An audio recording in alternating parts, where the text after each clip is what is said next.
Is it Bowman? Yes, ma'am. Hi, can you go check with your colleague and find out if we can get an update? I understand it might take some time to actually get someone connected, but if we could get an update about what we're going to try and do, I'd appreciate it.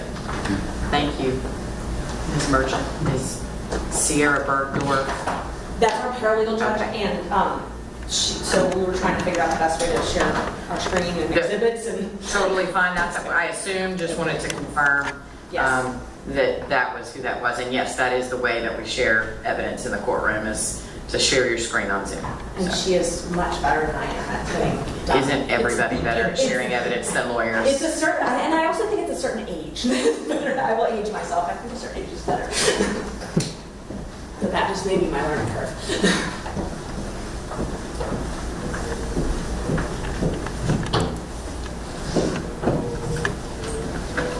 Thank you for your patience. So we were able to get a court reporter. Okay. We're sending her the email with the Zoom link, and Yes, she'll be logging on as soon as she gets it. Excellent. And Ms. Monroe, correct? Yes. Thank you so much. No problem. Okay. I think I've only seen y'all on the Zoom screens Yeah, before, so.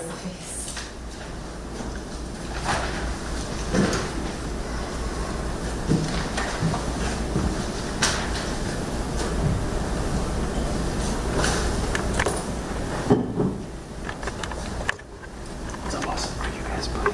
No, I'm on 74. Oh, that was, okay.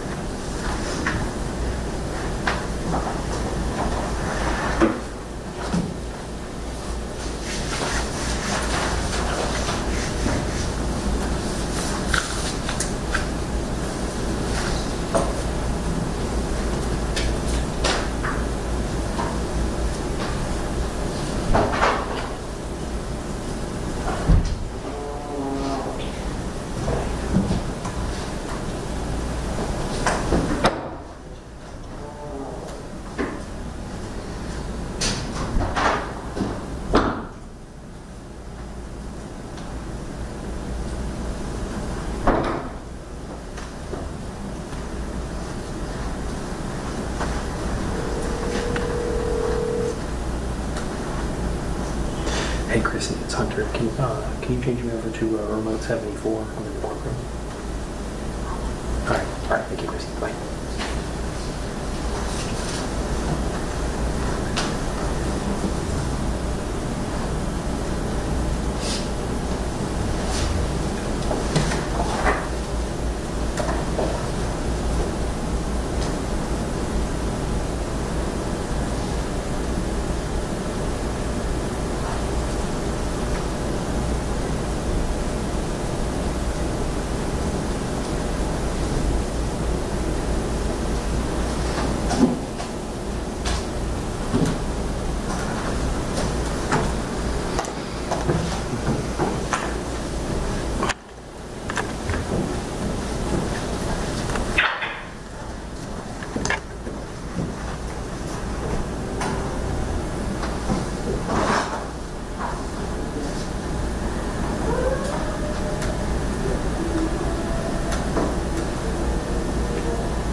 should be logging on any minute now.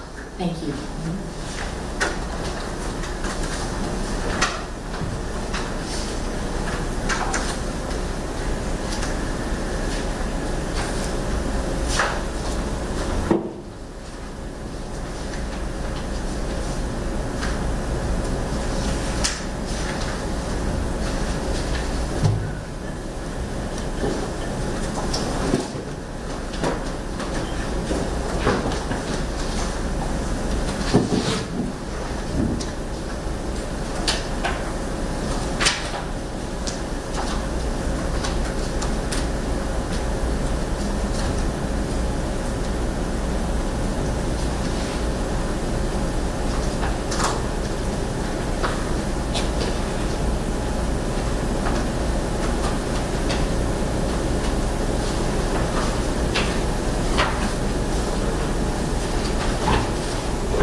Just have a drink. Have a drink. Oh, yeah. Jay is not here today, but normally she walks out with baskets and hands people water bottles, so Wow. she's an excellent host. I like it. Well, Mr. Merchant is great at going to the vending machines.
Good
morning. Good morning, Ms. Brown. How are you?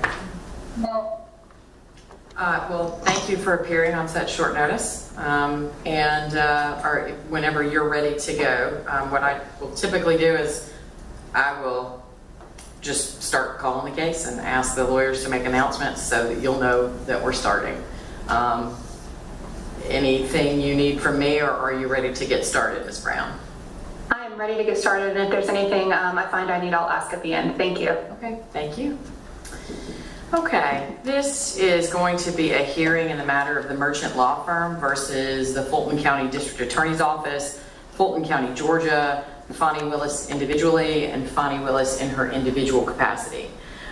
Case number 24CV001325. If I could start by getting announcements for the parties, starting with counsel for the plaintiff. Good morning, Judge Ashley and John Merchant from plaintiff. All right, And at council table is our paralegals here for. Thank you. And counsel for the defendants. Good morning, Sandy Monroe on behalf of the county, on behalf of the VA's office, and Fani Willis in her official capacity, along with my second chair, Brad Bowman. Okay, thank you. And just to make sure the record is clear, we had a hearing on September the 5th. At that hearing, oh, I'm so sorry, ma'am. Please make your announcement. Good morning, Your Honor. My name is Andrea Allaby. I serve as legal counsel in the Fulton County District Attorney's Office. I have filed a limited entry of appearance with regard to 5 motions to quash non-parties and a motion to release/quash a 6th party. So Yes. it would require the court's convenience if I could be heard on those. Understood. And tell me how to spell your last name. A-L-A, B as in boy, I, Allaby. Okay, thank you. Just like it sounds. Okay. Okay, so what I was saying, just to sort of get us to where we all are today, we had a hearing on September the 5th where the court ruled verbally on the motions to dismiss. And so just for the record, as I think Ms. Monroe noted in her announcement, the court has verbally announced that Fani Willis in her individual capacity has been dismissed from the suit. I apologize for not having you a written order yet, but I had to stop and turn my attention to some other things. I was also at a conference, and so I expect I'm almost done with that order, and I expect that y'all will have it today or tomorrow, depending on how things go. But just to reiterate that I have already ruled on the motions to dismiss, denying the motion to dismiss as to the district attorney's office, Madam DA in her official capacity, and Fulton County, Georgia, and then granted the motion as to Ms. Willis individually. Where we are now, at the hearing on September 5th, so the hearing on September the 5th was originally noticed as an evidentiary hearing associated with understanding some of the underlying issues of efforts to comply with the requests. And that didn't occur because the motions to dismiss are meaty, right? They involve lots of argument. The parties needed to make that argument. The court needed to be educated about what those issues were. And it took a while. And so We did not end up hearing from the witnesses that day, although my understanding is that most of them were aware, present, and prepared to testify if called upon, and that although I spoke inartfully at one point about them being released from their subpoenas for that day, I made clear, I clarified that what I meant was they were excused for the day and had not been excused from the subpoenas that were served upon them. I've reviewed the record, and I'm not aware of any motion to quash the subpoenas that were served. I understand that either or both the county attorney's office on behalf of the existing DAs or Ms. Allaby, is that right? Yes, ma'am. On behalf of the non-parties who were subpoenaed have taken the position that either or both those subpoenas were for the production of documents, not for appearance, and or that any new subpoenas for appearance at today's hearing have not been served on those non-parties and or the defendants. I will note that I received a motion to hold Ms. Willis in contempt for lack of compliance with the subpoena for today's appearance. Given that, to my understanding, unless and until Ms. Willis is called to the stand and refuses or fails to appear, if ordered to do so, she's not in contempt, and so that motion is premature. Followed by that, and the reason I'm reciting all this is because the last thing in the record right now is my most recent order that I think was entered on Tuesday. And so none of the flurry of filings have actually been accepted into the record, although I am aware of them because y'all provided them to me. So following that, I received a motion to quash the subpoena to Ms. Willis as the DA. And then subsequently, I got a response brief from the plaintiffs. And then subsequently from Ms. Allaby, I received motions to quash or to be excused from, I think 5 or 6 subpoenas. And so we need to figure out where we are and what we're doing today regarding one other issue I wanted to put on the record, that one of the witnesses, just to make sure everybody is aware of that, one of the witnesses, Mr. Kevin Armstrong, he reached out because Mr. Armstrong historically was I'm not exactly sure what his role is in the district attorney's office now. I know he's maybe a DDA, but historically he had appeared in my courtroom as an appellate attorney on behalf of the DA's office. And so he reached out to my litigation manager and notified her that he had an appellate argument in front of the Court of Appeals this morning and asked to be able to resolve that conflict by going ahead, of course, with his appellate argument and then appearing today, which informally my litigation manager told him by email was perfectly fine. So just because there was not a record of that, I'm sure y'all were all probably aware of it, but I wanted to make sure that there was a record of it. Okay. So having started with the fact that I'm not going to entertain the plaintiff's motion to hold Fani Willis in contempt currently, I think where we need to start is with the motions to quash, because what I anticipated, but for those motions, was for the plaintiffs to call witnesses. Now, one thing I do want to share with y'all is that it was my intention, we're going to sort out these issues in a moment about what witnesses are here and why they're not here and if that's okay that they're not here and all that good stuff. But I will say I was going to point out that while I'm a big believer in letting lawyers try their cases and put on their cases the way they go, I also come from a civil background where it's pretty well established that we don't harass the CEO of a company for information that can be provided by the head of the human relations department or some other similar analogy that I'm not coming up with as efficiently as I should. I say that to say this. If we reach witnesses today, I think everybody should be prepared for the fact that it's not my intention, Ms. Merchant, Mr. Merchant, to let you start by calling Madam D.A. Willis, because the inquiry here should be about, as I understand it, the receipt of the request, the processing of the request, and the efforts made to comply with that request. And as a practical matter, we all know that while Madam DA may be involved in that process at some point, she's not the first line that's going to answer the questions or have direct knowledge. And so we can hash that out as we move forward. But I say that to start with the idea that there was always a possibility that we might never have reached Ms. Willis as a witness today. But now, everybody's filed their motions, and so we have to reach these issues today.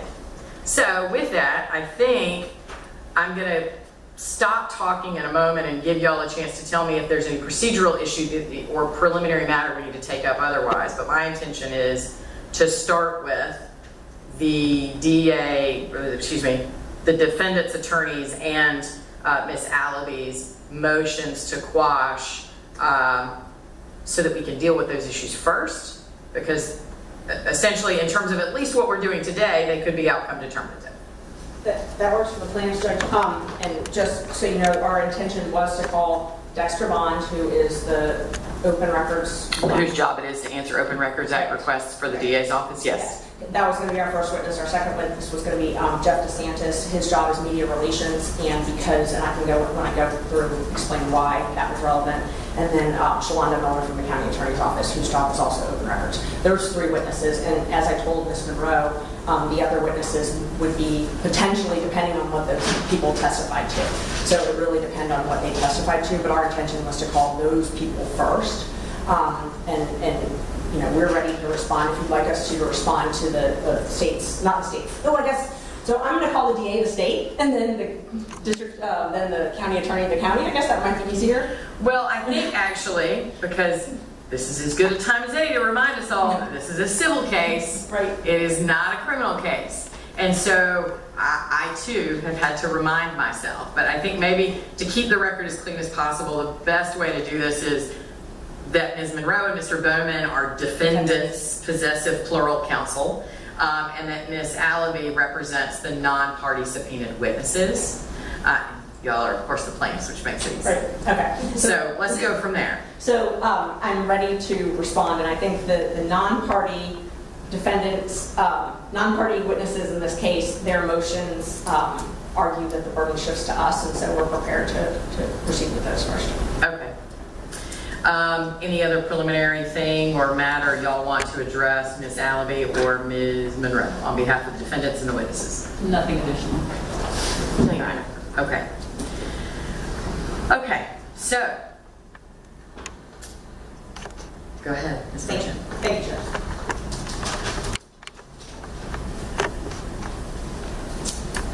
Is it okay if I stand at the podium? Yes, please. Okay, I wasn't sure. There's a lot of equipment, so I just want to make sure. Yeah, no, for purposes of the cameras, they're everywhere, so. Okay. And the audio is all linked to the podium, so it works better that way anyway. Go ahead. Great, thank you so much, Judge. Okay, so just to start, the motions to quash that were filed by the district attorney witnesses in this case, their motion argues essentially that it was oppressive and harassing. They state in their motion that we subpoenaed 12 other DA employees. I'm not quite sure where they got that information from because we've never subpoenaed 12 DA employees. They say that repeatedly in their motions. That's wrong. There are 6 DA employees that were subpoenaed, and there were 6 motions that they filed. So I think they know that there were only 6 people because they only filed 6 motions, but I'm not sure. So I just wanted to clarify that, because the number seems to be part of the argument about how oppressive it was. It says 12 separate subpoenas for 12 other DA employees. The separate subpoenas, as the court knows, we sent subpoenas originally for the first hearing date, and that hearing was an evidentiary motion. It was more fashioned about the motion to dismiss, so we focused on one primary issue with our open records request, the critical mention documents, so that we could have that ready for the court. Once we learned that this was going to be a full evidentiary hearing, and this was essentially the final hearing in this case, we knew that we needed additional documents, and these are the same documents that we've been asking for 9 months. So they're not new. None of this is new. None of this is oppressive and new and us sending it to them on the last minute, Judge. it's 6 separate subpoenas. It's 2 per witness, a witness and a motion and a production of evidence. So it's only 6 people. The the non-party in their arguments first said that our first subpoena was compliant, the September 5th subpoena. They're saying that they have produced all responsive documents. Right, and that is supported by the certifications of business records that were filed that are actually in the record from, I think, immediately before that hearing on the 5th, right? Yes, Judge, we filed those into the record as well. And the issue is that's authentication. So that's not the scope of the documents. That's not us being able to ask questions about, are these really everything that you have? And just by way of example, just yesterday, one of those people filed a new certificate that said, oopsie, I found another document, because I sent that document to them. So Ms. English, who was a county employee, when she certified 197 pages and said, I sent all of it, I said, oh well, that's ironic because you didn't send this. So she said there were no documents, and then I had one of the documents, and so they had to recertify it. That is why we need to be able to question the witnesses about that. And that's why that was not, they didn't produce all responsive documents. That's false. They did not. We have documents that are responsive that were not produced, that we have submitted into evidence in this case. So we have a right to question the witnesses about that. But that's back for the September 5th subpoena. Moving on to the September 19th, the one for today, their motions to quash admit that they received it. They received it by email. They're claiming that it's defective because they haven't picked up the certified mail copy. Well, they could leave that there as long as they want. We are members of the bar. They are county employees. They're tax-funded paid employees that work in this office. Everybody was still under subpoena from the last hearing. This is about documents. Well, let's be specific though, because part of their argument is that the last subpoenas that were served for September 5th, as I understand it, their arguments are twofold. One is that the argument was for the production of documents, not for the appearance of a witness, which, this happens pretty routinely. You send somebody a subpoena, and what you need is for them to give you the documents, and once they give you the documents, then you consider their obligation under that subpoena satisfied. I'm not saying that that's the rule, I'm saying that's typically how it's done. So one argument is that it was for the production of documents, not for them to appear as a witness. And number 2 is, to the extent that it was for the production of documents, which you've already addressed, they complied by saying either here are the documents I have, or I don't have any documents. So start with, because I think it's clear that the newer subpoenas that you sent, at least by representation, were very clearly for appearance to testify at a hearing. So start with addressing the issue of whether or not the prior subpoenas that nobody objected to were in fact sufficient to require their appearance. Well, because, and we addressed this. So the reason they're sufficient is we addressed this at the hearing, and it was all by consent. We asked, and the reason that we asked was because we were afraid that they would try to evade service. And you asked if we were okay with an expedited discovery process. We waived our right to discovery. We waived our right to do depositions in this case, waived our right to do notices of production. We did that because the county, the defendants, agreed to an expedited hearing, and they agreed that the 19th would work. So we did that in good faith, believing. They said they were not going to file motions to quash. Mr. Bowman at the end said he was not going to engage in that. We asked that. We asked that on purpose. You cleared your calendar. You gave us dates that were available. We all talked about the dates. We all did that in good faith. Had we known at that point, had they told us, hey, what we're really going to do is we're going to agree to this date, and then we're going to hide from your service so that you can't actually subpoena any of these witnesses. That's what we're going to do. Then why would we have agreed to that? You were offering us an expedited hearing date. We were trying to minimize costs and get the documents. We've been trying to get them for 10 months now. We're just trying to get the documents. And so that's why. The subpoena, it was clear. Everybody in that hearing agreed that the subpoenas were going to continue. You even mentioned to them, are you really going to make them reserve it? That just drives up the cost. Then, Judge, just so you know the history, so that happened at that hearing. Us being extra cautious, emailed Ms. Monroe immediately after that hearing. And I said that I was worried about it, and I asked them specifically if I needed to reserve these subpoenas. And they told me that if they were properly served, we did not have to reserve them. Nobody has said that our original subpoenas were not properly served. They said we did not have to reserve them. She said that by email. Then she backtracked and said, oh wait, actually the DA's office, you have to reserve them. We can't accept service for the DA's office. So this is like a week ago. This is after we've agreed to this expedited hearing. And we emailed them and said, are you gonna make us reserve them? Do I need to go get a process server? We already have $1,500 in fees. I have over 100 hours in this case. John has like 70-something hours in this case. We just wanted documents. And it's getting ridiculous. So are we gonna have to hire a process server now to go and serve them? I don't think the law, I mean, process servers are required for summons, Right. but I think anybody over the age of 18, including even lawyers, can serve Right. a subpoena. As I understand it, the alleged defect here in the motions is that it wasn't personally handed to those witnesses. That I think instead it was delivered to like the front office of the DA's office, for example, since these are DA employees.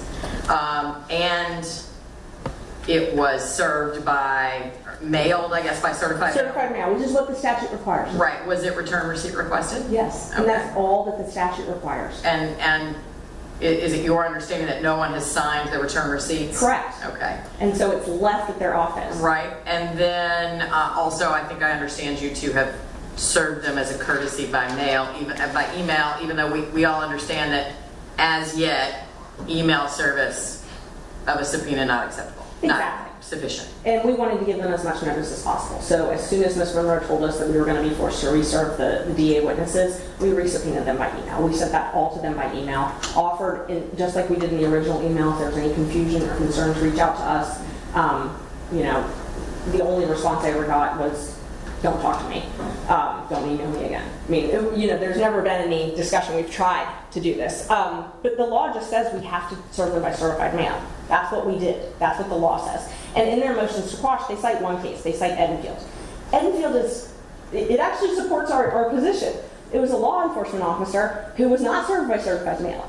He was served by personal service. Someone went there, marshal, and tried to actually serve him in person, and they left it in a mailbox. So it was like an administrative mailbox. There was no proof that he ever got it. They admit in their motions that they received these. There's no question.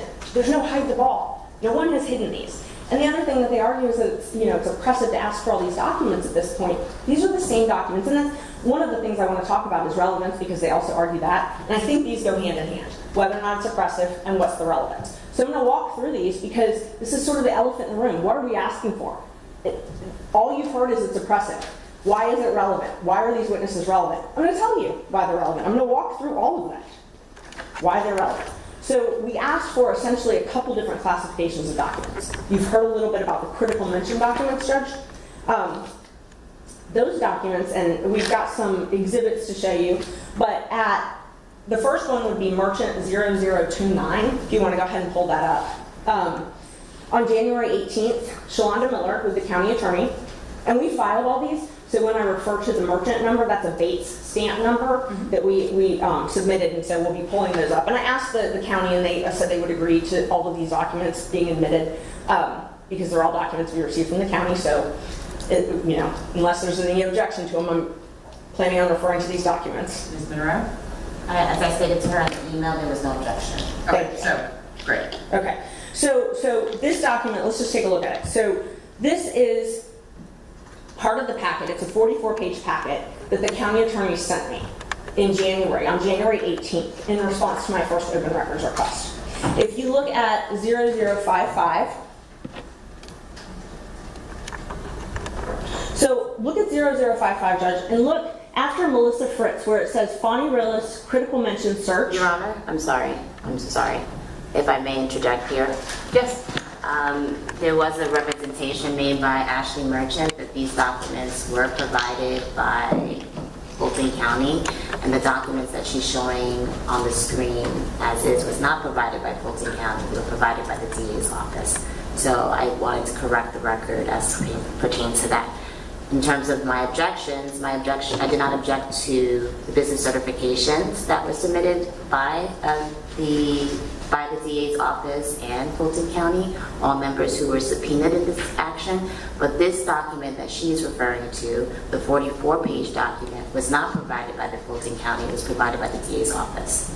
I understand why you're making that distinction for your record. I'll just point out that the continuing conundrum that these documents were produced not by the apparent only entity in the case that is actually governed, according to the defendant's position, by the Open Records Act.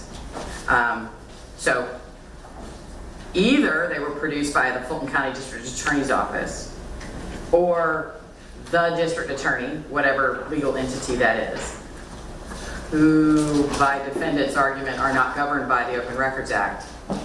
But definitely they were not produced by Fulton County, who is governed by the Open Records Act. And I understand why you're making that distinction. I understand that y'all disagree with the court's ruling on your motion to dismiss.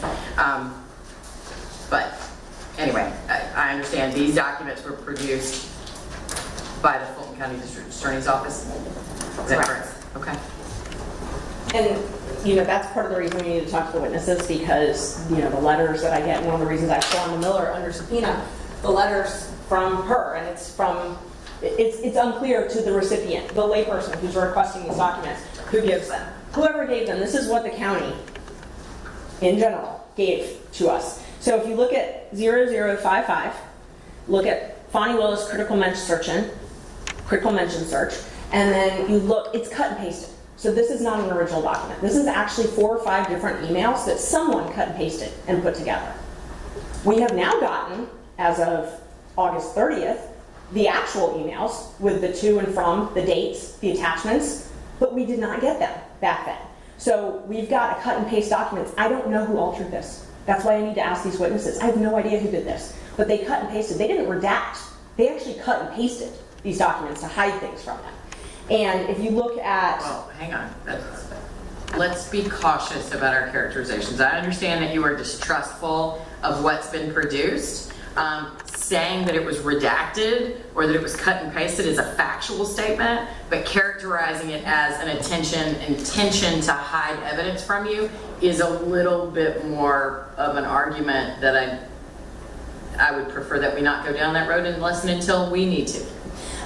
And let me re-clarify that we have a right to question how this was compiled and why this is what we got in response to an open records request. How it was altered, why it was altered, who directed it to be altered, those types of things. Those are relevant to the open records inquiry, and that's why we need to question these witnesses. So as far as relevancy, this is just one of the examples. And I can show you, if you want to pull up 0138 through 0140, what we received 2 weeks ago. This is the email. And then you see the attachment, critical mention screenshot. This is what we've been asking for 9 months. Right, but I thought leading up to the September 5th hearing that I had seen some email traffic indicating that that document, whatever that PDF was, had finally been provided to you. On August 30th, yes, Okay. it was. And I actually wanted to clarify that. So since you brought that up, I'd like to take the chance to clarify that, because the state did, I'm gonna mess that up again, I'm sorry. That's fine. The defendants, Ms. Monroe specifically, said that the brief update was that this case had been deeply rooted in the alleged failure to provide documents or attachments, and then she said the attachments were provided 9 months ago. As of yesterday, we learned it was not an issue of providing those attachments. It was whether or not the requester, us, had the ability to view the attachments, and that they argued to the court that there was nothing left to do. They said they provided the records 9 months ago with those attachments, and that it was very likely. I remember that argument and your response that was not an accurate recitation of what occurred, and that you reviewed what was provided to you and it did not contain either the physical copy or an electronic link that would allow you to observe or view the PDF document. I'm not saying that's factually correct, but I am aware of that representation of what the defendant's position is and your response to it. Well, that's no longer their position. So Okay. They have told us that they are not the same. The 44 pages we were provided in the open records is not the same as the 197 that were provided 2 weeks ago in the lawsuit. They're not the same. So that representation was not accurate and I think needs to be corrected. We were not provided those attachments. They said that they were in the process of reviewing and comparing the documents provided by the DA and Fulton County IT. 9 months later, they're in the process of reviewing those. So it's clear these are not the same documents. And that's part of why we're here. That's part of the litigation and why it's relevant to question these witnesses. What this whole hearing is about. Who supplied the 44 pages? Who decided what was in it? Why the other documents weren't provided? And what else is outstanding? What else is there? Because this was a contract, a media monitoring contract that was renewed by the county. It was so valuable it was renewed, and they want us to believe that there were 2 reports for a 2-year media monitoring contract, that they had 2 screenshots, and that is the extent of all records from $20,000 spent to a company to monitor Fani Willis's image. I think that we have a right to ask them that on the stand, if that is really all of the documents that exist and what steps they took to actually find those. So if we are limited to 6 people, and it sounds like more directly, at least as an initial matter, your focus had intended to be on 3 people, one of whom's job is clearly, like, that's his title. Yes. Is to comply with open records requests. Let's assume for a moment that I would agree with you that assuming that the nature of your questioning is narrowly focused on those issues associated with receipt and compliance and effort to respond, from a relevance perspective, what of the defendant's argument or the non-party witness's argument that these are, the need to question them is overburdensome or harassing? It's not. These are public documents. These are documents that they are required to maintain. The law requires that they maintain these documents. So us asking them about these documents, it's very simple. These are documents that they have a public duty to maintain. The taxpayers paid for this. This wasn't something that was privately paid for. The taxpayers have a right to know what they're spending their money on. And this is just for critical mention. There's other classes of documents that we haven't even gotten to. But this is just for critical mention. These are open records. These are records that we're entitled to. I asked for them, I'm entitled to have them. There's nothing oppressive about asking them under oath, what did you do to find them? How do I know that I actually have all the documents? How do I know you didn't not give me something? Because we actually have proof that they didn't. We have a pattern already, because they gave 44 pages and they were cut and pasted, and then later on they gave us other documents. The documents they gave us on August 30th have some redactions in them. I still don't know what their redactions are. Why? I know what they are because they gave me the redacted information back when they gave me the 44 pages. I don't know why all of a sudden they decided to redact it. But we have a right to ask that. It's not oppressive. These are not difficult questions. It's not deep diving. They are public servants. This is a tax. The money, Fulton County paid for this service. We have a right to know what it is, and they have a duty to maintain it. So that's part of the issue. They have a duty to maintain this, and they have a duty to have these records, give us these records if we want to. I mean, that's the whole point of the open records and open meetings requirement. To be able to peel the layers back and see what's going on. See where taxpayer money is going. If you've got a district attorney that's asking for extra funds, saying I can't process rape kits, I can't do all this other stuff because I don't have any money, we have a right to know where that money goes. It doesn't have to be related to any case. I can just be curious. I'm a taxpayer. So, I mean, I understand your argument. I mean, I think we should all take a step back, though, and be reminded that the Open Records Act doesn't require a showing of relevance. It simply requires a demonstration that the records are public. I don't think there's any dispute that the documents are public records. And the question really, to my understanding, is the extent to which they are maintained in the normal course and to be produced when requested. And if they weren't, then why? I mean, that to me, I understand what your argument is, but respectfully, I don't need to know why you think those documents are important. What I need to know is, does anybody dispute that those documents are public records that would be subject to the Open Records Act? Which I don't think there's any dispute that there is. And Judge, I agree. I'm arguing the relevance because they brought that up in their motion to quash. They said that these items are not relevant, and so I'm trying to explain why they are relevant. Right, and my point in saying I don't think we need to go there is that I don't think that relevance is a relevant inquiry in an Open Records Act litigation, because in a civil case, obviously, there's always a question of is this reasonably calculated to lead to the discovery of admissible evidence? What is the relevance of these documents? Are they material to the issues in the case? Here, the issue that those issues don't have to be reached if the documents are themselves understood to be public records. And again, I'm not aware of any assertion other than the argument that the district attorney is not governed by the Open Records Act, which is a different issue. I'm not aware of any formal interposition of an exception that these records would fall under, other than I think maybe I saw some informal communication about perhaps invoking work product or attorney-client privilege, which is one of the exceptions.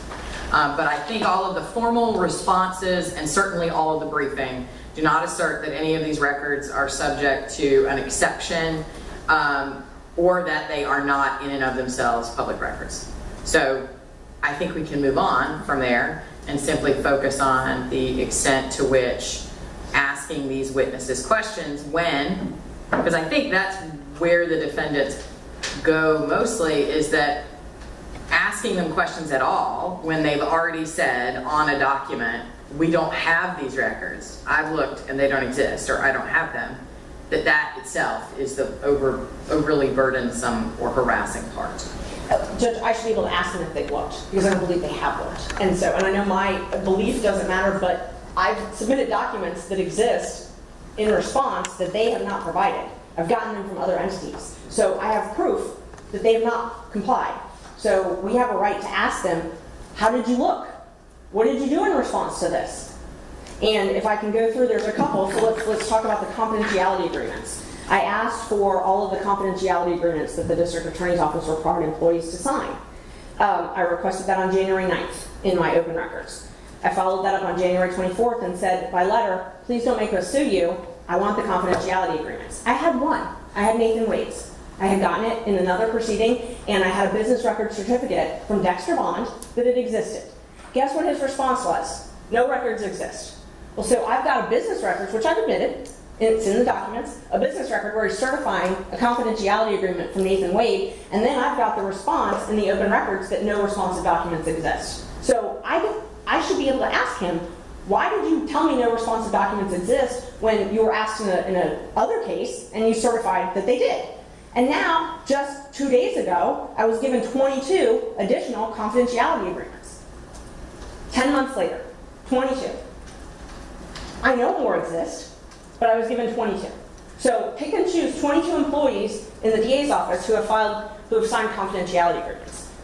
Jeff DeSantis, one of the witnesses we wanted to subpoena, gave a media statement that there had been confidentiality agreements signed in error and they were withdrawn. I followed up with that with another open records, making sure that they knew what I was talking about. You're giving the media a statement saying they exist, and then you're telling me in open records they don't. I have a right to question the witnesses about that.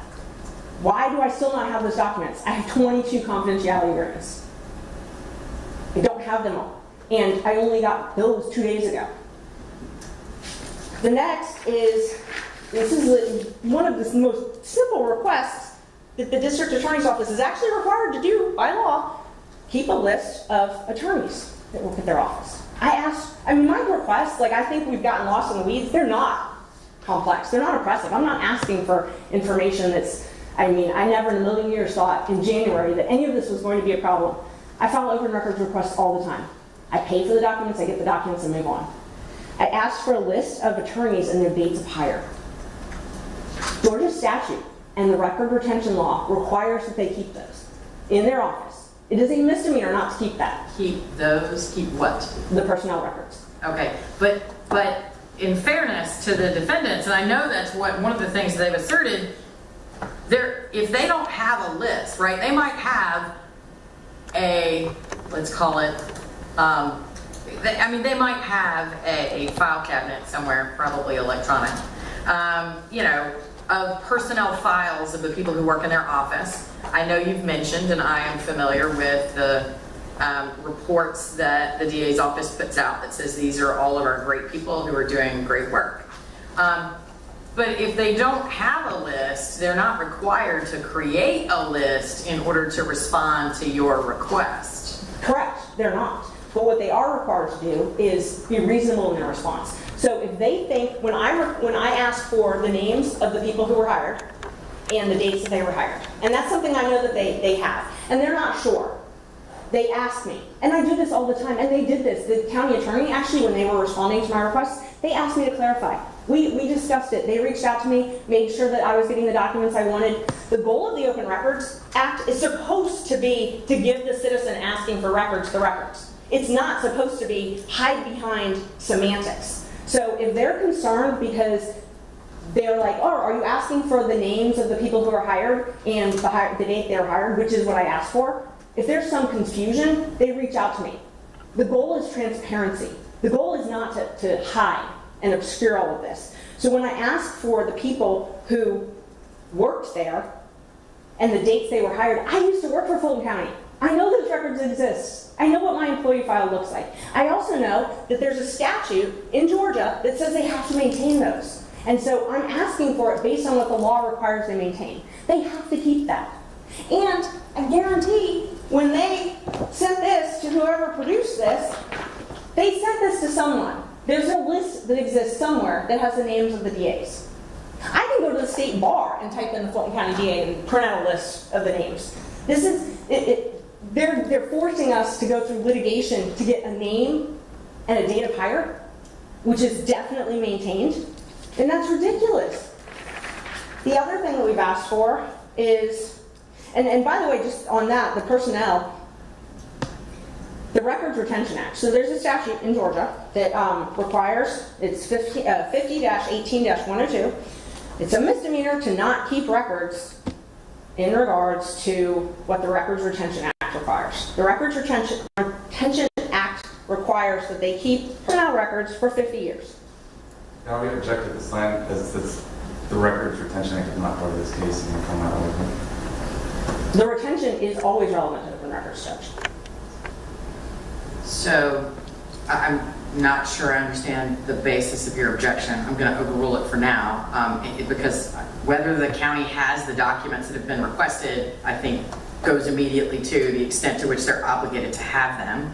I agree that no one has sued or asserted a violation of the Records Retention Act, but to the extent that it's in the same title, it is informative about what the understanding and obligations that parties might have about those documents existing and continuing to be maintained. So to the extent that you're objecting that they're asserting a violation of the records retention obligation, I agree with you. We're not going down that road because that's not before us. But to the extent that that statute can be informative about whether the documents that were requested should still exist, I think I'm going to allow it. Go ahead, Ms. Marchand. Thank you. And I'm not going down that path deep. It's just when I am asking for records, I have to make sure that they exist before I ask. I don't want to waste my time in an open record. So I use these statutes to ask for records, and when I'm told they don't exist and I know the law requires they exist, that's concerning, and I have a right to ask follow-up questions to that. For example, on the personnel card, the law requires that the DA keep a list of all employees with ID cards. They have to keep that list. They have to maintain that list by law. If you have an ID card, and everybody has an ID card, I was a Fulton County employee, we all have an ID card, you have to keep that list, and you have to keep it for 4 years post-separation. So when they tell me they don't have a list, I think I have a right to not believe that. And I think that's why I have a right to question these witnesses. Where is that list? Why am I told that there's no responsive documents? Other places there could be responsive documents. The law requires they keep property receipts of everybody who has a cell phone. The district attorney's manual says that every attorney employed has to have a cell phone and a laptop. It's in their manual, it's required. The law says they have to sign a property receipt and they have to keep that. They have to keep a list of that.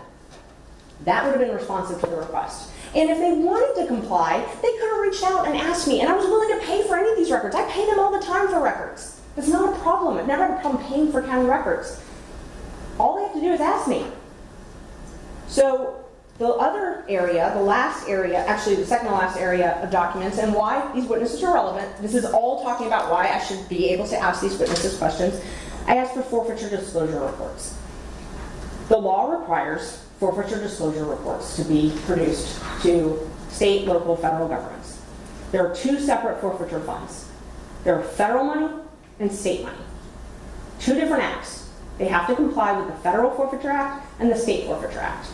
Every district attorney has to file a report with the Prosecuting Attorney's Council every single year, and they have to file one with the DOJ every single year. I asked for those reports. And those are not accessible to you publicly? I got them by subpoena for Let me clarify. No, they're not. They're not publicly maintainable in a database that's accessible to the public other than by requesting them through FOIA from the DOJ or from whatever entity maintains them for the state through an Open Records Act. Is that? To a certain extent. Okay. Let me clarify that because I want to make sure I'm completely accurate in my answer. The Carl Vinson Institute at the University of Georgia maintains some of them. They do not maintain all of them. In this case, the the Fulton County actually misspelled the name at the beginning, and so you couldn't find it on there. So when I first actually asked for this, I couldn't find it because, and I had to call them and I ended up getting it through PAC, but I couldn't find them on Carl Vinson because they misspelled it. And so it's a search, and it comes up by the county, and it was in the wrong place. So it's not, but they're not all there. Some of them are there, but not all of them are there. So I asked for the documents from Fulton County. The point is, Hang on. You submitted, just to Ms. Monroe's earlier point, you just said you asked for them from Fulton County, and I know there's some discussion in the briefing that there was in fact one request that was formally directed at Fulton County as opposed to the district attorney's office. Is that what you're referring to, or are you colloquially referring to Fulton County under the umbrella of you asked for these documents because they belong to an entity in Fulton County? I think the best way for me to say it is I asked through the portal. Okay.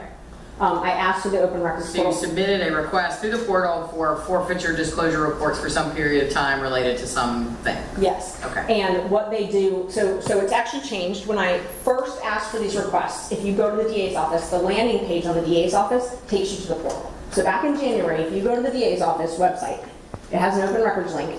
It takes you to the portal, the county attorney portal. When you go to the portal, you submit your open records, okay? But you can start at the DA's office, but it bounces you to the portal. Then you put it in the portal. You can click down if you know the entity. You can click down, I want it from the district attorney, I want it from the county attorney. I'm over-inclusive because I've learned that I'm regularly told we don't have it, so I make sure to ask anybody who might have it. So I put it through that. 2 weeks ago, that open records link was not there anymore. Now it's back. So I don't know, currently, I don't know why it's been changing, but when I submitted the request in January, I'm making representations based on how it existed then. I clicked on the DA's office open records link, it took me to the county attorney portal. That's where I requested that. So I requested, on January 16th, I requested the reports and the itemization. The reason I requested the itemization, and I actually put the property, the funds obtained, these reports that are required by law, the statute actually says how you have to report them. And I will tell you, the ones that are on the Carl Vinson Institute, they don't comply with the statute. So they're not complete. So I'm assuming maybe they've got other documents because I'm assuming they're complying with the law. I'm asking for those. I'm asking for those forfeiture documents. I asked in January. Mr. Bond sent me a letter January 26th that said the records are attached. They were not. Only the equitable sharing, which is the federal summary, was attached. None of the state forfeiture documents, none of the ones that the law requires that they itemize were attached. Kept asking, been asking for 10 months for these documents. In the meantime, there's been media statements made by the district attorney's office that it was false and it was an error that any forfeiture funds were paid to any private contractors, Nathan Wade in particular. The forfeiture funds were used to pay Nathan Wade. It's clear from the documents that I got from purchasing and finance. So again, I do not want to go down the road of what it is you believe these documents are relevant to, what use you plan to put them to. The issue before me is the testimony of these witnesses relevant to your public records request? And again, absent having heard anyone assert that an exception applies or that these documents are not public records, then to me the issue is the extent to which you are questioning of any witnesses about their processes and efforts to comply. As long as it is narrowly focused on that issue, I think you've met your burden for relevance to the public record request. Not, because again, what you think they might be useful for or why you want them. My understanding is it's very clear. The reason that a member of the public requests a document has nothing to do with anything. I completely agree, Judge, and the reason that I was pointing that out is because when statements are made about documents that I've been told don't exist, that causes me to think I need to question a witness. If you're telling the news that a document that I've requested and you tell me doesn't exist, you're making statements about them, that leads me to believe that they do exist. So that's why I want to question Mr. DeSantis, because he's made statements about documents that I was told don't exist, that I do believe exist. So Okay. that was it. And I'll move on. The last one, though, is the promotional materials. So if these things, they're paid for somehow.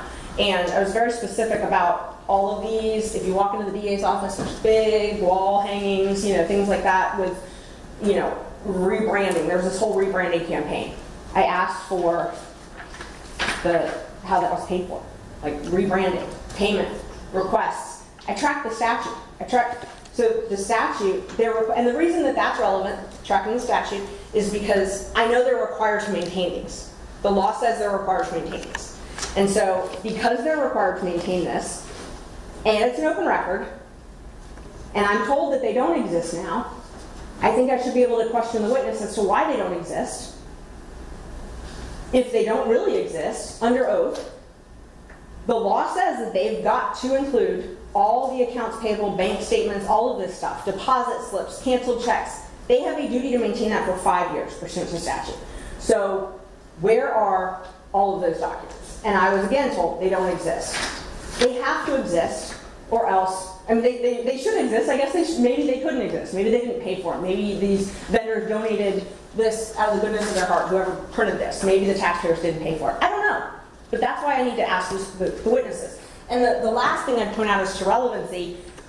It goes along with the paycheck, or the accounts payable. I asked how critical mention was paid.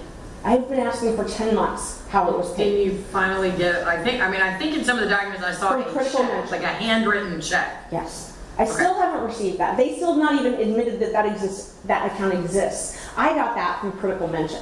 The reason that that's relevant is because part of what you have to decide is if they have been hiding documents, obscuring, keeping things from us for 10 months. Did I have to file a lawsuit to get that? Did I have to waste all of my time to get that document? I still wouldn't have it from them because I still don't have it from them. They're required to maintain that. They're required to keep canceled checks. I still don't have that from them. I had to file a lawsuit to get it. So it's relevant for you to inquire as to whether or not they've complied with the open records request, for me to ask about that. So I think all of these things, Judge, are why we should be able to question these witnesses. Thank you. Thank you, Ms. Merchant. Who am I going to hear from first? Ms. Alavi or Ms. Monroe? I'm happy to go first, Your Honor. Thank Okay. you so much.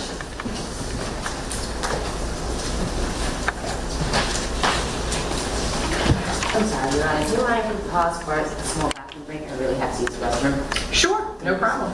We will take, it is 10:56. We're going to take a break until about 10 after 11. Thank you. Thank you. Yeah, one call.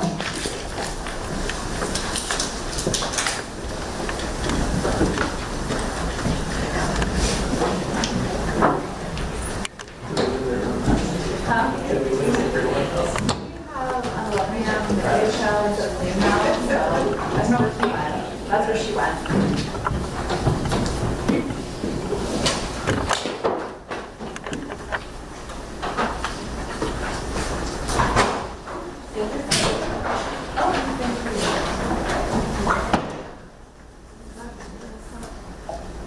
So start now. It's about 50 minutes.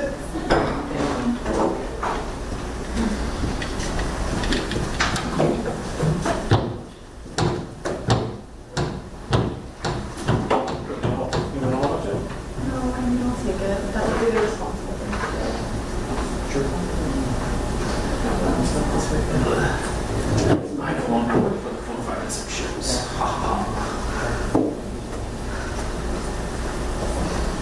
I'd much rather be here. Although I work live with packages at 4, 5, and 6. That's why I Period.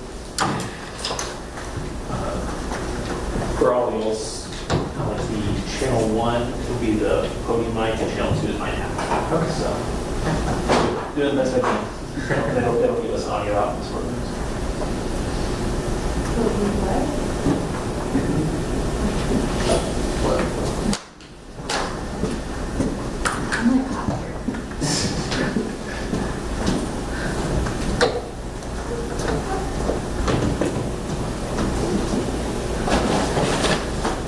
Is it everything on this card? Yeah, you can copy the card. I'll clean them off.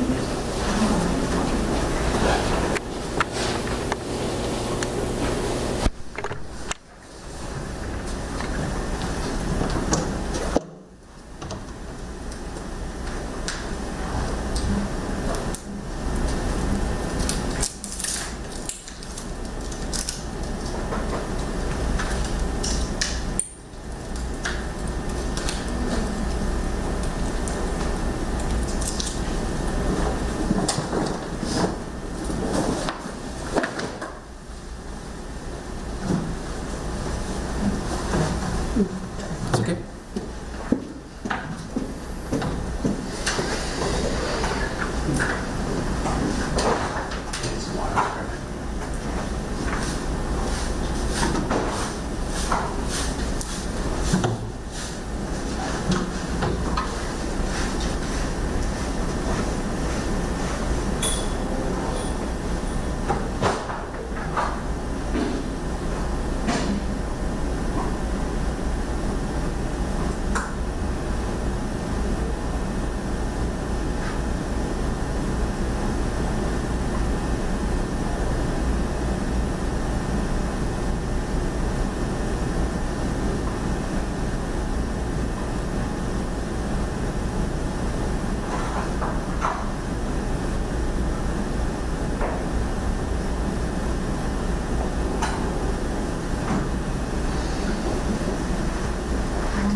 Is there anything interesting happening? Yes, they arrested a witness on Friday Yeah. at the hospital after he got two blood transfusions. Yeah. Spent the weekend I saw jail. that. And then his Then he attorney was said he yesterday. went to Grady. So he's been at Grady ever since. Well, like, he's supposed to testify this week. Allegedly, he was released from the hospital today, and they might have put him on the stand with medics on standby. Was that the guy that they weren't sure if he was at the hospital or if he was in jail? Yes. They couldn't figure He's it out. technically in custody, but like, There's always something happening with things, and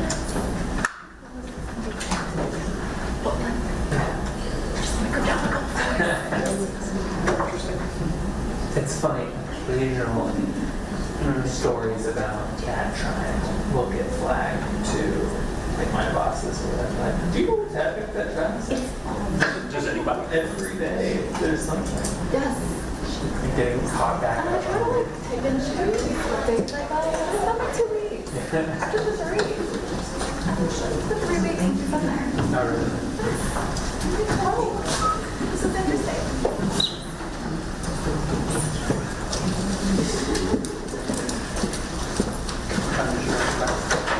I'll let it pass.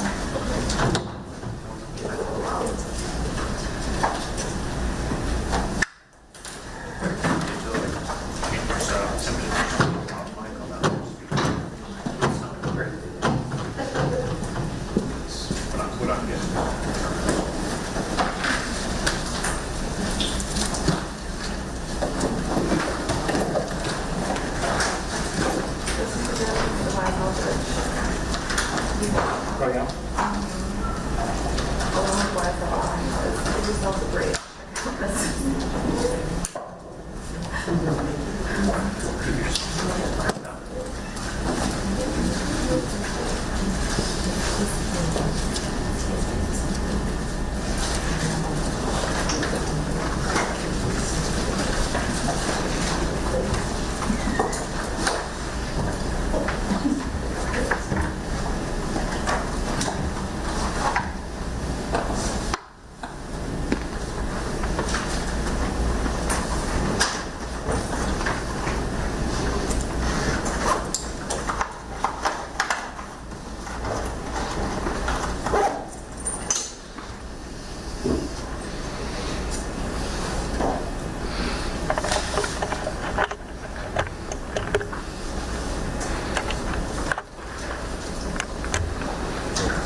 Just to be clear.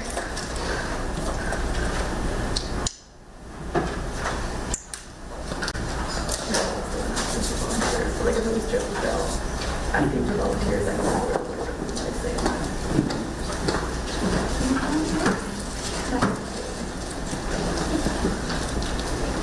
If so, can I just get it in there? They asked us for help with the game, shooting the game last Super Walker.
need it for council order. Okay. Ms. Alani, where did we leave off? Thank you, Your Honor. I'm sorry, Your Honor, before we do go officially back on the record, I just wanted to address everyone to remind them Zoom makes this just a little bit harder for me, so if we could please make sure that we're speaking maybe a little bit slower than we normally would and directly into the microphone, that would be a huge help. Absolutely. Thank you so much. Thank you. Go ahead, Ms. Alani. Thank you, Your Honor. Judge, I filed these motions to quash on behalf of the non-parties, Jeff DeSantis, Paula V. Bailey, Kevin Armstrong, Jeremy Murray, Jasmine Dilligard, and Dexter Bond. And we filed these motions under OCGA 241323. And we're filing these motions and believe that these subpoenas should be quashed because these employees have not been properly served. They have no firsthand knowledge of relevant issues with regard to the open records matter before this honorable court. I'm going to put an asterisk next to Dexter. He's a little different, so I'm going to separate him out from the other employees. And I note that your motion is also procedurally differently cast regarding him. Is that right? Yes, that is correct. And you talked about that a little bit with plaintiff's counsel with regard to Mr. Bond having knowledge and being the business records custodian for the office. So his motion is filed as a release from the original, what I call the original subpoena, the one that was received via email on August 2nd of this year. And so his is a little different. And the subpoenas are unreasonable and oppressive. And as I just stated, on August 2nd of this year, the plaintiff emailed a number of subpoenas to members of our office. Those subpoenas were subpoenas for the production of evidence. They did not require witness testimony. Specifically, each email contained a business record certification, which we, each individual, Jeff DeSantis, Paula V. Bailey, Kevin Armstrong, Jeremy Murray, Jasmine Dilligard, and Dexter Bond completed those business record certifications along with the responsive documents and did provide that to counsel and to this honorable court. And we subsequently, on the 13th of September, last Friday, did receive via email to one or more of the individuals previously aforementioned another subpoena for the production of documents along with a witness subpoena. But I want to note for the record that that subpoena is different. It asks for different information than the one in which the original hearing started on September 5th of this year before this honorable court. What do you mean, different information? Different information is contained therein. So the first subpoena, the subpoena dated August 2nd, 2024, asked for 4 items. All emails and text messages concerning critical mention, etc. Second, all emails and text messages, including links with regard to attachments with critical mention. Number 3, PowerPoint presentation identified as media relations executive team presentations for November 30th, 2021 PowerPoint. And then number 4, and lastly, for this particular subpoena was an analytics graph. The emailed subpoena that was received by members of the office dated September 13th from the plaintiff's firm asked for 7 things. It asked for critical mention emails and text, checking account information through a Wells Fargo bank with an account number, confidentiality and non-disclosure agreements. Number 4 is forfeiture documents. Number 5, attorneys hired and dates of hiring. Number 6, promotional material. Number 7, rebranding material.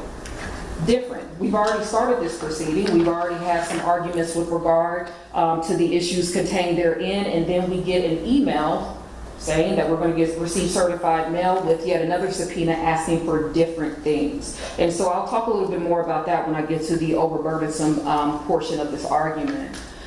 The subpoenas that we acknowledge receipt of, because there was never consent or agreement or waiver that the emails from August 2nd were properly served. However, District Attorney Fani Willis, members of our office, we always try to ensure that individuals that reach out to our office have the things that they need. Transparency is a touchstone of who we are as prosecutors. We take a special oath to ensure that individuals that come before us or who contact our office are serviced well, that our constituents know that we are there for them, and that we are doing everything that we can to get them the information that they are looking for. So notwithstanding the fact that counsel has yet again failed to properly serve members of this office with a valid subpoena, we did turn over the documents that were asked for. My motion does not go into whether or not there was proper service with the August 2nd subpoena. At this point, it's inconsequential. She has the information. The information has been provided. We have done that. We have complied. At this juncture, we have satisfied the terms of the subpoena. Subpoena asked for documents they have. And so at this point, there is nothing additional that is needed. And I will note for the record that during the September 5th hearing, there were two individuals that joined the Zoom, Ryan Holmes and Andrea Geiger, with critical mention. And less than 5 minutes into that hearing, according to the timestamp on the Zoom video, those individuals... For the record, not an official court record of the proceeding that occurred that day. Yes, ma'am. I understand that we can all use it as a reference point.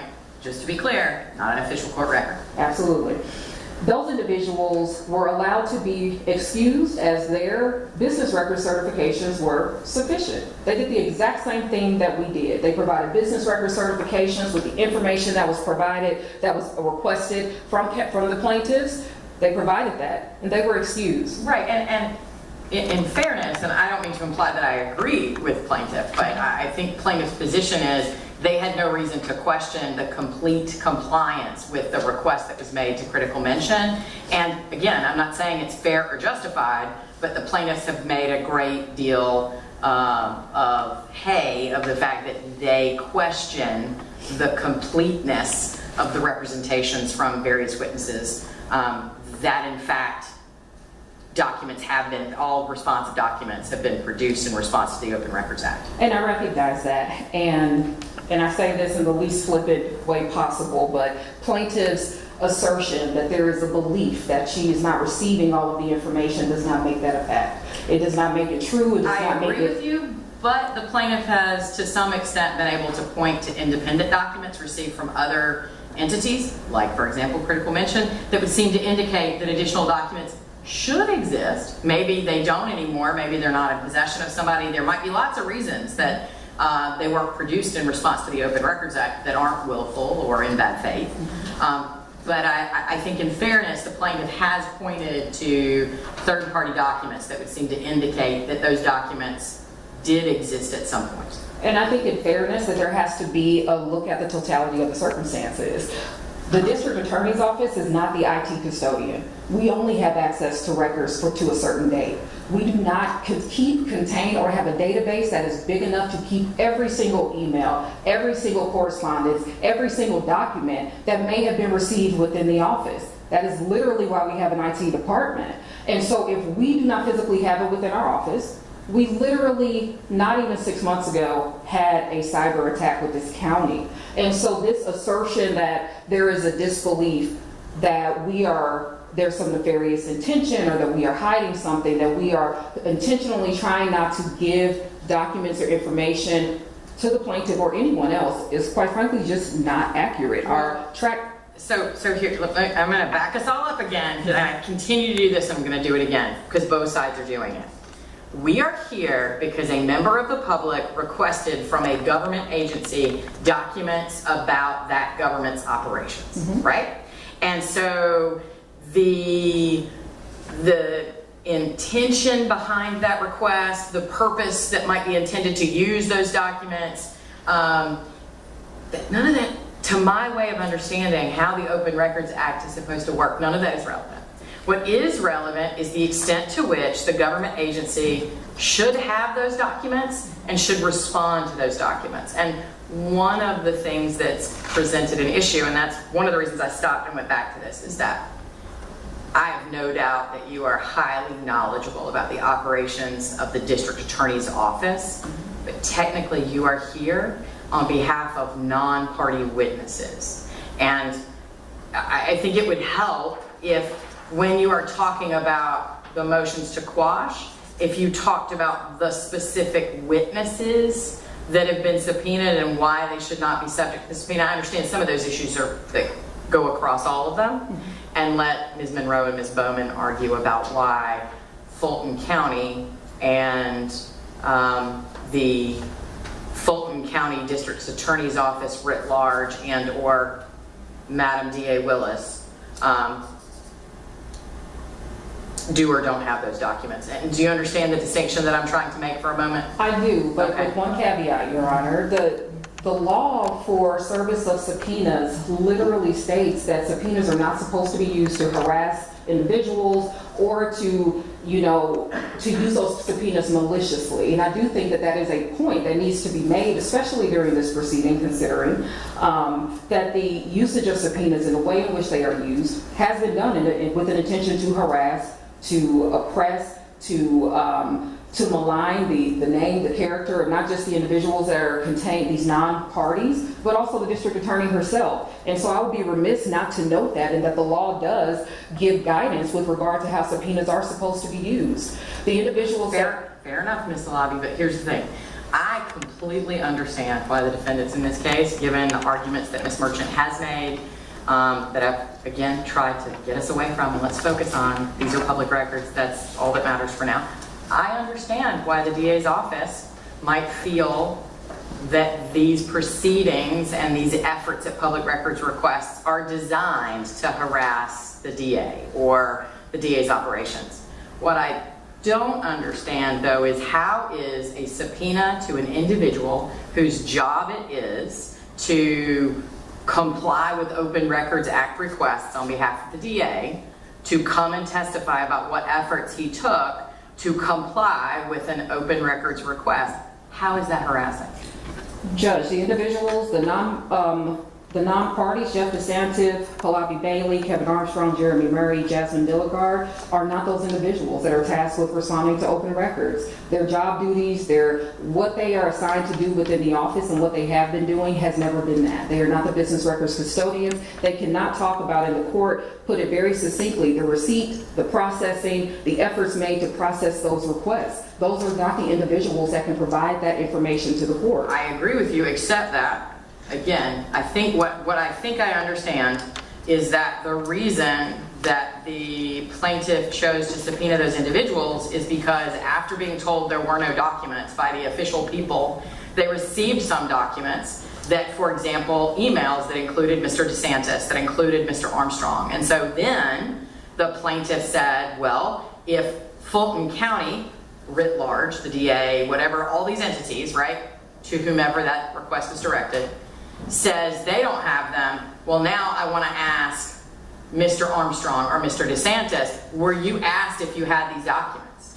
I mean, and again, the reason I'm trying to narrow this down is because if these witnesses were to take the stand and Ms. Merchant were to attempt to engage them or question them about matters that don't have anything to do with the request at issue and their association with that request, then I would agree with you, that would start to be harassing. But it's my job to narrow the scope of any witness's testimony to the matters that are properly before the court. And that's why I think this is the third time I keep coming back to this issue of these are public records, a request was made, there was some effort to comply with the request, which the plaintiff has asserted was incomplete and therefore is seeking to enforce. And so, as I understand it, the plaintiff wants to ask these witnesses, what effort did you make to comply, or were you even asked to provide documents that would be responsive to the requests that I made?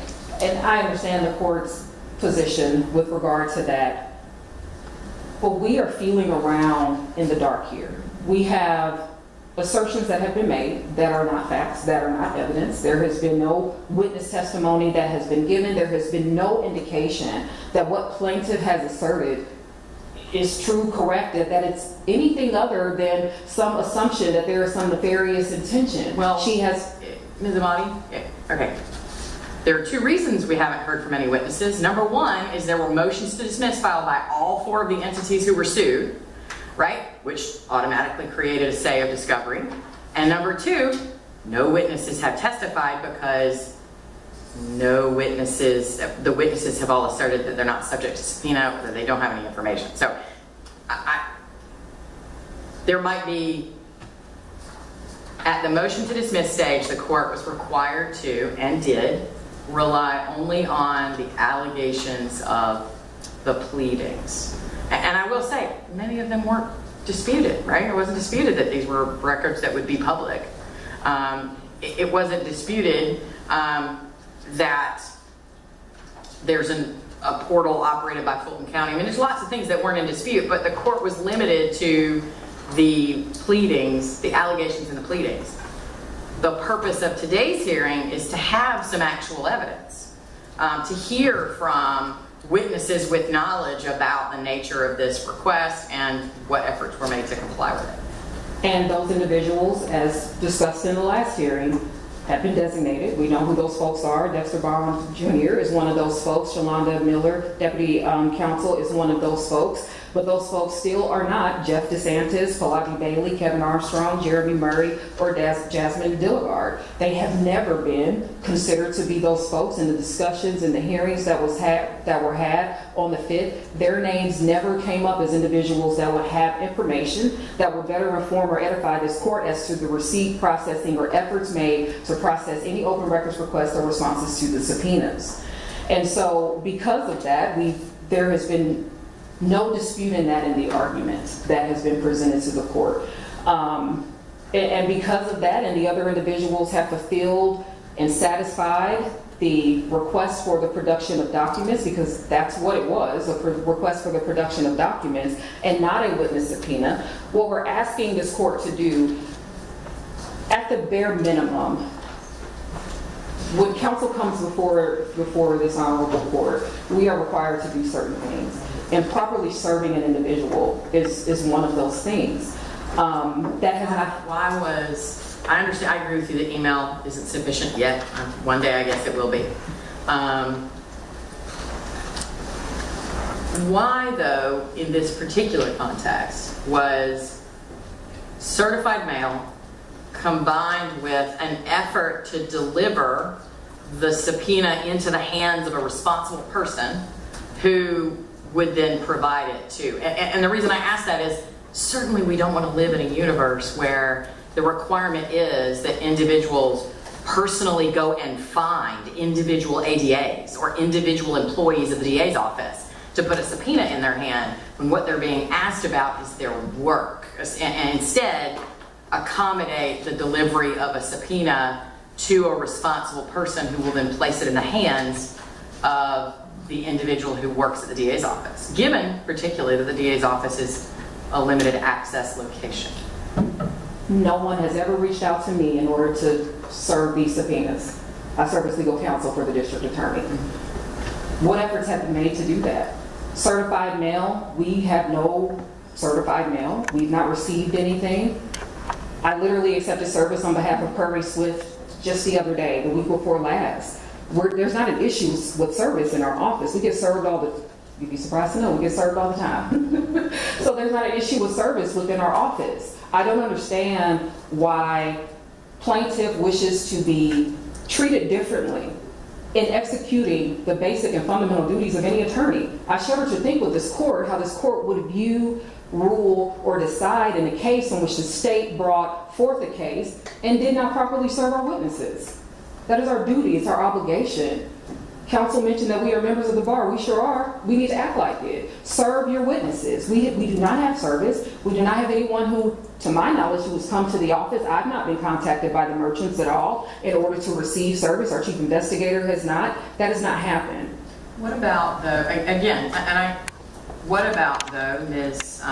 Merchant's representation? And forgive me, I don't know if it's in the briefing that I read at 6 o'clock this morning, or if it's in email traffic that crossed with my staff. But what about, or even today in her argument, but what about her argument that I announced that this hearing was going to take place today? Everybody agreed that the hearing would take place today.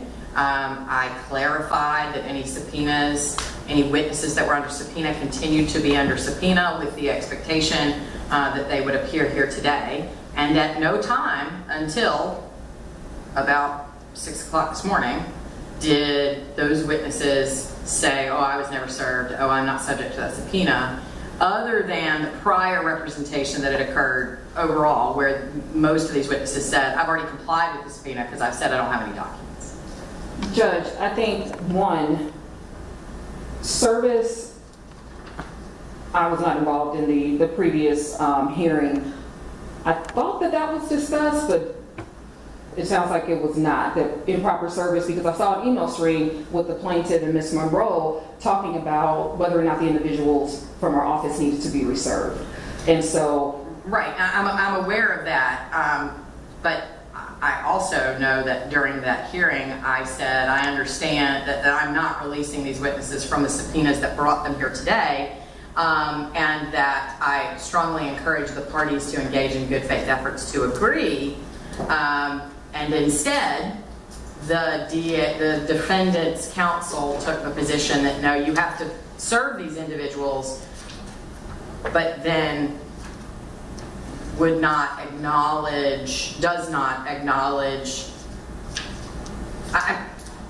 the email notice, the certified mail, and the delivery to the office of the Fulton County District Attorney's Office, which is, again, a limited access location. I cannot, even as a judge, walk into that office without pushing a buzzer and saying, please let me in, I'm here to see X. And so I suspect that no one, had the plaintiffs hired a process server, et cetera, would have been able to walk into the DA's office. I understand your representation is that they could have contacted you and secured service potentially, or acceptance of service or whatever on behalf of these individuals. Or they could have come to the front desk. We're open for business 8:30 to 5 every single day, Monday through Friday. We are not cordoned off into some, secret cauldron of some sort. Perhaps I misunderstood, but I thought the representation was that that's what they did, and they delivered the subpoenas to some front office worker. No. That was not my understanding of that, and we do, and I apologize if I misunderstood. We have not received anyone to our front desk on behalf of this matter that I am aware of. The certified mail receipt that was attached to the motion that was filed by plaintiff's counsel, there was an indication that there was a mail room or a front desk of some sort. I don't see an address on there. It does not say the district attorney's office. I don't know if it was delivered to the library. We have no way of knowing what efforts were actually undertaken in order to facilitate service, other than we don't have good service. We were not served. There was no indication that anybody came physically to the government center and to the district attorney's office in order to effectuate service. Okay, so are you arguing that the representation made by the plaintiff that they served by certified mail and attached copies, that those are somehow not accurate or authentic? I don't know what they are. I don't have anything that shows, proves, verifies that whatever counsel is representing made it to our office, actually made it to our office. I don't have that. Okay. And so let me ask you this. So let's say that I disagree with your assertion that the testimony that might be sought from these witnesses is overly burdensome or harassing or not relevant. But I potentially share your concern about a lack of service, right? Yes, ma'am. Given that there's no dispute that these witnesses are aware that they were being requested to appear, right? To my knowledge, there's no dispute that these individuals, given your appearance here today, also given at least one of the witnesses contacting my office saying, hey, can I please be excused until later in the day? Then why not simply acknowledge service and let's start over again in the morning and actually have the evidentiary hearing that was intended to be had and about which everybody had noticed since September the 5th? I think there's a particular irony in asking that of the state, the non-moving party, when all counsel is not asked to do their jobs, right? We have a duty. We have requirements that we have things that we are required to do as attorneys. And one of those fundamental things are making sure that we have the people there under the proper mechanisms that are outlined in the law in order to be there. There's no requirement on behalf of myself as legal counsel, District Attorney Willis, to waive anything. We do not, that's not a requirement of us. And quite frankly, with all of the vitriol and negative assertions and just the gamesmanship that has been taking place in this case, why would we? We have complied with the subpoenas. As you said a moment ago, almost everybody involved in this case is an attorney who has a professionalism and civility obligation to each other, to the profession, to the court. And again, I fully appreciate and understand that there's lots of gamesmanship, and I don't mean to apply because I know that I don't mean to imply that I don't see some of the gamesmanship coming from the plaintiff side. I understand your concerns. But again, that's why I keep trying to pull us back to, this is a public records request that was served in January, right? Or maybe even before then. Maybe we just got to the point of where's the answer in January. Maybe it was even before then. I don't remember exactly as I sit here. But it's September of 2024. And the plaintiff is taking the position that they still don't have documents they've requested, that the DA's office, whatever we're calling that entity, would have an obligation to produce that are public records, and there seems to be a lot of delay here, a lot of effort to keep pushing backwards instead of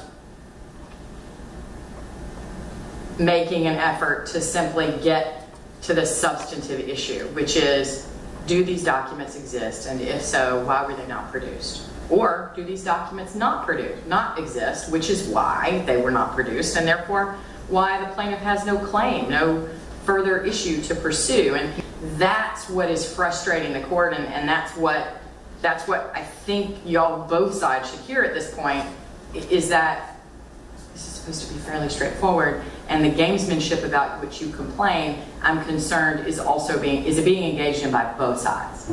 Because it's not that hard for these witnesses to come and say, I got the request, this is what I did, I gave them what we had. Here's what efforts I did when they said, this isn't enough, or I think you have more. These are the additional efforts I made to locate them. Those are legitimate inquiries, and the idea, when there's no dispute that the DA's office has, when there's no dispute that the defendants and the non-party witnesses who are associated with one or other of the defendant entities have notice of the subpoenas, both from this court stating we were going to have a hearing where I expected witnesses to be called who had previously been identified, to a certified mailing notice, to a courtesy email. And then my question is, well then, okay, why not just acknowledge service, or let's adjourn the hearing, have the merchants walk across the street, give all the subpoenas to the front door window of the DA's office, and is that going to be sufficient? What I'm trying to figure out is, at what point do we get to the merits of this? Because one day we might get to the merits and I might say, you know what? I think the DA did everything they were supposed to do and tried to find all the documents, and they just don't have them, and that's okay, and they didn't do anything wrong. But we'll never get there because everybody keeps throwing up roadblocks to have a conversation about the actual merits of where are these documents and what efforts were made to locate them. I understand the court's position. I do. I will say that what the court uses roadblocks are our assertions of the law. We look to the law and we look to see what remedies are available to us under the law, and we follow the law. And that's what we have done in filing these motions to quash. That's what we have done with regard to responding to an improperly served subpoena in order to not engage in gamesmanship, in order to give a member of the public what they have asked for. We have communicated with plaintiff's counsel. We have asked for clarification on a number of issues. We have received, yet again, subpoena after subpoena with requesting different information. And we have asserted our legal standings, our legal rights, and we have followed the law and what we are to do when we are presented with these issues. And I don't fault you for asserting those issues at all. I mean, that's your job and you're right? Like you're entitled to say we were not properly served. If I agree with you that service did not properly occur, then that's where we'll deal with that. But respectfully, you didn't actually answer my question, which was when I said, well, why not just accept service now and let's get to the merits tomorrow? Instead of saying, okay, or no, because you just said, well, I think it's rich for them to, ask the court to go forward and force y'all to do something without observing the legal niceties when they haven't observed the legal niceties. And so I think I respectfully disagree with your assertion or recharacterization of what was said. My position is we are here and we have been requested to produce certain things. All we're asking is that we have an even field, even requirements, that everybody who walks into this courtroom is treated the same. That when we come in, that we are prepared to proceed with our case. When counsel comes in, they're prepared to proceed with their case. And if we are not properly served, if the law is not followed with regard to whatever it is that is asked of us, the law is not followed, if we drop the ball, then there is that next step, whatever it is that flows from that, we own that if we mess up. Right, but again, so that again begs the question, what happens if I adjourn this hearing today, say we're going to start again tomorrow, and the plaintiffs take their subpoenas and come over to the DA's office and physically hand them to the front office? Then we're served. And then we can all have this substantive hearing tomorrow where I have a completely free open day.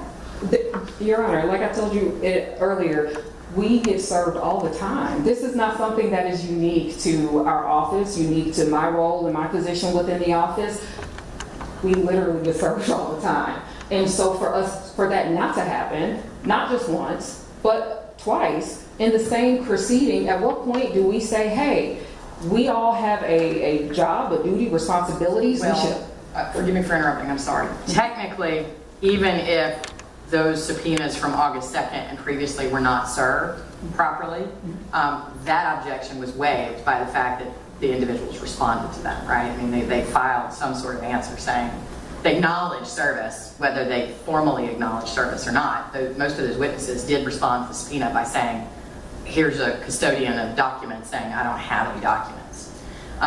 So I think we're focusing our efforts on the subpoenas that were served in advance of this hearing, correct? Yes. Okay. But I bring up the August 2nd because it appears that the same methodology or tactics were used, even though that was at issue on the August 2nd. And so instead of there being the extra step to reach out to myself or to reach out to someone else within the office to say, hey, we're trying to make sure that this gets to you guys so that you, one, have it, that you know what the scope is, that we can have those discussions as the court has. Which presumably they did by emailing it to you, but.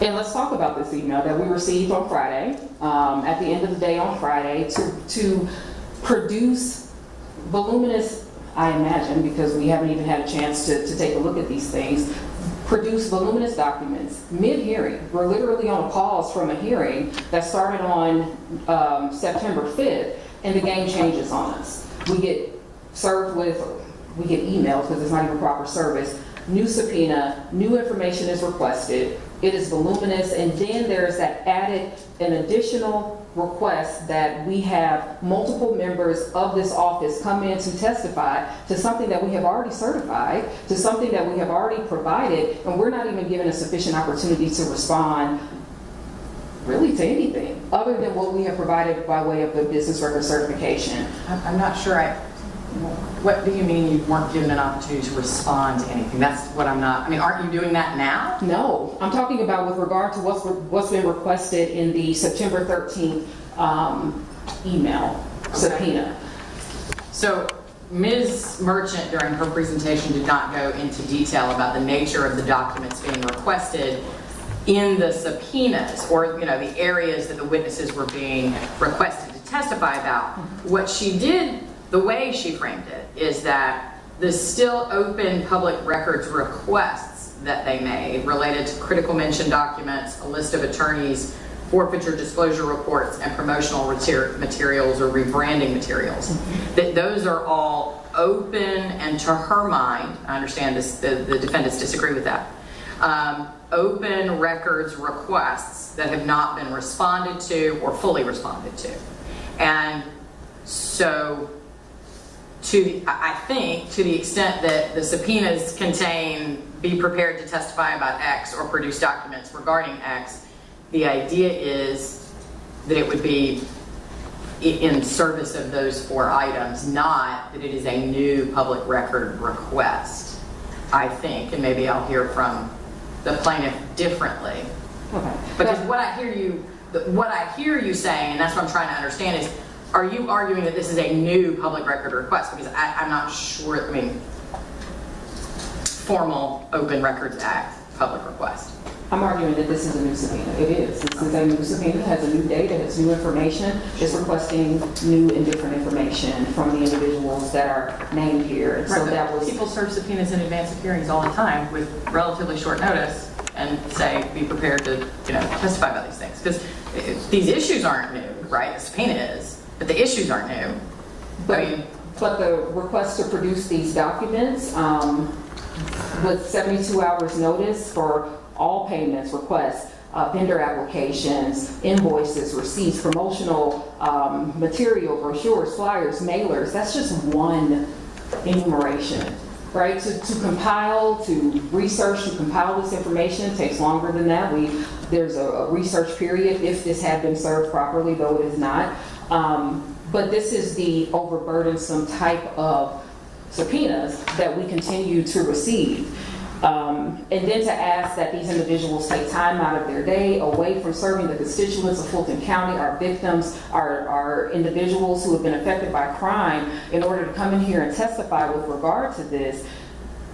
Your Honor, that is what makes this request, this subpoena of a sort that should be quashed as a matter of law, not just for the lack of service, but there are individuals, like I said previously, who have already been designated as the individuals who keep the records for the Fulton County District Attorney's Office, for our county, who know how these requests are received, processed, and the efforts made, as the court has stated.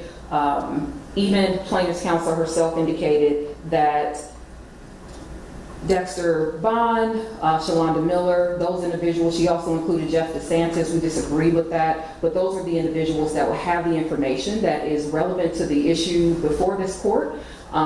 This should not be a fishing expedition where as much information as possible is trying to be obtained in order to help in the adjacent criminal case. That's not what this should be. I agree, and as I have said multiple times, this case is, despite the subtext that all of y'all seem to be aware of and seem to keep deferring to, which I understand why it frustrates both sides. This is a Public Records Act, an Open Records Act action. It's an action to enforce a request for open records, and that's all it is. Now, what somebody might try to do with those records and why they're being asked for, that is not my concern, and I'm trying real hard to keep it out of this proceeding because it does not control the outcome and it should not concern the court. Now, I also fully intend, whenever a witness actually takes the stand, to keep the nature of any inquiry very narrow to the issue here and not let the plaintiffs engage in some sort of fishing expedition that doesn't have to do with the public records request that they asked for and that they are seeking to enforce. And so,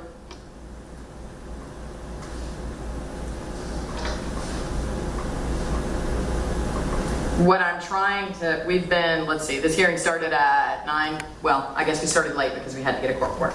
So it started at 10 o'clock. We've been going roughly 2 hours and we still haven't gotten to the where we need to be, which is the subpoenas. I except to the extent that it's my intention to limit the scope of any inquiry of any of these witnesses to the very narrow issues that are presented. I disagree with you that these subpoenas are overly broad or unduly burdensome, given that everybody had an understanding of what was going to be at issue for some time. Now, I think your best argument is probably that they weren't properly served, but that is something that can be remedied through either one, the parties civilly and professionally agreeing to accept service, which I can't compel anyone to do, or by securing service today in advance of the substantive hearing that this case should have already had by now. And so what I'm wondering, Ms. Alavi, is does that if I tell you that I disagree with your position that the subpoenas are overly broad, but that I might agree with you about service issues, but that service issue can be resolved, then does that resolve your issue, understanding that you continue to disagree with that ruling? But it would ultimately be a ruling denying your motion to quash on the basis that it was overly broad, but perhaps granting your motion to quash on the basis that it wasn't properly, specifically served in the exact manner on the individual required by law. What are your thoughts? I still think, and based on my motion, that the individuals listed for the non-parties, minus Mr. Bond Jr., they have no relevant information with regard to the issues that are before the court. They are not the custodian of records. They are not the individuals that are tasked with determining how those records are received, what we do with them, how we process them, the efforts that we made for diligent searches. They are not those individuals. They just happen to be individuals that may have sent an email or received an email. They are not the individuals that can speak to how open records are handled within the office. So right, and I think I understood both Ms. Merchant's statement here this morning and also cross email that I saw, that Ms. Merchant, I think at the beginning of this hearing, identified 3 witnesses that she intended to call. One of whom is Mr. Bond, right, whose job it is to deal with open records. Understood. And that I think the discussion in the email communications that the parties copied the court on was that the only reason that they might need to get into the weeds of these other witnesses is if those 3 witnesses say, that document doesn't exist, when they have documentary evidence that an email was sent to somebody. And so part of the issue is, as I said earlier today, regarding the motion to quash the subpoena to Madam D.A. Willis, the motion for contempt, I should say, is premature because nobody's actually tried to call Fani Willis to testify in this case, in this proceeding. And I wonder if the same is true about those extraneous witnesses, because it may be that their testimony would be cumulative or immaterial to the proceedings, depending on how the testimony of those 3 witnesses that were initially identified by Ms. Merchant. And please forgive me, I know Mr. Bond was one of them, I don't remember the 2, maybe Mr. DeSantis and one other person. Yeah, Ms. Miller. Ms. Miller, thank you.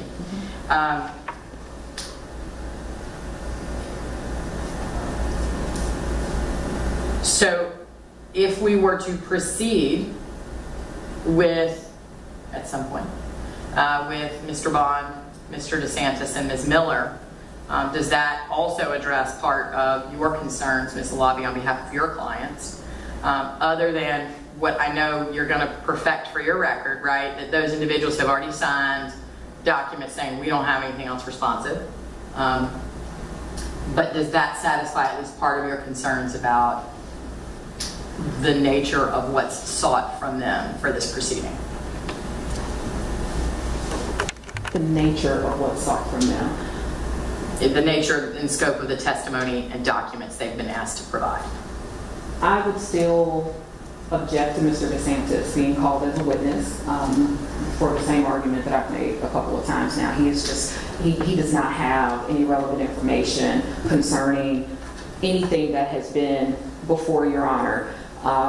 Mr. Bond Jr., quite frankly, is the one who has the information. He's the one who has the knowledge of how open records work within the office.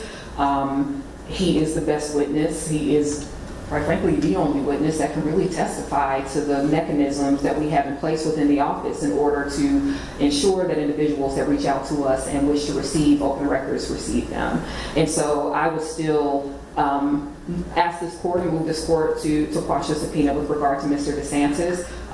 Mr. Bond testifying, I understand that, Your Honor, which is why I separated him from the pack at the onset of this argument, because he is differently situated and he does have information that would be helpful to Your Honor. But the other individuals that I have filed these motions on behalf of, they just don't. That's not part of their duties. It's not part of their job. It's not something that they've handled.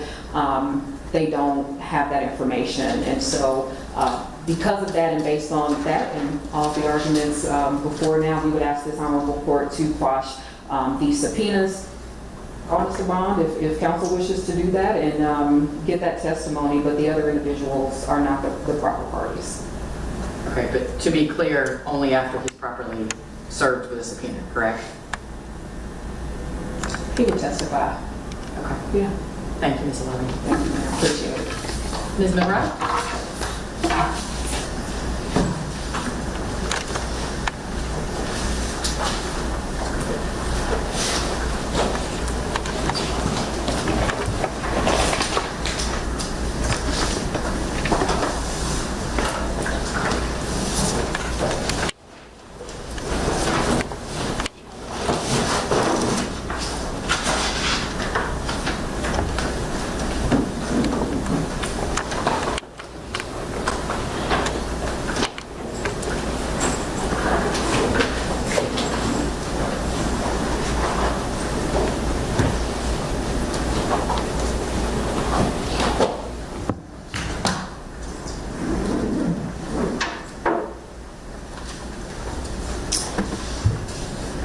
Good morning. Yes, good morning. You've got 4 minutes to still be good morning. Okay, so I just don't want to belabor the court with just duplicative arguments. As it pertains to Madam DA, in her official capacity, we filed this motion to quash subsequent to plaintiff's motion for enforcement and contempt. And also to Ms. Fani Willis is not the person with superior knowledge who can speak to the things that I believe is before Your Honor. Well, let me save you the trouble. I agree with you, Yeah. right? I mean, as I said, we are in the civil world. Most of y'all probably spend most of your time in the criminal world, but we're in the civil world, and in the civil world, there's a pretty well-established doctrine that says that we don't ask the CEO for documents until we've gone and asked the people whose job it is to have that information. And in this situation, by extension, the analogy here is that Madam DA is the CEO of this entity, and that there are people like the individuals whose job it is to provide these documents, to comply with these requests, and to talk about how they're maintained and how they go about responding. So, save you the trouble there. I agree with you that there's a limited universe in which what particular knowledge Ms. Willis has about the nature of this request becomes relevant, but we're nowhere near that point yet. Right, and so that's where the harassing part comes in. I do believe that these subpoenas were issued not for the information, not to seek information as it pertains to the underlying request, because the underlying open records requests were submitted to the Fulton County District Attorney's Office, not to the DA in her official capacity. The people who can speak to those things, to the process. In fairness, let's be precise. The requests were made through the portal that is maintained by Fulton County to the Fulton County District Attorney's Office. And the only reason it became an issue that Fani Willis, as the District Attorney of Fulton County, did not receive those requests is because the drop-down menu on the portal says Fulton County District Attorney's Office, and then Fulton County District Attorney's Office said we can't be sued to enforce this request because we're not an entity. So that's how we got here. I don't think you gain anything by arguing, well, the District Attorney was never served with this request, because the request was made in the manner that requests are supposed to be made, in that the portal was used to submit it to an appropriate entity that would have custody of these records. So I don't think that helps you, so maybe move on to a different position. And just to clarify the point, the reason why I brought that up, and testimony from Deputy Shalonda Miller and Dexter Bond can actually clear up that process and how it actually works as it pertains to Fulton County and the District Attorney's Office adjacent and by way of use of the portal. But as it pertains to DA Willis and the process of open records, from receipts of the request, how it's handled, down to the request itself, and how it's provided, she wouldn't have any particularized or special superior knowledge as to that. And so in the interest of judicial economy, we want to make sure that we have witnesses that would be competent to speak to those things, who would have personal knowledge that would speak to those things. And to have DA Fani Willis here to speak to those things would not be that. Okay. But here's the thing. One, DA Willis is not here. Correct. Right? Two, if I am presiding over a trial, right, the lawyers will typically subpoena 8, 9, 10 witnesses, right, if they think they can get through that many in a day. And I would never, ever hold a witness in contempt for failing to appear if nobody actually called them to the stand and then they weren't there in compliance with the subpoena. So that's number one, which is why the motion to hold Madam DA Willis in contempt, in my opinion, is premature. By extension, I think the motion to quash at this point is moot because nobody's actually called her to the stand. I've already said my belief based on the case law is that the plaintiffs are going to have to make some sort of showing as to why her testimony would be specifically relevant here. That doesn't necessarily relieve her from the obligation to potentially be subject to the subpoena, to be under subpoena. And I don't know that I can make an informed decision about the nature of any individual information that Ms. Willis may have unless and until I hear from witnesses and the plaintiffs make some showing that the only way we'll ever answer this question is to hear from Madam DA Willis, which, as you can probably tell from my tone, is a pretty high bar. So I mean, I don't know if it's that.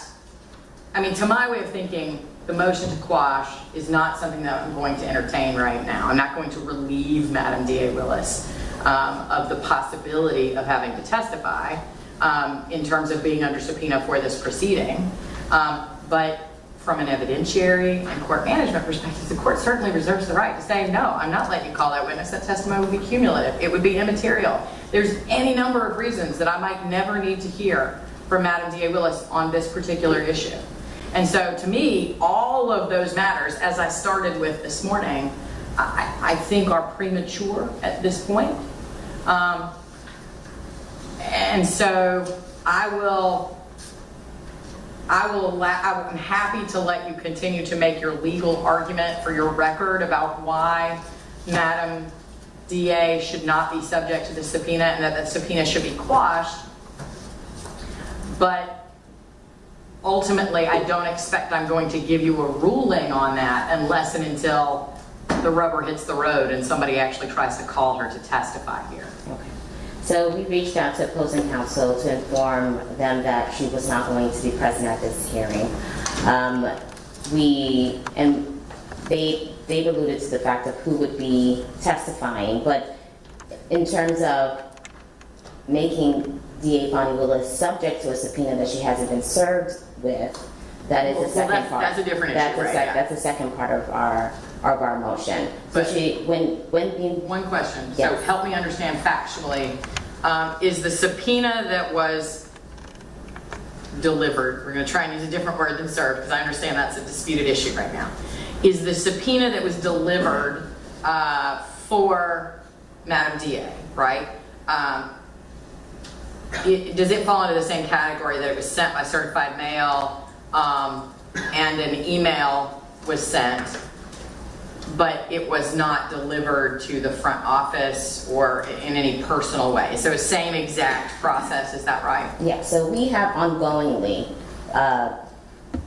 checked with the DA's office to see if service was received by Madam or the office, front desk, as they alleged, in their pleadings, and that has not been the case. When I did a checking of the USPS tracking that they provided in their exhibits, I think it's Exhibit G, in their certified return receipt mail receipt, it just says Fani Willis. It doesn't provide an address. And then when I look at the tracking, it says could be at front desk, mailroom. It has all these slashes of all the places that this certified mailing could be. Well, but if certified mail is allowed, right? If certified mail is an acceptable way to serve a subpoena, and it was mailed to the address, right, that someone I think I understood Ms. Merchant to say that it was return receipt requested.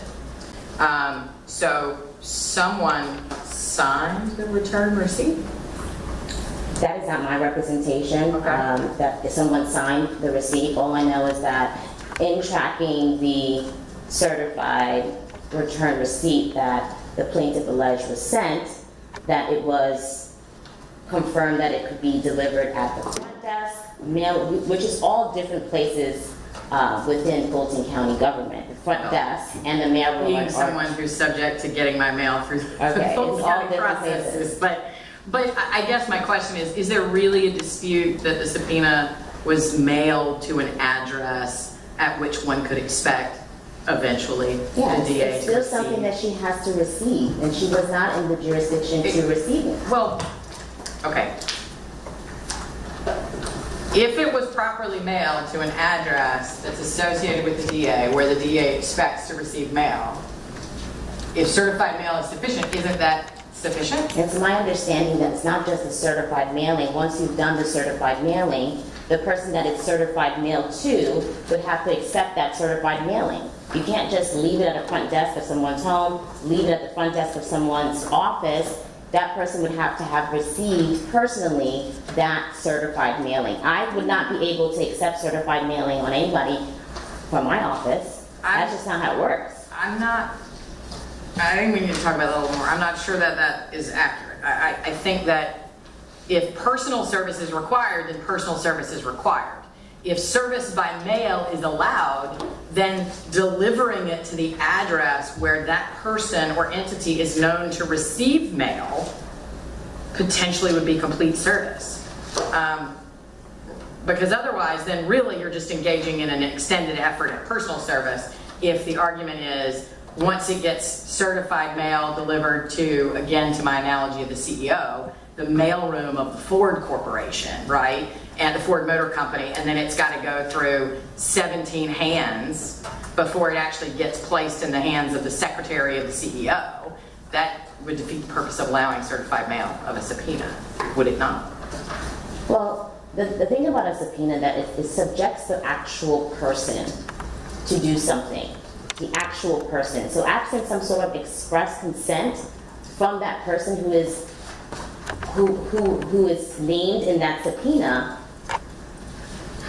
is not, that service of that subpoena is not enforceable. The court does provide some direction on this. In the Edenfield versus State case, it says that the lack of personal service invalidates the legal force and effect of a subpoena. So whether it be hand delivery or certified mail or overnight mailing, that person who is the receipt of those mail is the person who must receive that mailing unless it gives a third party consent to do so in order for it to be enforceable. Okay. That is my understanding of the interpretation of the statute. So by that logic, let's play it out to its natural conclusion. The DA was not in the state of Georgia on Friday, when I think someone has told me that Friday which was Friday the 13th, how fitting, that Friday the 13th was when these subpoenas were mailed to, or delivered in the mail to the district attorney's office, right? Is that correct? That's correct. Okay. And so by your logic, because Madam DA Willis was out of town on Friday, that subpoena could never be served on her because she wasn't here to receive service of a certified mailing to her office where she routinely receives mail. Well, that's assuming that it was sent to her office.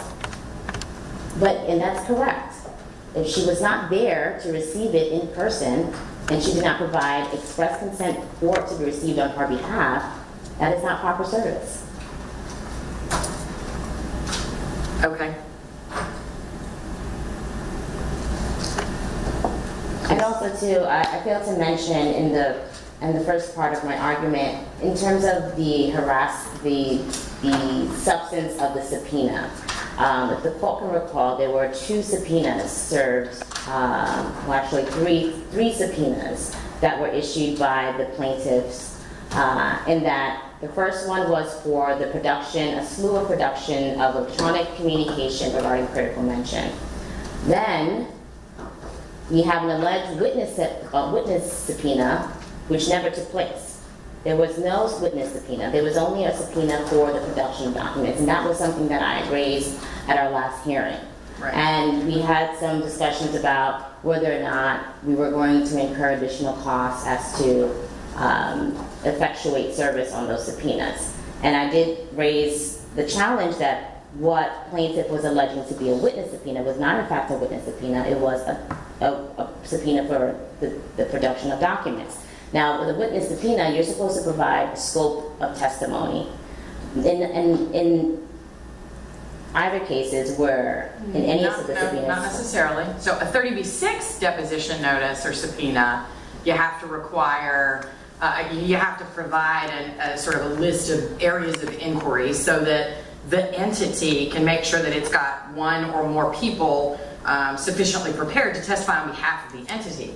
But here, the scope of the questions are limited by what's relevant in the context of the case. Now I understand it might have been accompanied by subpoena requests for documents, but the scope of the testimony that might be offered or expected to be offered by any individual under subpoena is, controlled by the scope of the case. Okay, so to that point, which leads me to my next point, you have subpoenas for the request of documents that are not the same as the underlying open records requests.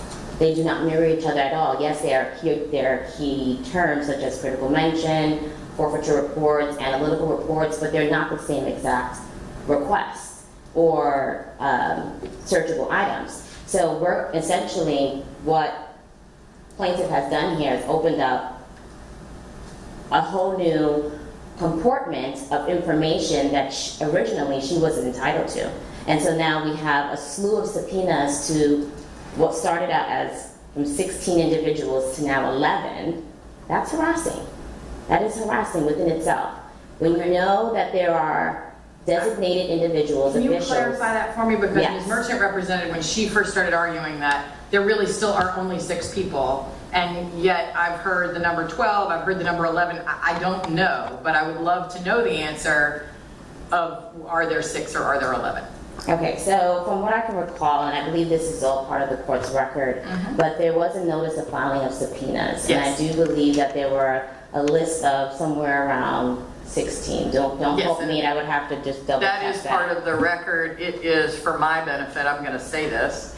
There was a notice of filing subpoenas filed on August the 30th. It's docket number 48 in my record. So Okay. yes, and there were a number of individuals, all of whom, I don't know if it was that they were provided to plaintiffs and they filed them or if defendants filed them, but it looks like Bond, Willis, DeSantis, Bailey, Dilligard, Armstrong, Kerrigan, Murray, that is the list, but they all filed some sort of response and objection to the subpoenas that were served on them. Yes, Your Honor, I was the one who filed those objections Thank on you. their behalf.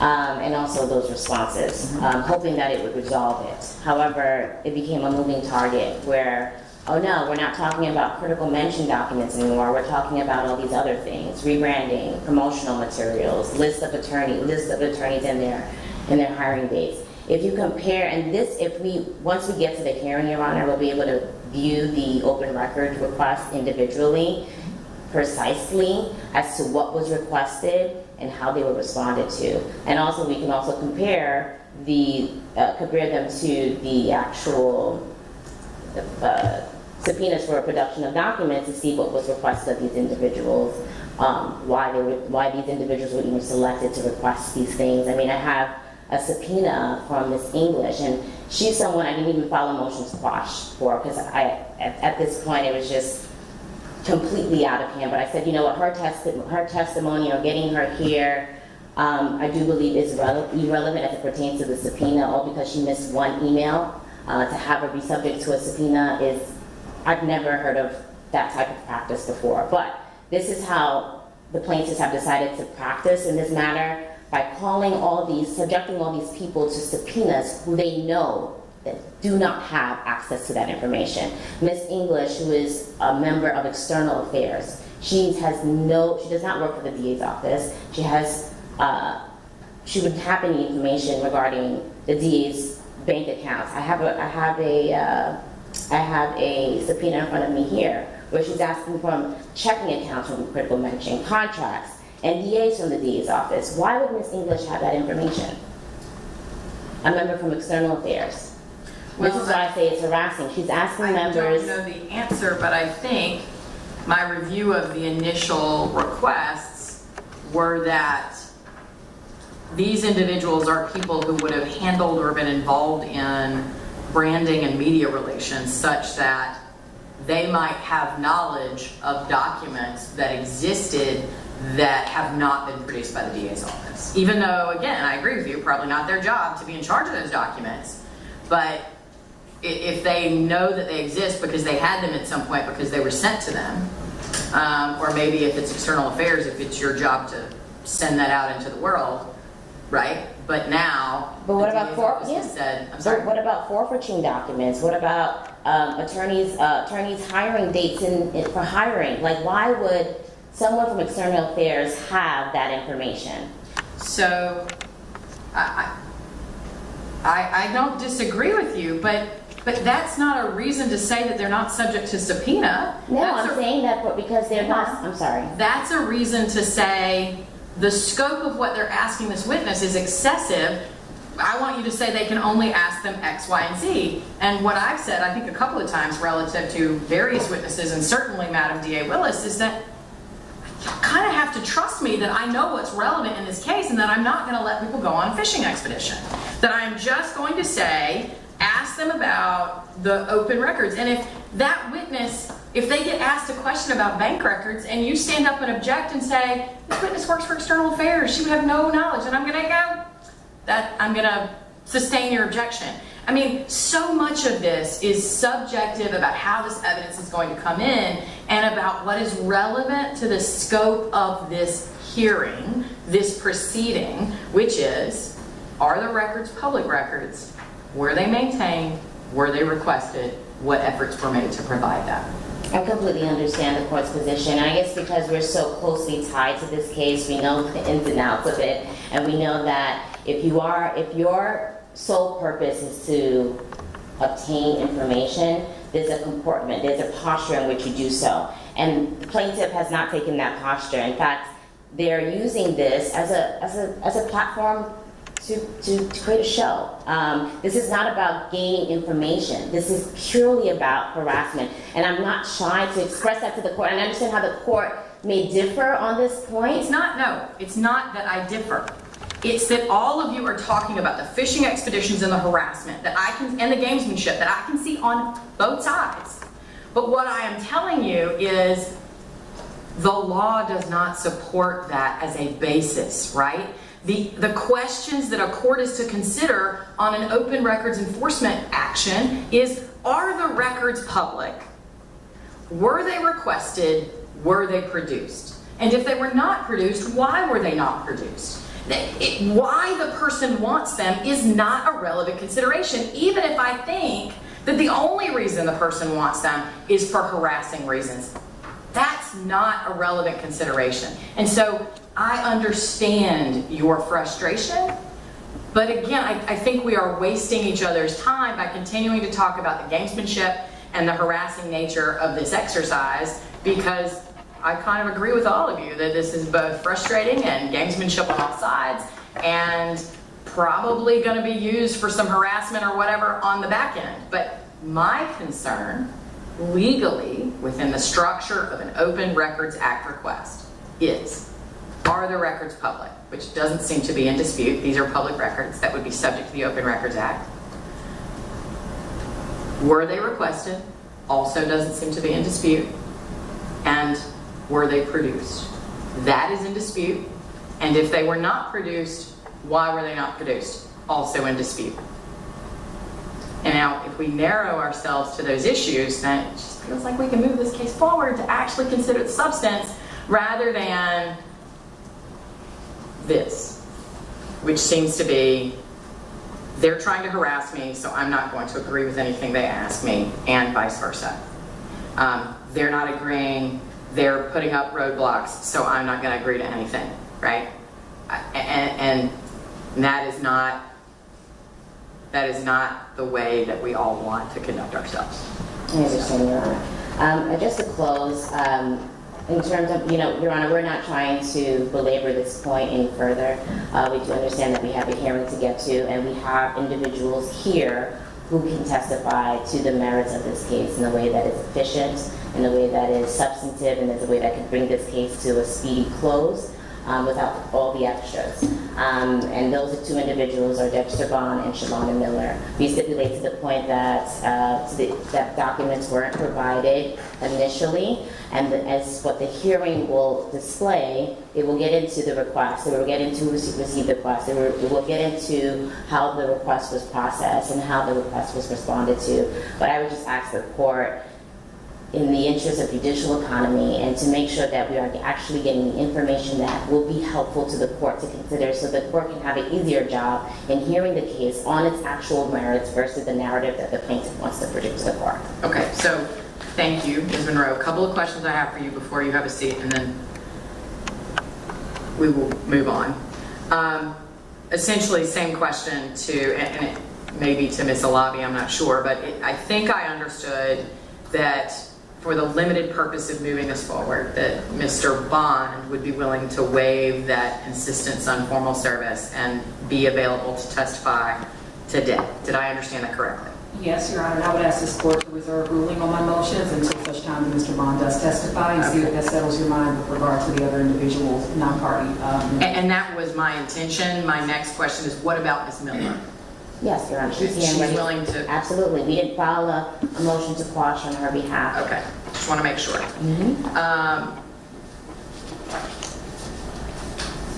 Okay, thank you. Thank you. Ms. Merchant? Yes, Very brief. Since it was your burden, I'm going to give you a chance to reply, but please be brief. I promise. We've been beating this horse for 2.5 hours. I understand. First, Dexter Bond was personally served of the city, so didn't know that was a big dispute. Should have brought that up earlier. We have his return. So he was served, so I'm not really sure why they're arguing he's not served. We have the return. It doesn't matter, because his counsel on his behalf has said he will waive service to the extent it was defective in any manner and testify today. And Judge, I always had planned on calling Dexter Bonds first and calling Shalana Miller second, and then calling Jeff DeSantis, and I can enunciate exactly why I believe Mr. DeSantis, and if we get to it, Ms. Willis, would be relevant. The critical mention piece is there was a private password and a private app. Dexter Bonds was not involved in that at all. Never had it. You can tell from the emails. If you look through the emails, he did not participate in that. He signed the check, but he did not participate in that. And you can see that through some of the email traffic where he's talking to Jeff, and he's like, I don't even know what this is. They're asking about critical mention. What are they talking about? Jeff DeSantis is the one that had that account. He can answer the questions about the maintenance of the reports. Dexter Bond, I don't believe he can. Maybe he can, but I don't believe he had personal knowledge, because only the only two DA employees that actually had access to critical mention are Fani Willis and Jeff DeSantis, which is why they were under subpoena. So I think that he is relevant for that reason. I think that will become abundantly clear when Mr. Bond testifies. Bond did not have access to those reports, those types of things. That was not part of his job. So Mr. DeSantis would have that. The other thing is, I just wanted to clarify for the court, the same thing with the reports and the analytics for critical mention. The only people on those reports and on those emails are Fani Willis, Jeff DeSantis, and then a former employee who does not have access anymore, Robin Yearty. And so those are the only two. There's an email specifically, it's at Merchant 0095, June 4th email, where Ms. Willis is emailing Mr. DeSantis and Ms. Bryant, talking about she's waiting on things from critical mention for a book. And they're the only people on that. So I can't ask Mr. Bonds about what stuff they're waiting on from critical mention, what documents exist. Mr. DeSantis is the only one, and Ms. Willis, that I can ask about that. As far as the motion to enforce the subpoena, I understand the court's not happy that we filed that preemptively. The reason that we did, just to clarify, is because recently there was another subpoena issue, and the court's order in that case said to preserve the right to call that witness, you had to moved to enforce the subpoena. So out of an abundance of caution, as soon as Ms. Monroe said, Ms. Willis is not showing up, we moved to enforce the subpoena to preserve that right, once they let us know that. As far as, the only other thing that seems to be a theme is that this is oppressive and harassment. These are all the same things I've been asking for since January. They're not oppressive and harassing. I just keep hearing that term without any explanation as to how they are oppressive and harassing. I'm asking for documents that are public records, taxpayer-funded records, and we've made concessions. We've been asked to make 2 concessions on witnesses. We were asked to release Miss English. I agreed. I said, I don't think I'm going to need her. Can she be on call? And we don't care if she comes by Zoom, because I don't think I'm going to need her. They asked me that. They asked if Mr. Kerrigan could have a substitute because he's at a conference. That's fine. I told them exactly what the testimony would be that I would be questioning so they could prep that witness. We've not been unreasonable. I emailed every single witness that we subpoenaed and said, talk to me. Most of them emailed, if they did email back, just telling me, no thank you.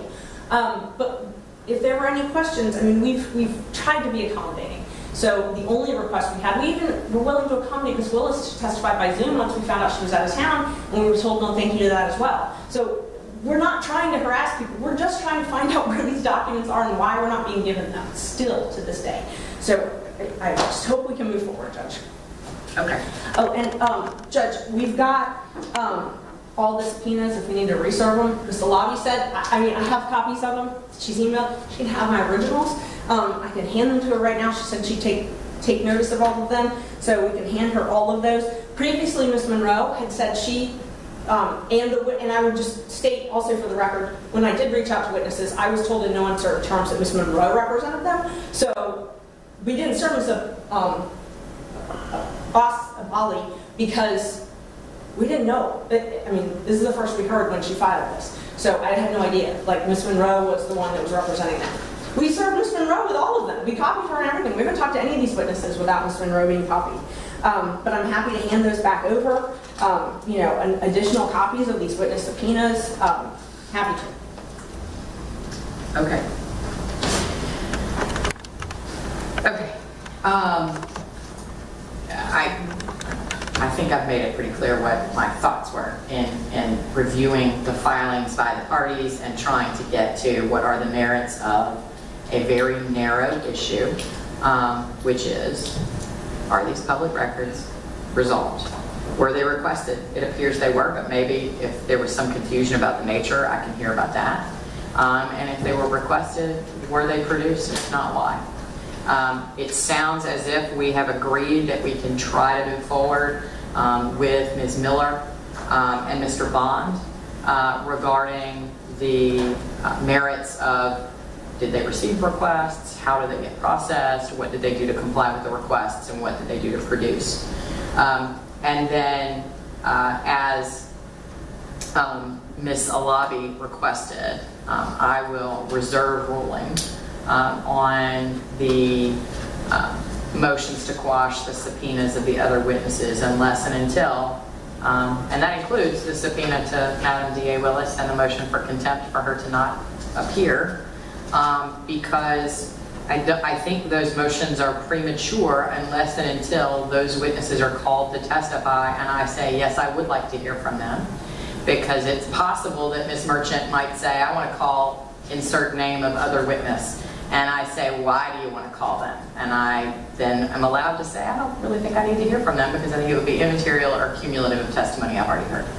And so unless and until she calls a witness that may or may not be under subpoena formally, and I say, yes, I want them to take the stand, I don't think I need to rule on either the sufficiency of the subpoena in terms of its service or the scope of what was requested in the subpoena, unless until that issue is presented to me. So I will accept your invitation, Ms. Alabi, to preserve or to reserve ruling on those motions to quash until such time as I have to, until I think they're right. So it is 12:30.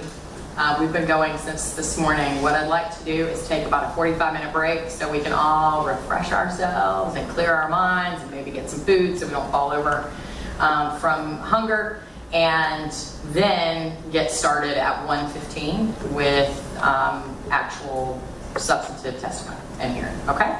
Thank you. Anything else I need to address before we adjourn for 45 minutes? No, Your Honor. Thank you, Your Honor. Thank you.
Mr. Bond turned back into these things. So Oh, perfect. Okay, yeah.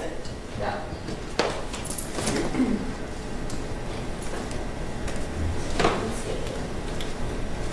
Anything you need? Are you following along? Which one's on? Yeah, for the follow that out. Yeah.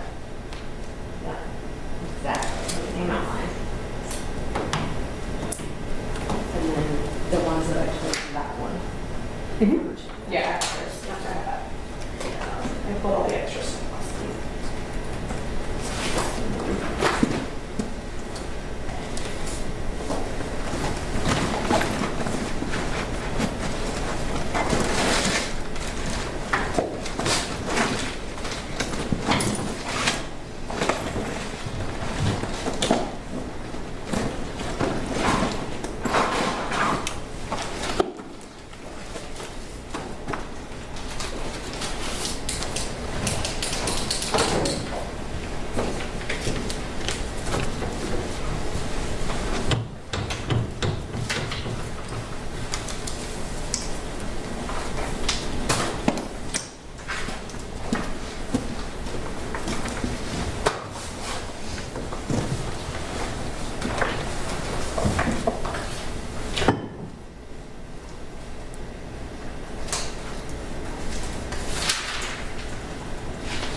here, Mr. Bond. Okay, cool. So, but we stayed outside. Oh, yeah, perfect. Yeah, I don't know. I think we probably scratched above the rule, but we did it last time. Yeah, I figured probably would, just Yeah. not having had testimony yet. Yep. Perfect.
getting reconvened. Madam Court Reporter, are you still with us?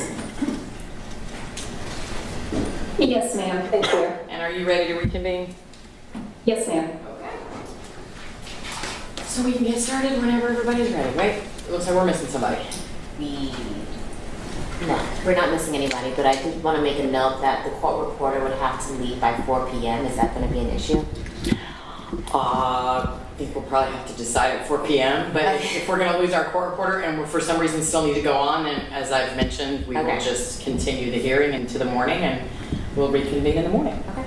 And I'm actually cleared until 5 now. Sorry about that. Okay.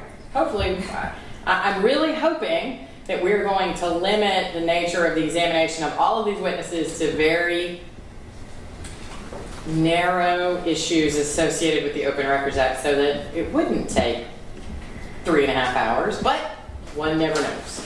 And Your Honor, I would just note that I actually have an issue at 4 o'clock as well, related to child care. Didn't need to be, but Okay. I was 4. 4. Okay, so Judge, just this 4 o'clock is coming up now.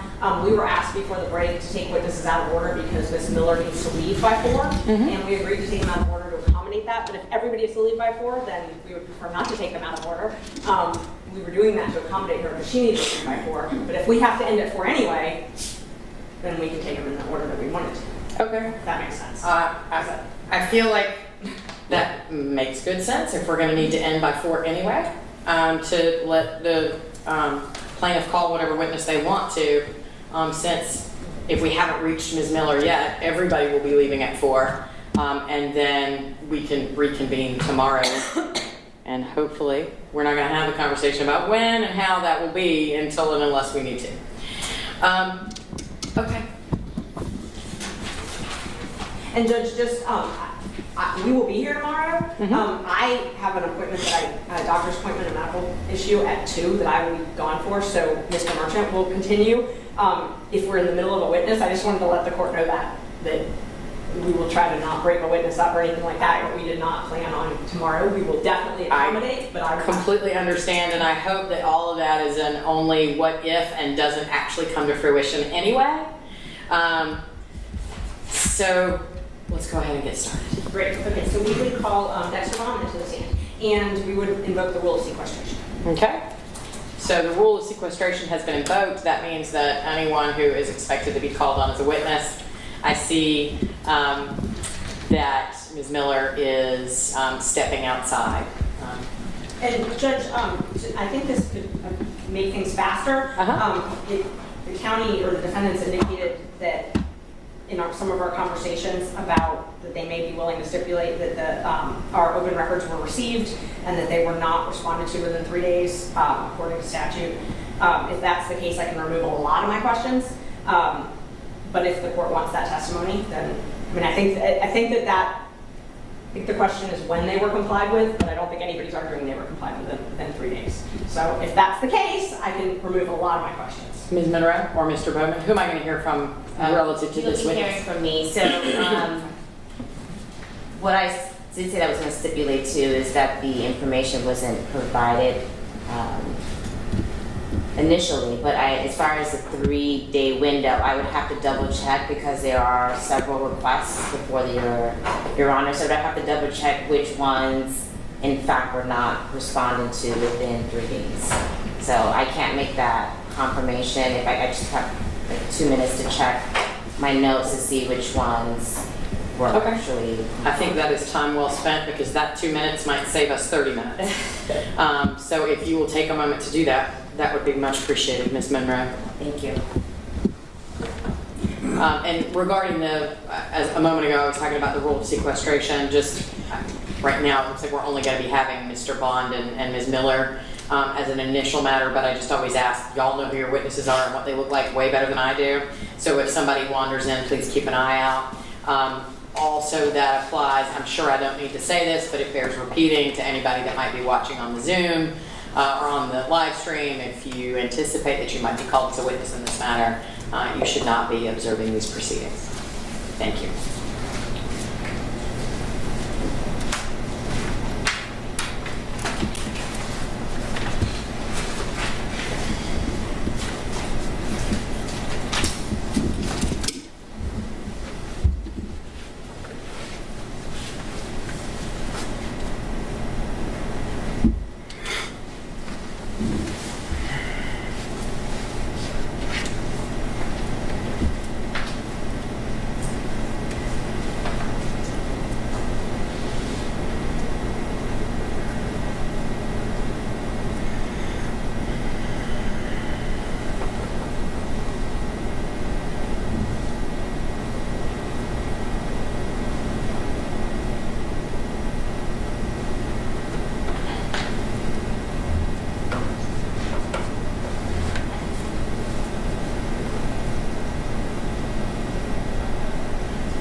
same spiel, so be careful of the ledge to your left there, because that chair is on wheels, and I have actually had a witness take a tumble, and I don't want that to happen to you. Perfect. I will not be number two. I appreciate it. Thank you, Your Honor.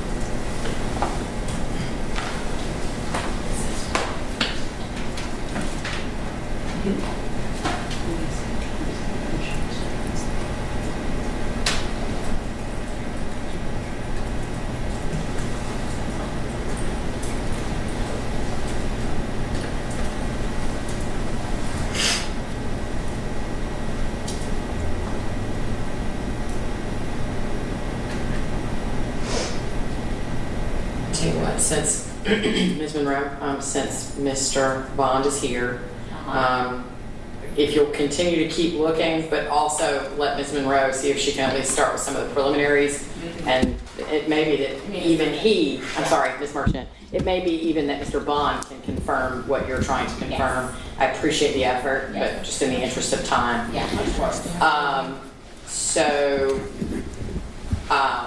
Mr. Bond? Yes. If you'll do me a favor and raise your right hand, I'll swear you in. Do you swear the testimony that you're about to give the court will be the truth, the whole truth, and nothing but the truth, so help you God? I do. Okay, thank you, sir. You may lower your hand. Now, if you would, for the record, state and spell.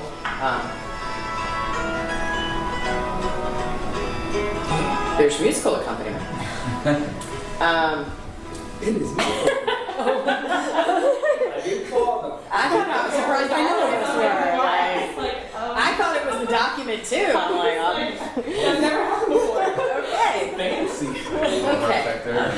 Right? Yeah. Oh my gosh. Minor. Okay, so I think you already, or I was asking you to please state and spell your name for the record, and then I will deliver it over to Ms. Merchant to begin her questioning. My name is Dexter Q. Bond, Jr., B-E-X-T-E-R, middle initial Q, Bond. I am a junior. Great. Thank you so much, Mr. Bond. Can you tell us what your job title is? I am the Deputy of Operations for the Office of Fulton County District Attorney's Office. Does that include being the records custodian? Yes, among many things. Okay. And before we get into the documents, I want to talk to you a little bit about the portal, how that's set up. If first, let's talk about at the time that I made the request in January of 2024. Was there a website link on the DA's website for open records at that point in time? In January, yes, there was a link on our website, yes. And when a person clicked on the link on your website, it took them to the county attorney's open records portal, correct? Yes. And there was a drop-down box if they went to that open records portal to request records from the district attorney's office? And then I can't speak to that because I don't request records from the district attorney's office. Okay. So at some point in time from then till now, was that landing page from the DA's office website removed? I don't have information to that. I don't know. Do you know if the open records page, the page that the public would go to, if that link was ever altered? Are we talking from, give me a time frame. From January until now. So what we just talked about was in January. If I went into the DA's office website, I clicked on open records, it took me to the portal. Yes.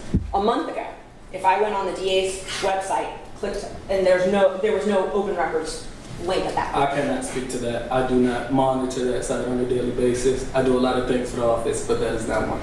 Okay, so you cannot speak to whether or not there was an open records portal site or portal link on the DA's website?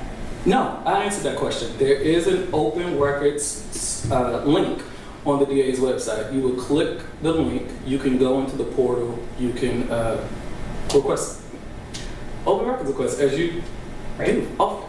So there was one in January and there is one now, right? To my knowledge, yes. Do you know if it was removed at any time over the last 9 months? I cannot speak to that. Okay, thank you. Who could? I don't know. I don't maintain that particular website. Once the information is placed in the portal, if necessary, it could be elevated to me. and I do my job as the business records custodian.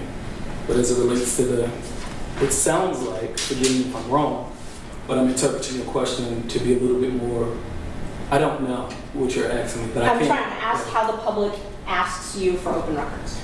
And I'm saying that the DA's office has a website. As you know, the DA office has a link that you can use. The DA's has once you click that link, it goes to a portal, which you have used several times. And once you go into the portal, you can put in your request. That's what I'm saying.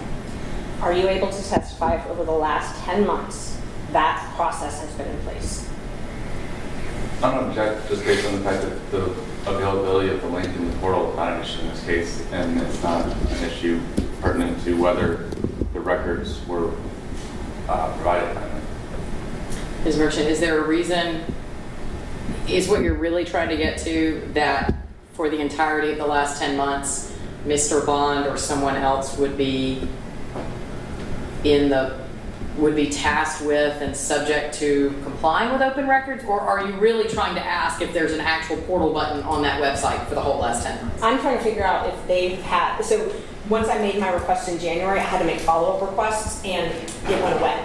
And I wasn't able to continue to make those follow-up requests, which is part of what, when we continue to make those requests. Okay. Forgive me, I'm gonna reframe your question and you make sure that I'm not reframing it appropriately, right? Your time frame at issue is from January to the present. Yes. And you are asking me at any time, did that particular process deviate? Yes. The answer is yes. Okay. May I explain? Please. Because of the cyber attack. I do know, if I'm familiar, that you received an open records request saying that, hey, we are under a cyber attack, this will require a delay, and I do know that this portal is not maintained by my particular office, right? I think you and I can agree with that they made some modifications. So if your question is, look at 10 months, did something change from the routine? The answer is yes. The reason why is because it was a cyber attack. I'm just going to interject very briefly. You're like me, you're naturally a fast talker. And for the benefit of the court reporter, she's already asked us once to slow down, so if you'll try to be more conscious about speaking slowly so she can take it down, okay? Yes, Your Honor. Thank you, sir. Go ahead, Ms. Merchant. And I just want to make sure I understand. So it changed because of the cyber attack. So that portal link was at some point disabled or not available? So you asked me, did something change? I reframed the question to make sure that we were on the same page, right? I told you, yes, something did change. I gave you an answer as to why that did change, and that was as it relates to the cyber attack. Again, the framing of your question was from January to the present for the last 10 months, right? Mm-hmm. And in your question, you asked me something about the last 10 days. So forgive me. 10 months, I'm sorry. You said 10 months, but you also said 10 days. I asked you a follow-up as it relates to the framing, right? I've answered that question from January to the present. I have told you that the reason why that has changed is because of the cyber attack. I've also told you that I do not maintain that website on a daily basis. My question was, how has it changed? You said it's changed. My question is, how has it changed? I cannot answer that question. What I can say is that from 2021 to the present, the DA's office has had access that allow constituents like yourself to request open records. That link is displayed on our website. Once you click that link, you can go into the county's portal. I've also told you that I do not monitor that website on a daily basis. So if you're asking me how, I cannot answer that question. But if you're telling me, look at the last 2 months, if it has changed, I am telling you, a cyber attack has required a lot of things, including open records, to change. Do you monitor the open records portal? Do I monitor it on a daily basis? No. Do you monitor it at all? Yes. How often do you monitor it? On an as-needed basis. As needed. Yes. How do requests come to you? You go to the link, you put it in, it goes into the portal. Sorry, and just to save time, I'm not asking how I do it, I'm asking how they come to you. Once a staff member on my staff, a designated staff member for open records requests, receive the open records. If it's standard, like the many of you have supplied, we can go ahead and give you a responsive record, right? If it's not standard and it requires an elevation of some sort, then it is elevated to me by a staff member. Elevated to you? by- Elevated to me, Okay. by staff member. So the first sort of triage is the staff member reviews it, determines that they can just answer it quickly. I would say that, yes. And then if it's something that's more elevated, can you describe what something more elevated would be? I'll do it the opposite way if I can. If you're looking for an invoice, a particular invoice, and that invoice has been commonly requested, my staff knows that this is a particular invoice. And for efficiency purposes, we'd get that responsive document to you as quickly as possible. And then if you're talking about something that is exempt or possibly exempt, that's an example of something that's going to be elevated. And not in this particular case, but in some cases, my exemptions include open and active investigations. So in those particular cases, that'll be elevated. Were my requests elevated? You have to be more specific. You know, you gave me about 40. Were any of my requests elevated? Yes, ma'am. Were any of my requests not elevated? Narrow it down. I'm going to say yes because 40 was not presented to me. I know that you are a frequent open records requester. I know that we have responded to open records requests. I am familiar that you, I would say dozens, and I would not say that all dozens have been presented to me. Those have been closed out based on my monitoring. So I am comfortable saying that all have not been elevated to me. And you said I did 40 open records requests? I said dozens, maybe 40. I feel comfortable saying dozens. I know. They're maintained on the open records portal, right? Yes, I'm pretty sure they are. So maybe 40, maybe 30, but I know it's a lot.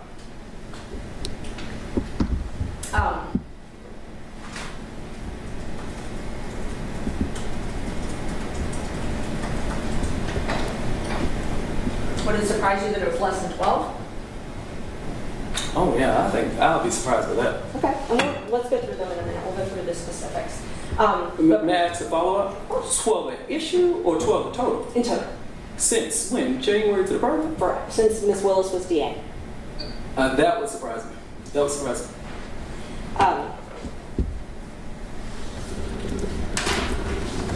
You all have a employee manual that you use at your office, right? Yes, Right. And that governs, it also talks about open records requests. I believe so, yes. And if you want to look, we've got, these have been admitted previously. This is Merchant 0602. I believe the county attorney supplied this, I'm assuming, from your office. Does that look like, you can look at it on your screen, part of the employee handbook that's given to new hires that Ms. Willis created or updated? Mr. Vaughn's eyes may be better than mine, but you might need to make it bigger. Okay. Because my screen's pretty small and I'm struggling. Yeah, it's hard to read. So that's okay. Thank you. Thanks. So does that look like the section regarding open records compliance? Yes, at first glance, yes, 6.6, Open Records Act compliance. Okay. And it says that all open records requests submitted by members of the public will be handled by the open records officer. Is that you? It will be handled through the portal, so no, not necessary. It will be handled under my leadership. Okay. And so handled under your leadership, but through the portal. It also says that DA employees should consider all communications that occur on county email, cell phones, and other county-owned technology to be considered open to a FOIA request. Subject to no exemptions, yes. So I think that's consistent with the Open Record Act. I would Okay. agree with you. Okay, so subject to no exemptions, county email and cell phone communications would be something that you would provide in open records. General rule, but I think you and I can agree certain things exception. I work with 385 staff members. Of those 385, about 150 or so Okay. are attorneys, and we know that there's exemptions. So anything that they're working on as it relates to attorney work product or confidentiality work product are exempt. So yes, this is the general rule, but I don't want the general rule to be mistaken as the norm. Right, I understand, definitely, there's statutory exemptions. You and I are on the same page. The statute's the And to statute. be clear, the employee handbook, while it is helpful guidance, doesn't change what the statutory obligation is one way or the other, so. No, and the reason I'm asking him is the process in their office, to try to understand this process. And if I can clarify, I think the second sentence is certainly important, right? I know that our employees, again, I alluded to the size of the office, 385 approximately. we want to make sure that staff members who receive open records requests know what to do with it. So I think that was the angle. Okay, so the employees receive this and they are told that they need to forward it to legal counsel of the district attorney when they get something. At the time of that writing, yes, legal counsel. Okay. This is the current handbook, though, right? I'll represent it's the one that your office provided earlier this week through Ms. Monroe. I would say yes. If your representation is correct, I would take that as this is the correct one. And legal counsel, right now it's Ms. Abbasi, I don't want to say her name wrong. Alabi. Ms. Alabi is legal counsel now. It was Mr. Armstrong before, correct? Yes, he was at one point. Okay. So according to this, Mr. Armstrong or Ms. Alabi would be copied on all open records requests received by employees? So, no, let me deviate.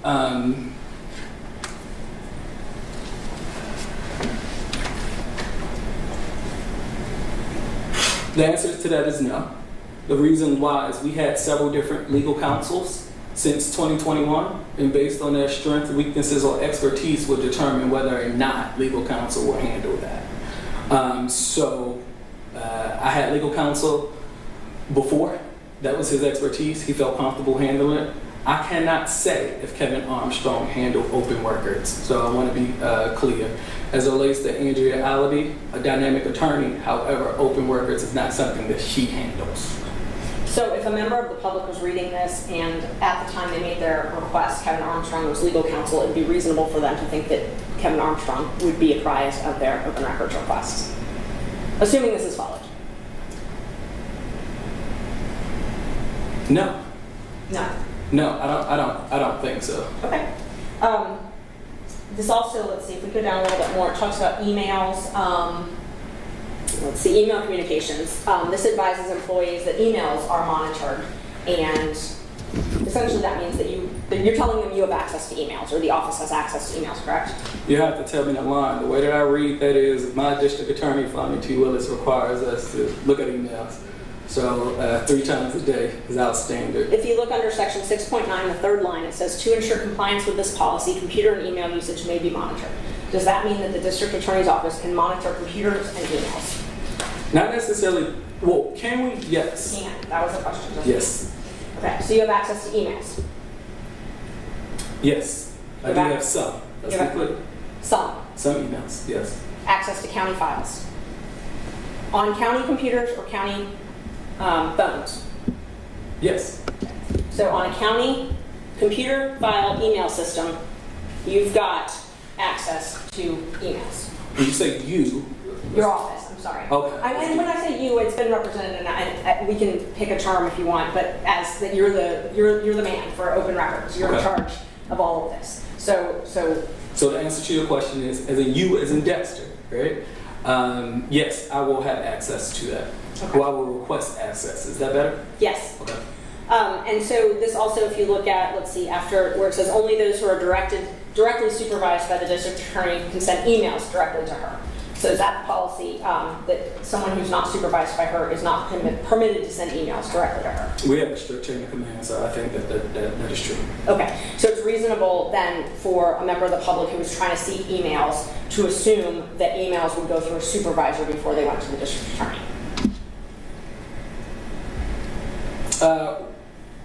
That would be a general practice. I think so. As an open records custodian, part of your job is to be familiar with the rules with record retention, right? Yes, to a degree. Okay. And so you've got to, and that's actually in the, if you look on the same page, if you go up a little bit, there's a policy for record retention, and it says that all records are maintained in compliance with the state of Georgia's retention schedule. Would you agree with that as the policy of your office? That is the policy. Okay. So any records that the public is trying to access, they can assume based on the policy of the office that you're going to retain them based on the state of Georgia's retention policies. That is an accurate assumption based on this policy. Okay. While we're on this document, if you flip to the next page, 0603, it talks about county cell phone policy. It says that all investigators or attorneys are required to have a county cell phone, and that text messages, recordings, and photos within that cell phone are the property of the county. So that means that if someone did an open records request for those types of documents, that's in the county's property, right? This is what get hairy. As it relates to Fulton County's property, the answer is yes. So it says they're required to have a county cell phone. So an attorney is required to have a county cell phone. Let's use an example. Jeff DeSantis is required to have a cell phone, county cell phone, correct? He doesn't work as an attorney in my office. If we're going through your analogy, give me an attorney. I can't speak for Jeff. And I'm looking, it just says all investigators and attorneys. And Jeff isn't an attorney. He's So not an attorney? I don't, in the capacity of my office, no, he doesn't act as an attorney. So, ADA, yes, is required to have a cell phone. An investigator. are you saying that Jeff DeSantis doesn't have a county cell phone? No, I'm not saying that. You presented the analogy that all investigators and attorneys are. I understood your analogy. You gave an example of Jeff DeSantis. If your analogy is investigators and attorneys, I want to keep you honest, and I'm letting you know that in the capacity of Jeff DeSantis, he doesn't fall in either category. So I'm following you, and I offered you an opportunity to present someone else, and I gave you an idea of an ADA, because the ADA fits with your example. Let's back up for a second. Okay. Jeff DeSantis, and I was just using him as an apparently unfortunate example. He is the deputy district attorney, correct? That's his job title. His working title in the office is public relations.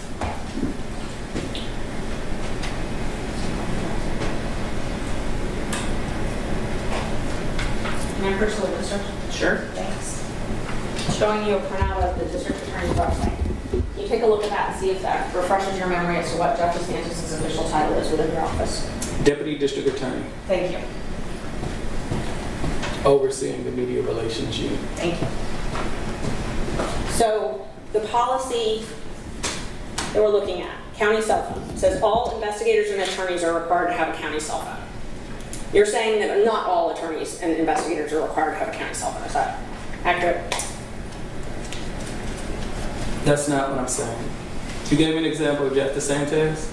I could not speak specifically as it relates to Jeff DeSantis. I'm not arguing whether or not this policy exists. All investigators and attorneys are required to have a cell phone. Okay. That is correct. Okay, so all unnamed attorney has a cell phone. According to this policy, if that unnamed attorney on their county cell phone is messaging on an app on their county cell phone, and they're recording things, and they're taking photos, screenshots from an app, that's subject to the open records request.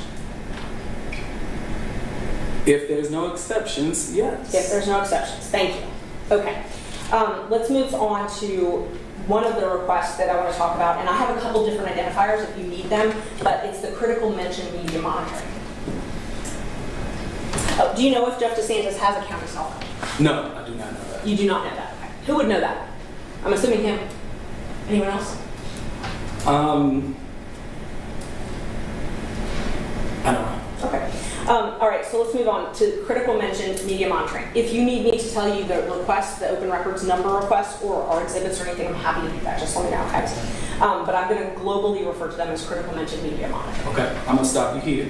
I know that we have a lot of critical mentions, so I would prefer, for the clarity of this court, to make sure that we're specific on critical mention, because I know there's multiple. Not a problem. So There are don't. two. So my ask is don't globally refer to them as critical mention. If that's will okay not with then. you. Okay. Can you pull up merchant 0027, please? There are two requests. This one, just for your clarification, ends in 010924. This is my first open records request. On January 9th, I requested any and all correspondence, as you can see, to or from critical mention, including copies of contracts, payments, analytics, reports to or from critical mention and any member of the district attorney's office. Would you agree this request is pretty clear and concise? Based on my reading, yes. And I submitted it through the Fulton County Open Records portal. January 9th, yes. And it was received January 9th. It says, if you scroll down a little, it shows it was received that day. That's when they return it with the reference number, that is saying that it was received. That is correct. Can you repeat what page you were referencing? I'm so sorry. Yes, it is a merchant 0027. And it acknowledges receipt.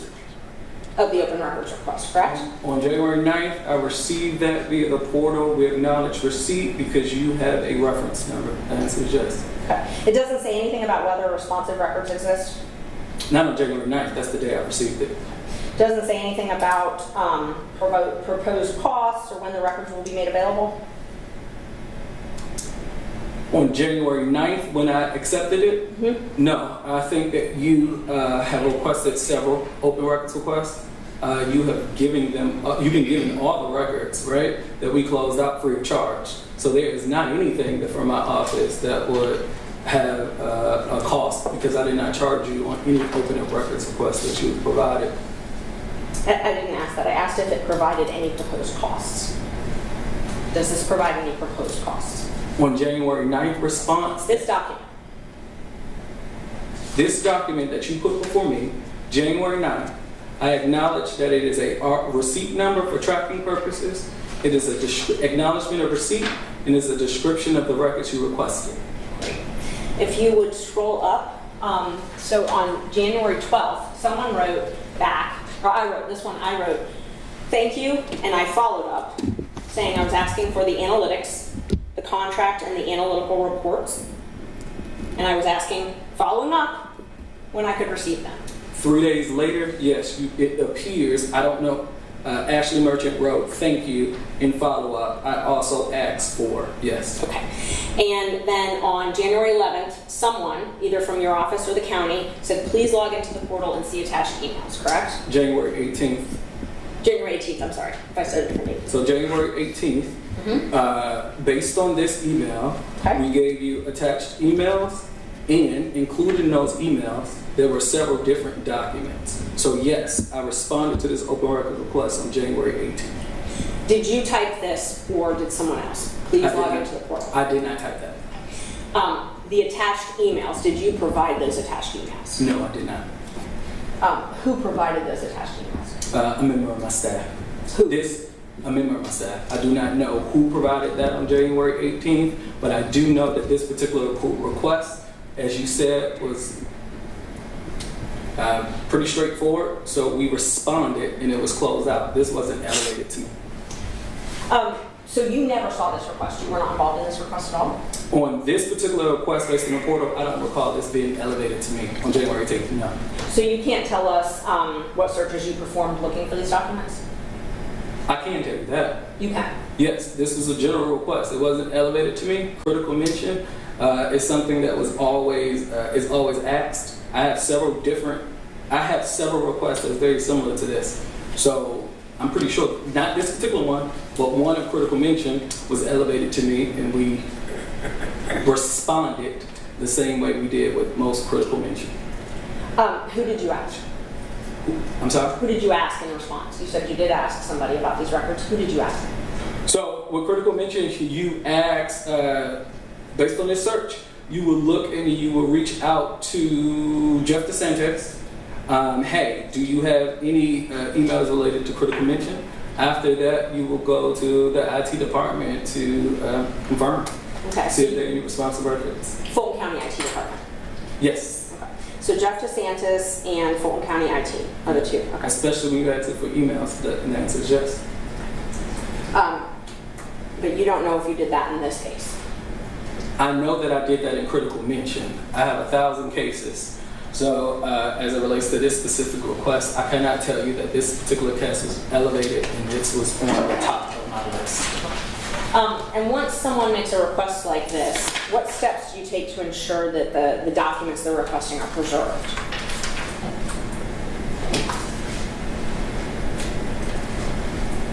Repeat that?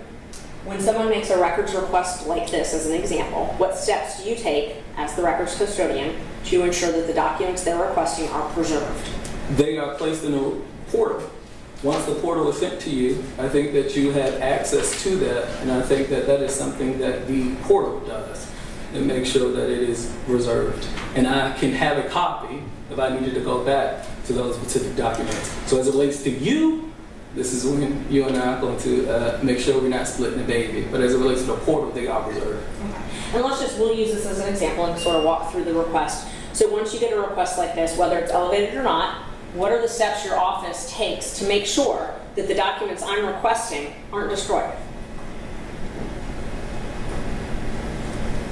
Typically, once documents that you're requested are placed in the portal, right, will maintain those particular documents, right? You have an email version, electronic file of those versions, so that's in the portal. So, So, and maybe I wasn't clear, so you're telling me how you maintain the documents you give me.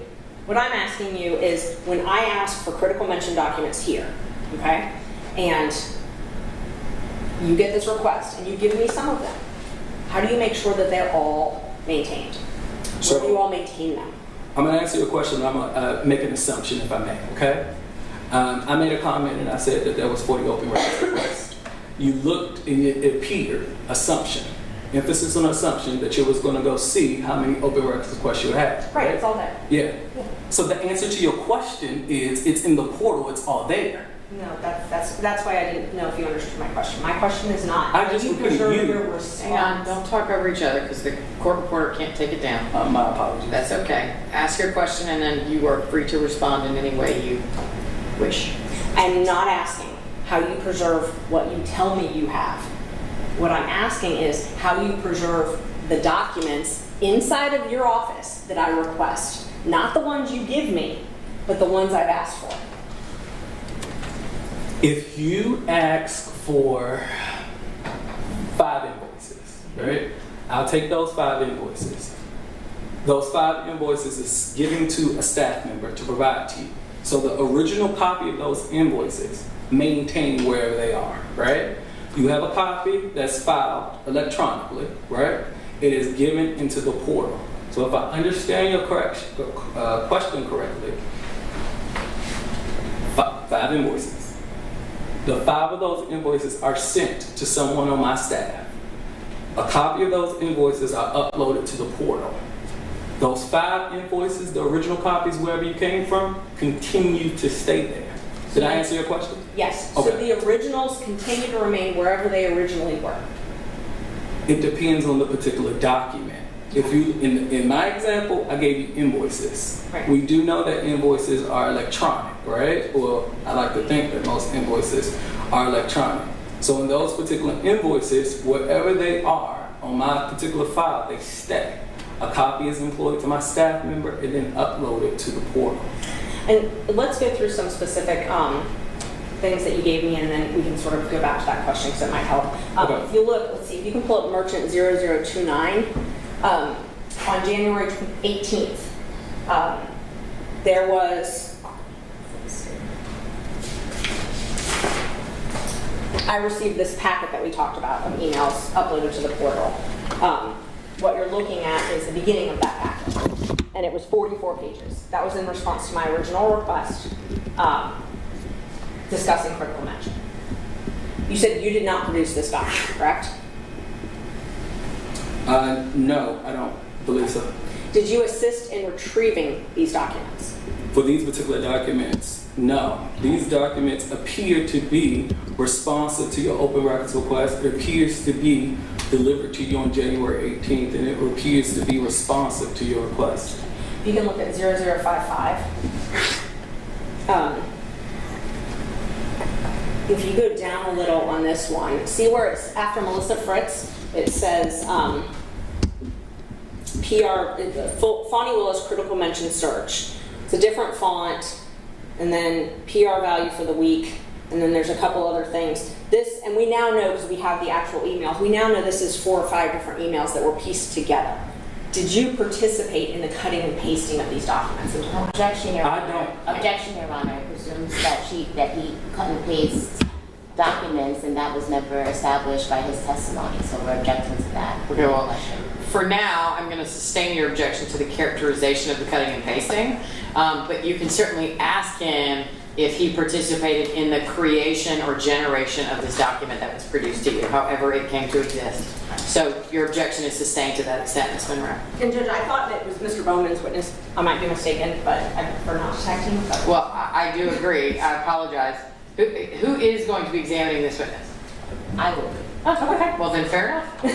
I didn't know that was a Well, I mean, Mr. generally- Bowman had objected, so. Yeah, generally speaking, you know, whoever's going to be examining the witness is the one who should be controlling the objections. And I think Ms. Merchant's expressed concern was she thought Mr. Bowman was going to question this witness, which would make your objection problematic. But since you're going to be examining the witness, it's fine. That's fine. I'll frame for the Your Honor. Usually, I just ask that you whisper in your partner's ear so they can then say the thing that you want them to say. And I showed Mr. Bowman the documents because he had made the first objection, so I just was assuming that was the path, but I will shift. Okay, so this document, however it was created, did you assist in the creation of this page? No, I think you and I agree that the first request was straightforward. I don't think that this was elevated to me. On January 18th, no, it was not elevated to me. Who compiled the document in the form that we see it in here today? A member of my staff. That's an assumption. A member of my staff. Okay, so you're assuming, but you don't know who compiled this? Specifically, Yes. on January 18th, yes, this is a designated employee, yes. You're positive it's a designated employee? Well, okay. Yes, I'm positive I know who that is. Who is it? Erica Willingham. Erica Willingham. So Erica Willingham is who we would need to ask, not you as the records custodian, about how this document was created.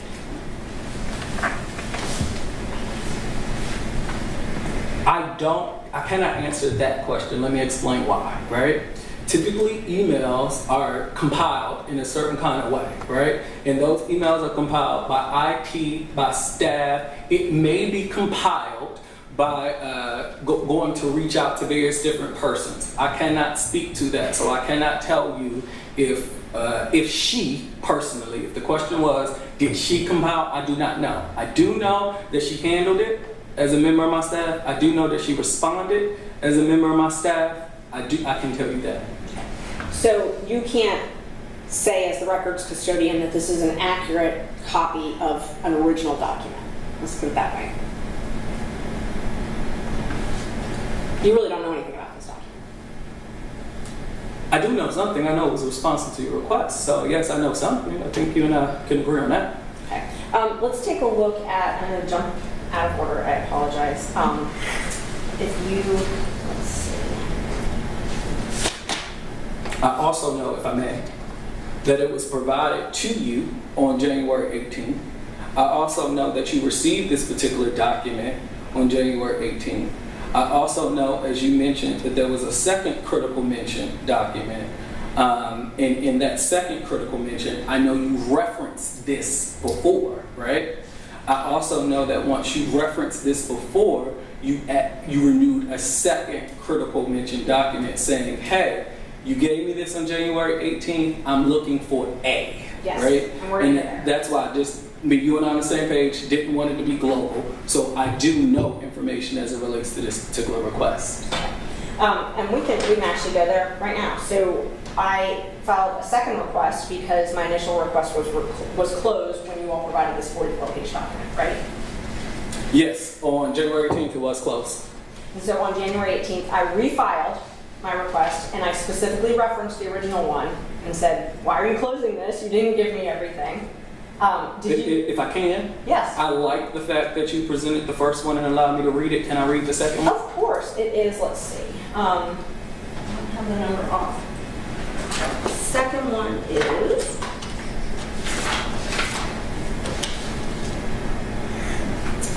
Merchant 0011. Might take a minute. Oh, doesn't take a minute. There we go.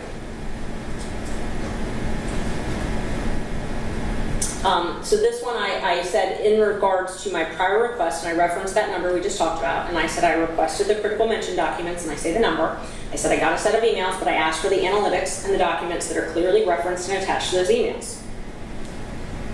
I said reports with analytics were provided to the DA's office monthly. It appears from the emails that Jeff DeSantis, Fani Willis, Jeremy Murray, Pallavi Perkasa, Robin Bryant, and Rita Kepler may all have access to these reports on a regular basis. They're public media, paid for by public funds and subject to open records. Yes, I did receive that. This was elevated to me, and I did respond to you. Okay, so this one was elevated to you, and you definitely did respond.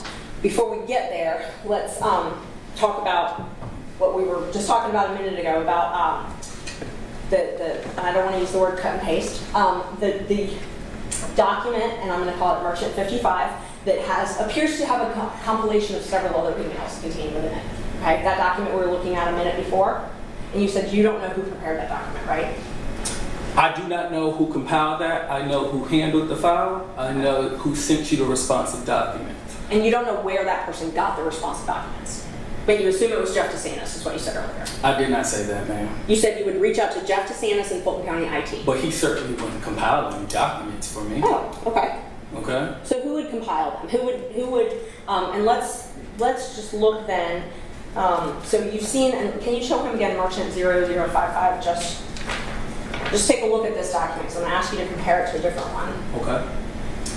So just to make sure I'm clear, I thought that Mr. Bond said that he believed that Erica Willingham was the person who compiled the response at Merchant 0055. I thought he said that she did, but that she would reach out to Jeff DeSantis and the county. First, he said he didn't know who provided it. He said that they would reach out to Jeff DeSantis and Fulton County IT. Well, and then that's later, actually why I'm asking for clarification, to make sure we're all having the same conversation, because I understood you to be asking him about who compiled the document that was provided to you, not who obtained the information that was then determined to be responsive and compiled into a document that was provided to you.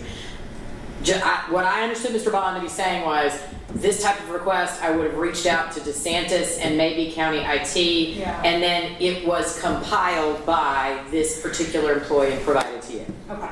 And I'm not sure. That's the ultimate question. So let me try and be a little more clear then. This document, number 55, okay?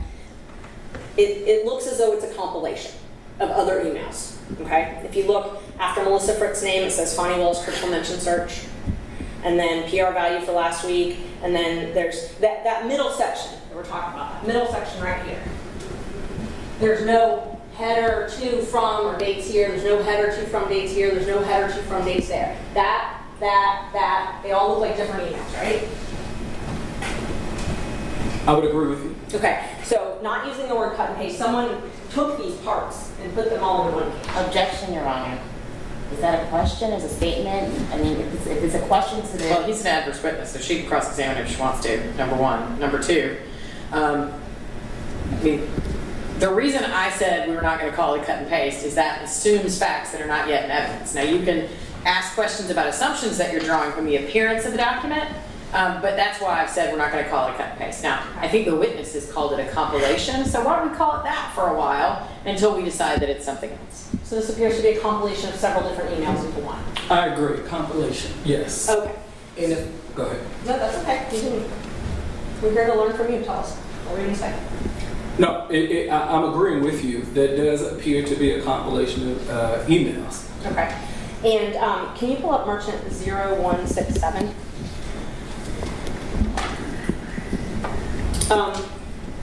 So there's a redacted section here, and then you can see under that, I sent a story via critical mention a few minutes ago, directly below. Okay? So this, and this were removed from that email. It just starts with, I sent a story via critical mention. All of that is not in that compilation document, right? As it relates to the headers. As it relates to the, I'm sorry? This. Yes. It does not appear to be so. So this was all removed. And the document just starts right there. I cannot tell you if it was removed. I think my testimony, Your Honor, is that this particular request came in January 8th, right? We responded on January 9th. On January 18th, we responded to the documents, right? Once we responded to the documents, you accepted it. What I need you to hear is we closed that particular file. It was not elevated to me. Your second one was elevated to me. Let's call that critical mention 2, if I may. That critical mention 2 referenced the first critical mention, right? Yes. In that critical mention 2 that you just displayed to me, it had only one specific item. I am looking for analytical graphs. I responded to that request. So as it relates to anything that from the first time I gave it to you, it was responsive because this is me as the business record custodian. Once I received the second critical mention reference, that referred to the first.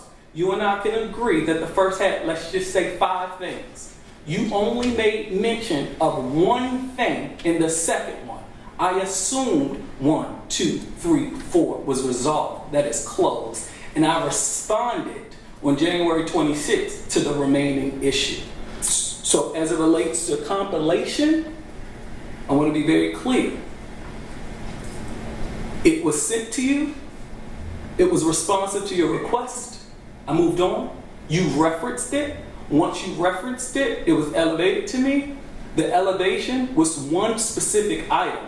So I assumed that the first matter was resolved, and the only outstanding issue related was analytical drafts embedded into something, which I responded to you on January 26th. Is that clear?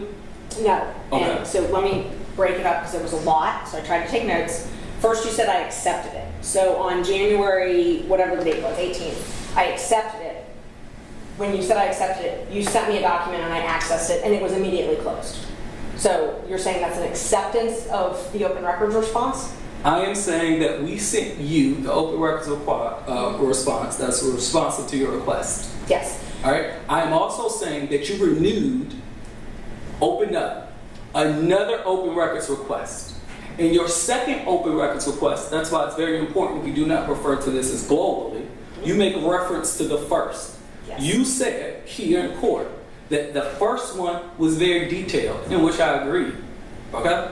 I let you know that I did not have anything to do with that. You gave responsive records. Once you respond to me in reference to the first one, and there is one thing outside, I am a reasonable person, that's the word that you use, will assume that the first is over. It's done. It's complete. So I am assuming, reasonable or not, that you accepted the open records request because you said, here's a second one, I did this, I'm referencing that, and here's a small section. So you assumed I accepted it and... It was hold on. delivered. Hold on. Does that better? Delivered. It was sent to you on January 18th. Yes. Y'all, there is no reason to argue about the semantics of what we're talking about. It is not in dispute that on the whatever day it is that the Open Records Act portal sent you a batch of documents. And then I don't think it's in dispute that that request was closed and then you followed up on it, which the county or the Fulton County, whatever we're going to call it, treated as a new request that referenced a prior request. We don't have to argue about whether it was accepted or received or acknowledged or whatever. The facts are what happened. Let's move on. So you said that that was responsive to my request, but it didn't completely respond. It only partially responded to my request, the first one. The 44 pages weren't all that you had. Yes, Your Honor, is that a question or a statement? It's a question. The 44 Okay, pages. hang on. When there's an objection, let me deal with it. We're just going to put a question mark on the end of Ms. Merchant's statements because technically that's what they are, but they are allowable cross-examination questions. So. Right, but I want to put the witness in the best position to answer the question. So if it's not posed in the form of a question, I think that's the onus is on her to pose it in the form of a question as opposed to a statement. I think that right now I'm gonna, unless I believe that it's being deliberately confusing, which so far it is not, I'm going to allow Ms. Merchant to question the witness. And I'm gonna overrule your objection for now. Go ahead. Thank you. You have to repeat your question, I'm sorry. The 44 pages that you sent me on January 18th, you said that they were responsive to my request, but they were not complete. There were additional documents. Now we have 197 pages. So the 44 were only partially responsive. Is that correct? Okay. I have an issue with your question, so let me break that down, okay? As it relates to you, I have testified that on January 18th, a member of my staff responded to you and provided you responsive documents, okay? So you as in Dexter Bond did not give you anything, okay, on January 18th. The responsive request for your records that sought 5 things were given to you on January 18th. The answer is yes. On the next day, as you just testified, a new open request was open. you made reference to the first request, right? Of that, again, the first request was 5 things. You only asked about one thing. The first one was never elevated to me, okay? The second one I responded to on January 26th. Okay. So my question, to answer my question, the 44 pages that you provided, that your office provided on January 18th, that is not all the documents that were responsive to the original request. It was only partially what was responsive. Correct.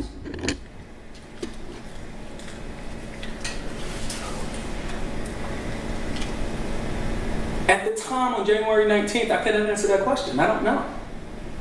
I don't know. So you gave me document, or your office gave me documents, and then you have now certified 10 days ago that 197 pages are the actual.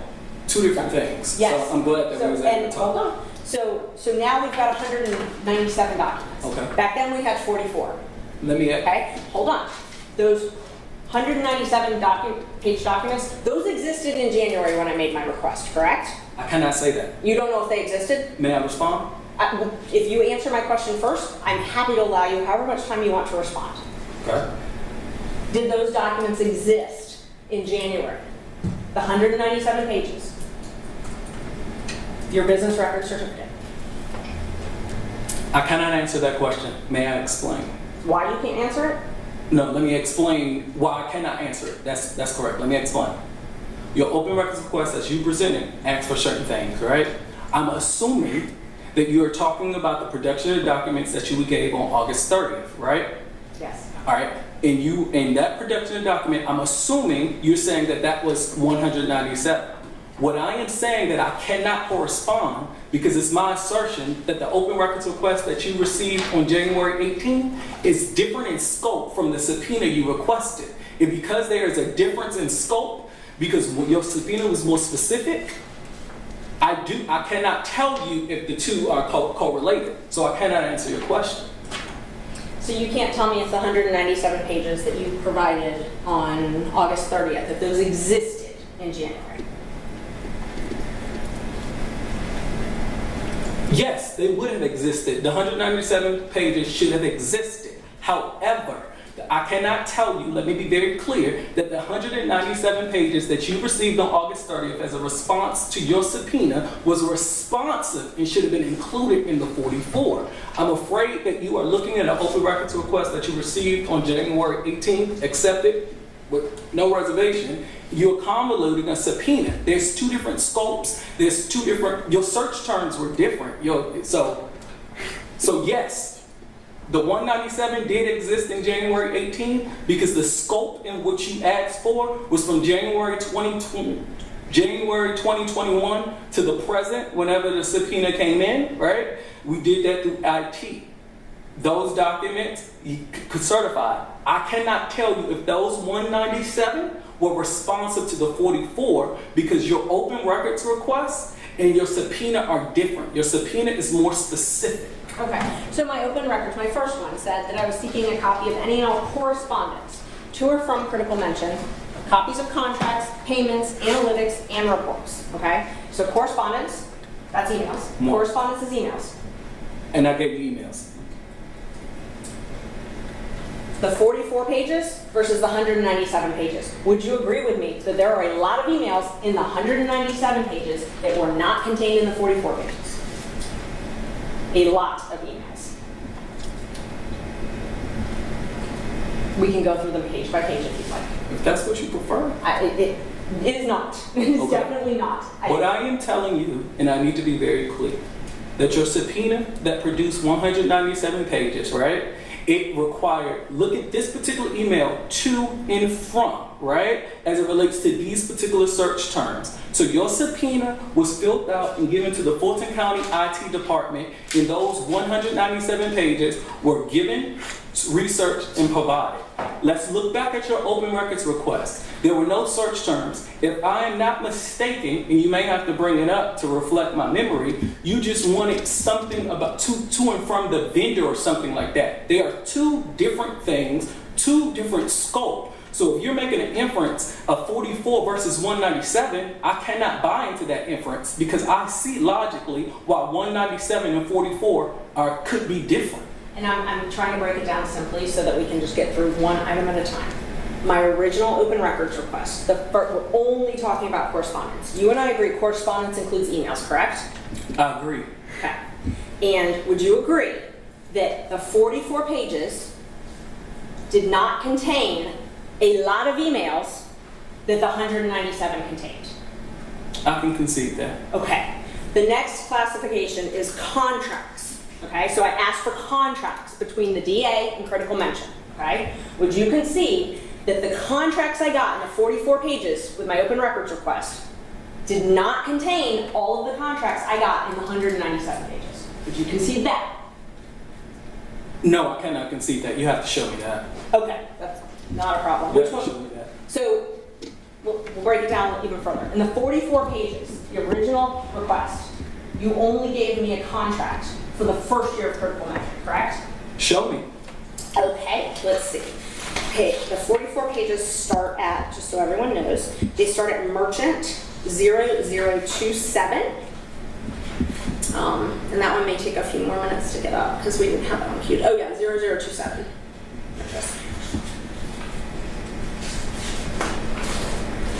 And if you want a hard copy of the documents, I can give you that as well. Okay, in response to that, if you go through the next couple of pages, is it easy to pull up the next couple of pages? Yeah, let me give you the exact page.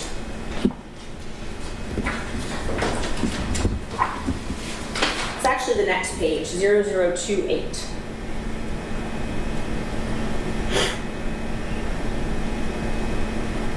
And I didn't have that one queued up, but we'll have it in a minute, sorry. Or I can just show you if it's easier. That's fine.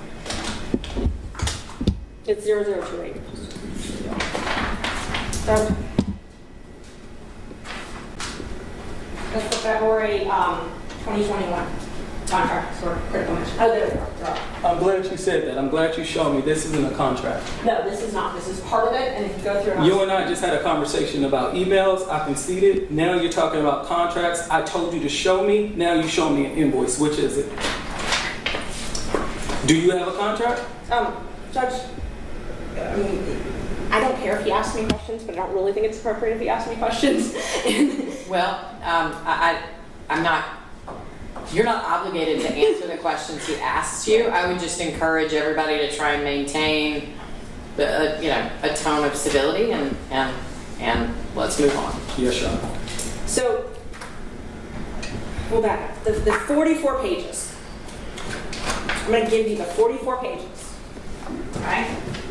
So you can just look at them. We don't have to go. Are you going to point out the contract in 44? Give me 1 second. Oh, okay. Okay. I'm sorry. So my open records request to you asked for contracts.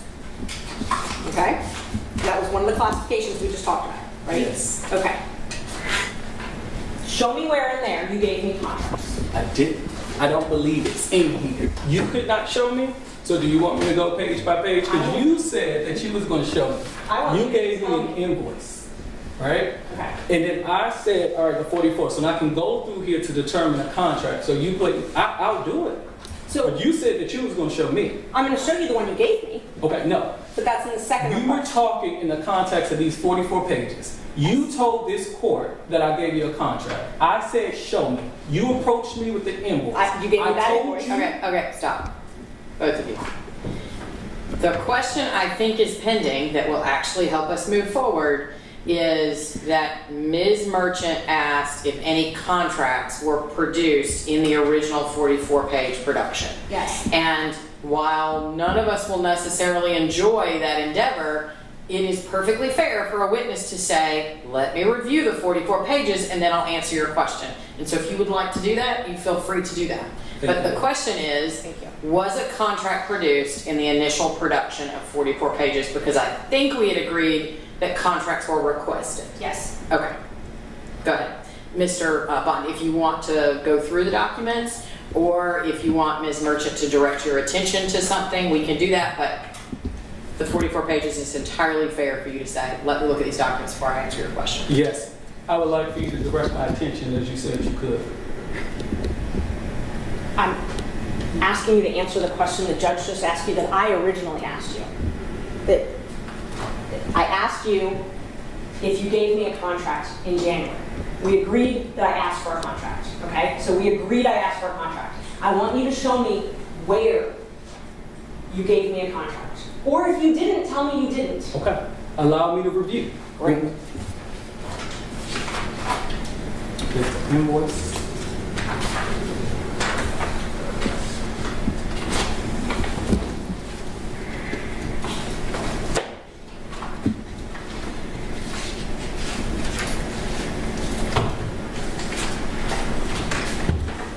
Based on what you presented to me, assuming that there are 44 pages here, no, a contract is not in this. In the 197-page document that has your sworn certificate on it, did you provide me with a contract? May you direct me to that contract? I'll give you the whole 197 pages. It's your sworn business record certificate that you swore to the court was accurate and complete. Give me a moment to reorganize.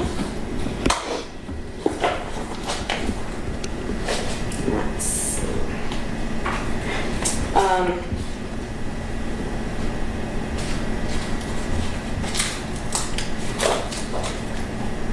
Would you prefer it on the screen or in person? In person, please. I'm going to give you one of them as an example.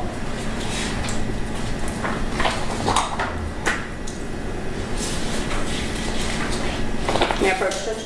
Yes, and you don't have to ask every time. Thank you.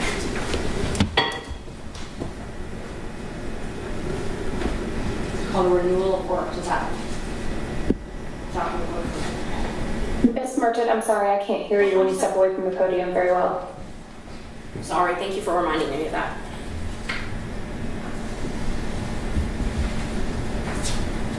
The renewal statement of work, if this is in my file, here you are, but this is a contract. It is. Okay, so what I just showed you was the contract, one of the contracts for critical mention, correct? You showed me a renewal statement of work. And that was not provided in January of 2024, correct? It does not appear to be so. Okay. I'm going to show you another, I'm sorry, And if I can, before I know you're about to move on, I'm not.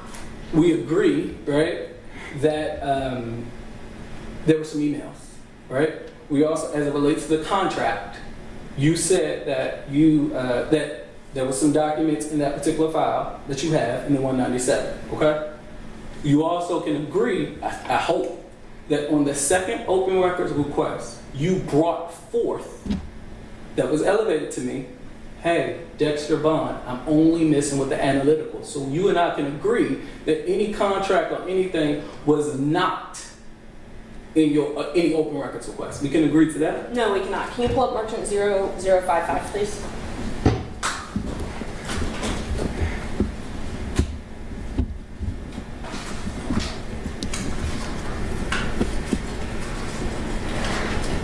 Oh, I'm sorry, wrong one. We just had it up. I'm sorry, 0008.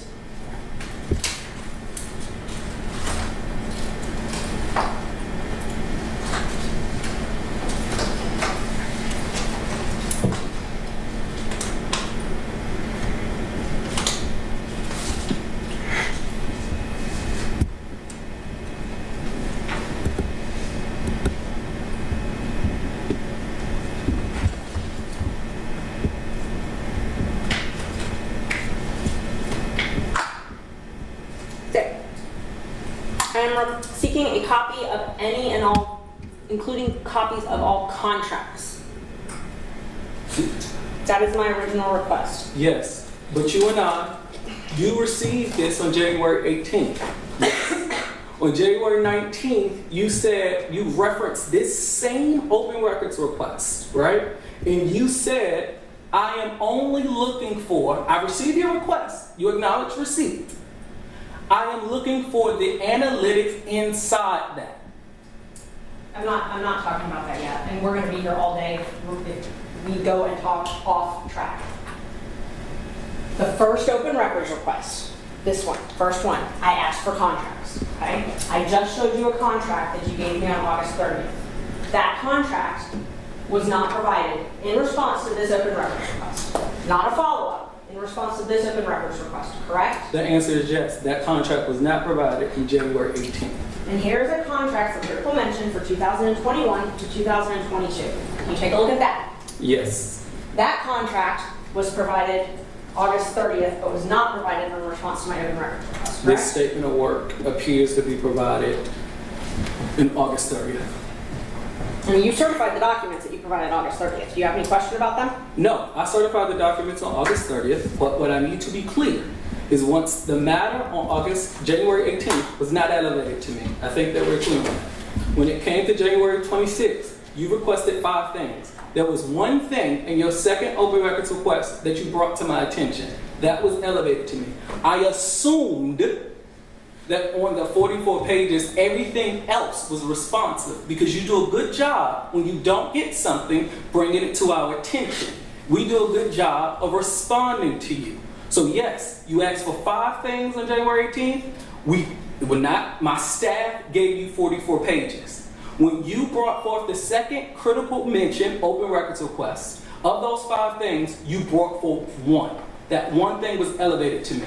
So we make mistakes. If I did not give you a contract on January 18th, I would have loved, as I often hear from you, to get, hey, you're missing this. Just like you did on the critical mention analytics graph, you did not bring that up. Judge, this is not responsive to my questions. I mean, at all. Not even close to responsive.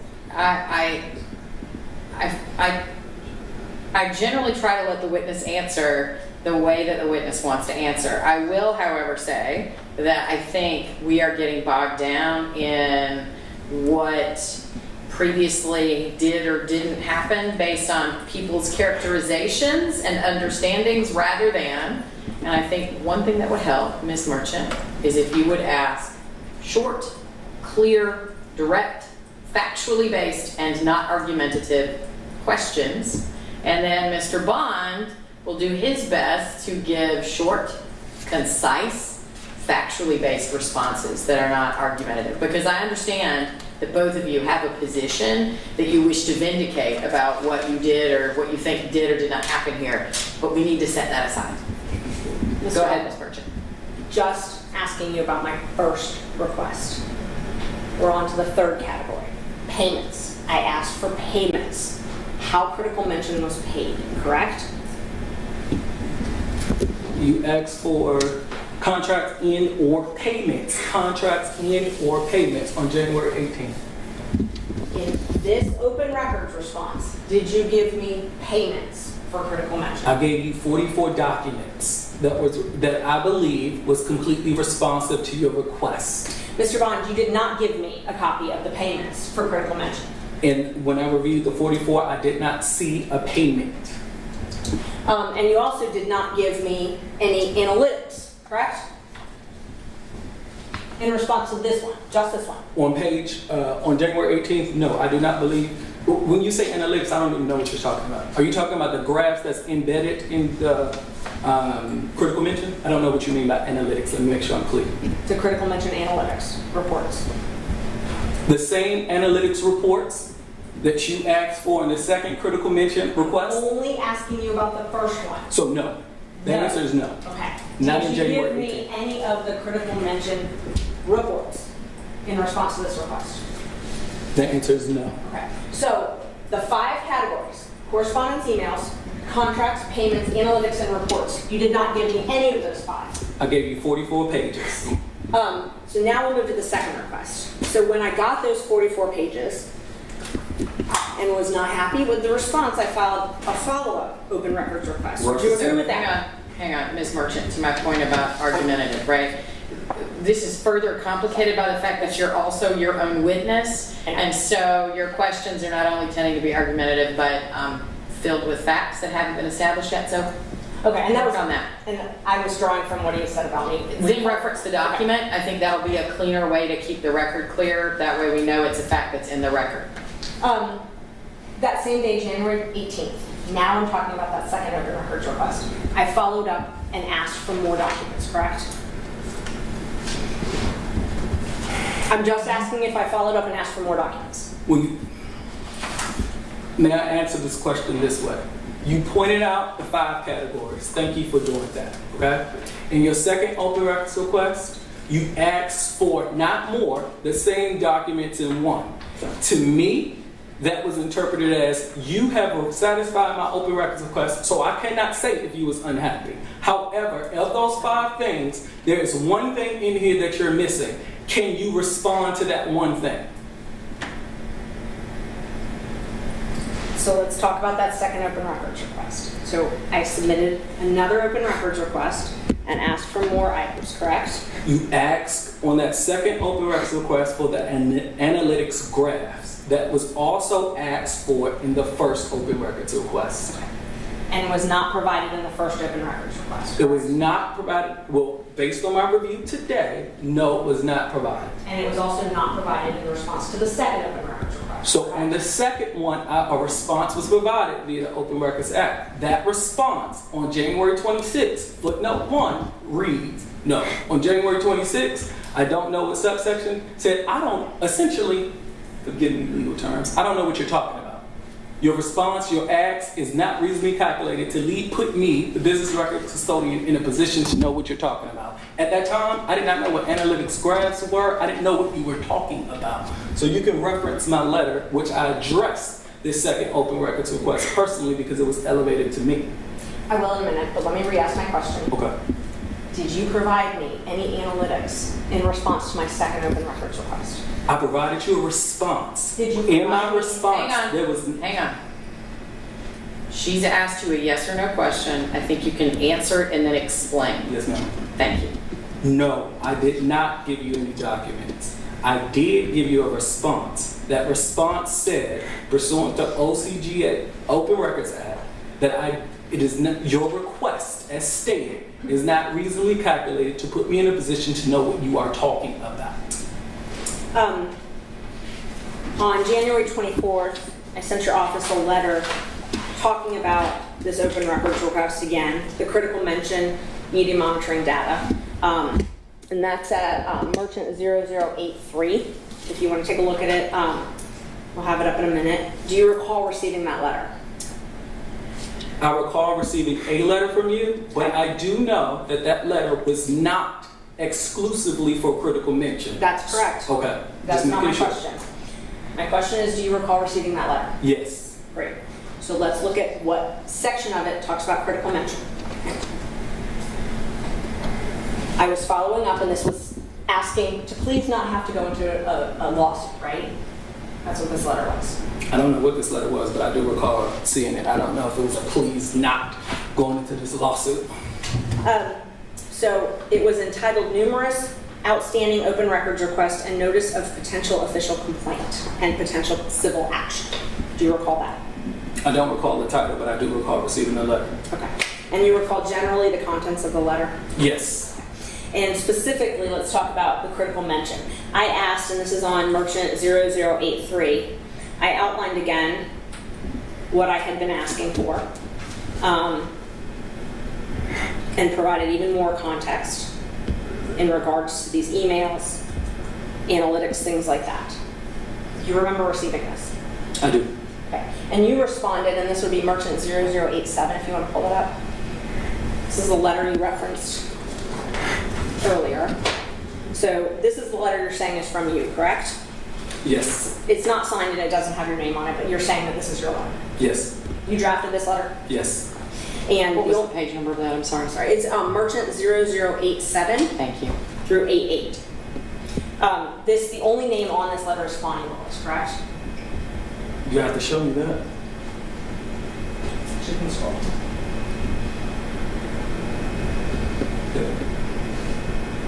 Is the only name on this letter Fani Willis?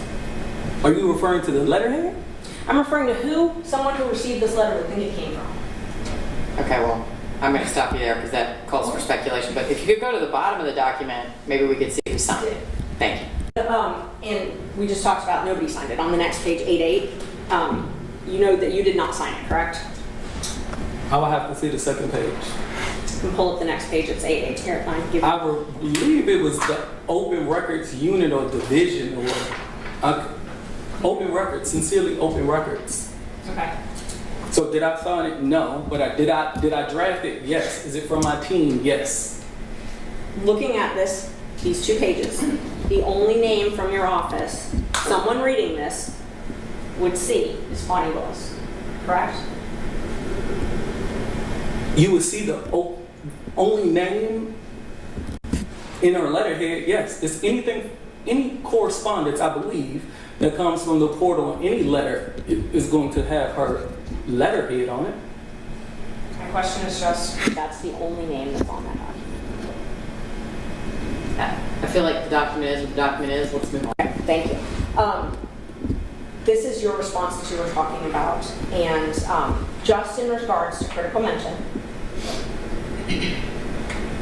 well, actually not just in regards, let me back up for a second. This letter, you said, despite consistent communication that I was implying that you were still in violation of the open records, and you disagreed with my disingenuous implication. Because it was. Yes, I made sure that I let you know that you are disingenuous, and any implication that I violated the Open Records Act was as such. That was my word choice. Okay, so the first request, the 5 things I asked for, you didn't give me any of those 5 things, and we've established that. When you say you, your office. my office gave you responsive documents on January 18th.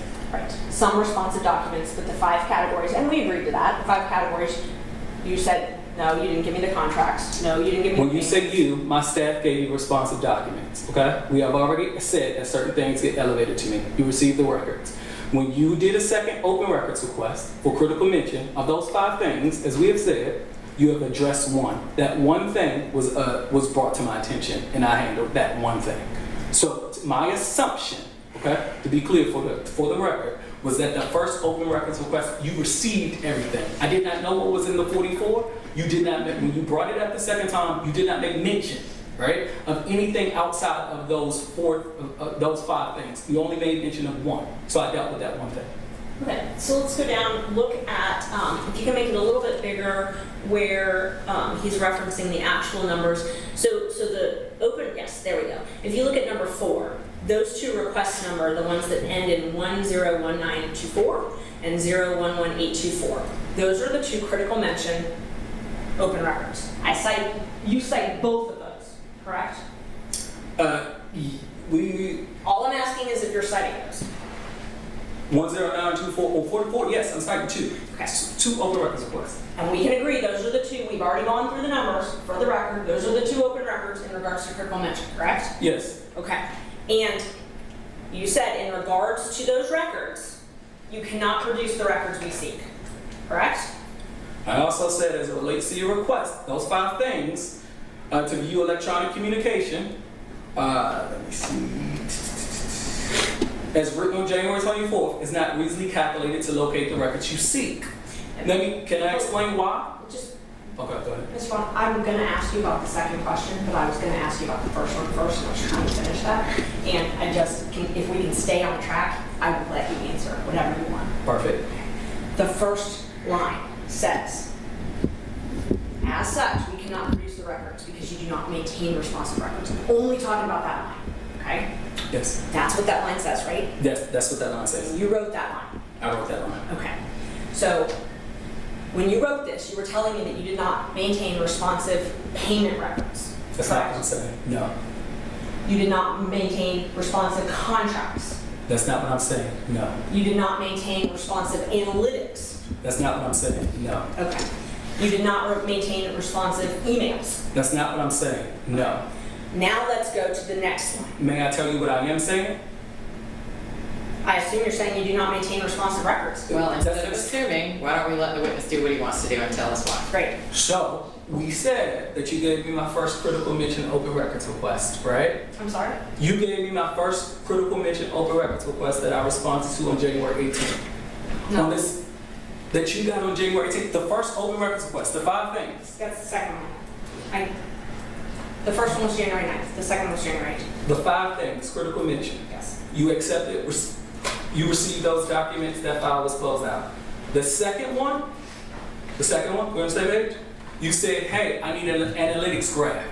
Based on this, number 4, I am telling you, I gave you all responsive documents. In the second one, you did not bring anything else up. The only thing that you brought up was analytic drafts, to which I responded in the second sentence, I don't even know what you're talking about. So again, when you gave me the first request, I responded. When you said the second request, you brought one issue. So the first sentence is related to the first one. I gave you responsive documents. I assumed that you had everything that you needed. When you gave me the second one of those 5 things, you only brought forth one thing. That one thing is addressed in the second sentence, which says, I don't know what you're talking about. So that is how I handled number 4. Okay. We've agreed. This request asks for 5 things, right? For the record, you're referring to item number 4 on that Yes. document on the For the record, screen? I am referring to request that ends in 010924, the first critical mention request. That request, I asked for 5 things, correct? Yes. When you wrote this letter, I still had not received those 5 things. I had received part of them, but not all of them. I did not know that when I wrote that letter. Okay. What I did know when I wrote that letter was based on your second request. For the record, last 3 digits, 824, you made mention of the first one, which only talked about analytics graphs. So I assumed the first one was complete. You had everything that you needed. The first one being last 3 digits, 924, done. The second one, 824, I assumed that was the only thing at issue. I addressed that 824 in the second sentence. So you assumed that this was completed, but you did not know that. Let me tell you why I assumed it. The answer is yes. The reason why I assumed it is because when you brought forth 824, you referenced 924, and as you stated, there were 5 things you were looking for in 924. In 824, you only sought one thing.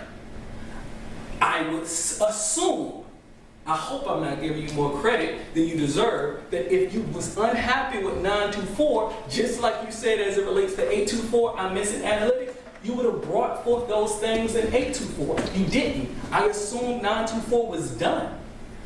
Is it possible that I believed that you had complied with 010924 and given me any existence payments, contracts, and that I believed that they clearly didn't exist because you didn't give them to me? When it comes to you, Actually, Your Honor's also speculation. I asked if it's possible. It's pretty argumentative, but I'm going to let him answer. Go ahead. Thank you, Your Honor. When it comes to you and what I think you believe, it can be anything, Ashley Merchant. Okay, listen, everybody, we need to dial all of this back. The questions are, I feel like instead of being educated, I'm listening to an argument, and I'm tired of listening to an argument. I would like to be educated about the processes that Mr. Bond follows to perform his duties, and about what you believe, Ms. Merchant, to be the shortcomings of whatever those processes are, but I'm not getting that.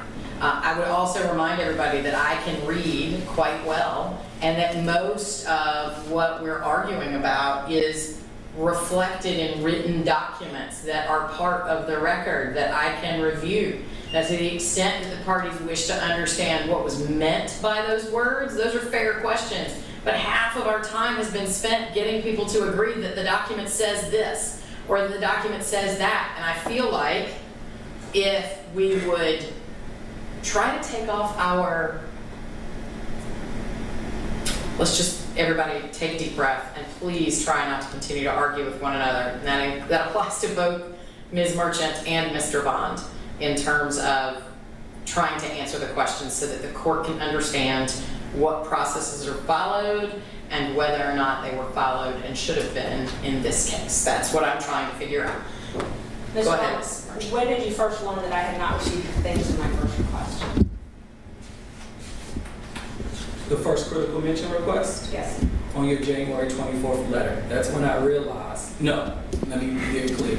On the first request, on the January 19th email, when you had made reference to the first one, you said that I am receipt of your records. These things are outstanding. That is when it was elevated to me, and that's when I became aware that you was missing analytic graphs from critical mention. When did you first learn that I had not received the contracts that I requested in my first open records? This lawsuit. When did you first learn that I had not received the payments? This lawsuit. When did you first learn that I had not received the emails? You did receive emails. All of the emails. When did you first learn of that?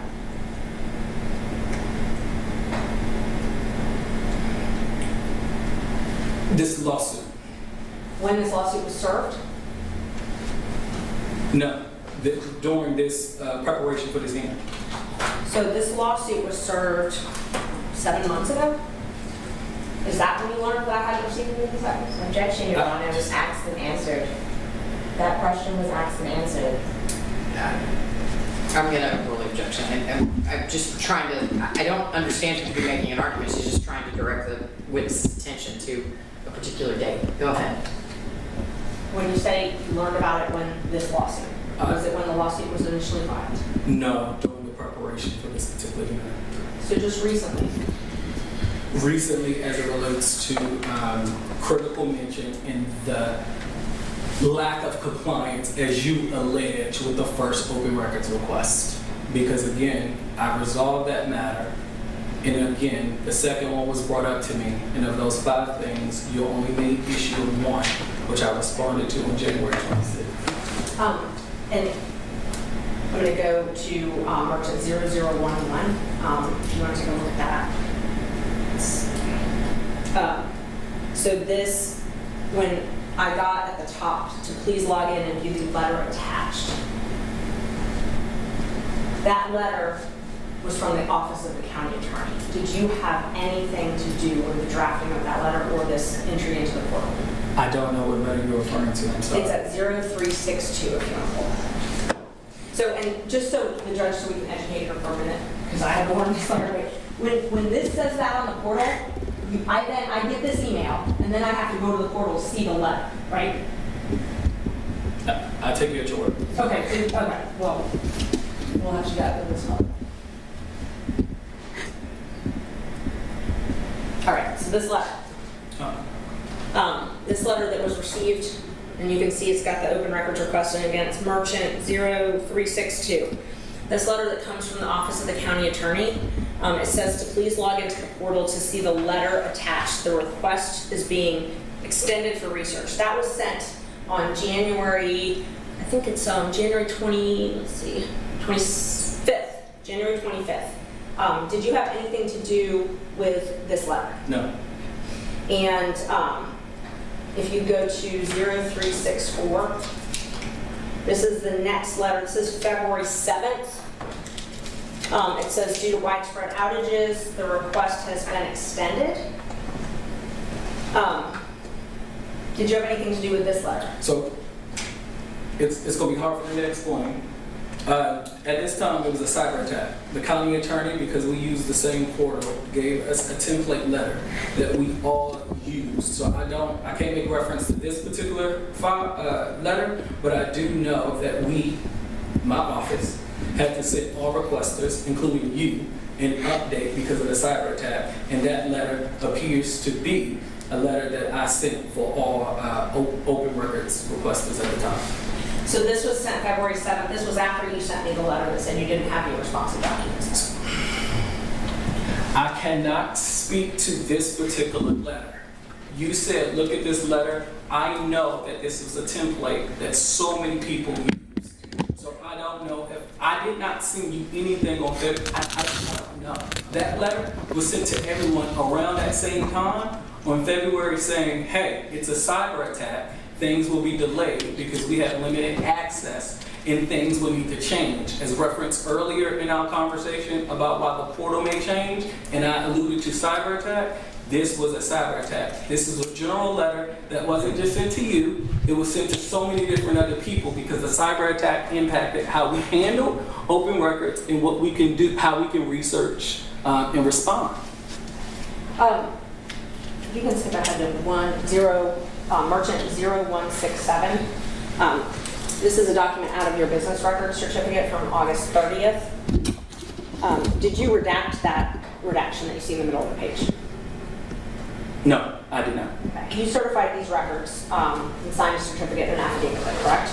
I did sign an affidavit that is correct, assuming that this record is in the 197 that I certified. Yes. What's the question? Did you certify these records as complete and accurate? The 197? Yes. The answer is yes. Yes. And you did not do this redaction, and who did? My counsel, Your counsel did this? as it relates to this particular, yes, I'm pretty sure. Miss, legal counsel for the DA's office? No, Ms. Allaby did not do that. So who did it? I don't know.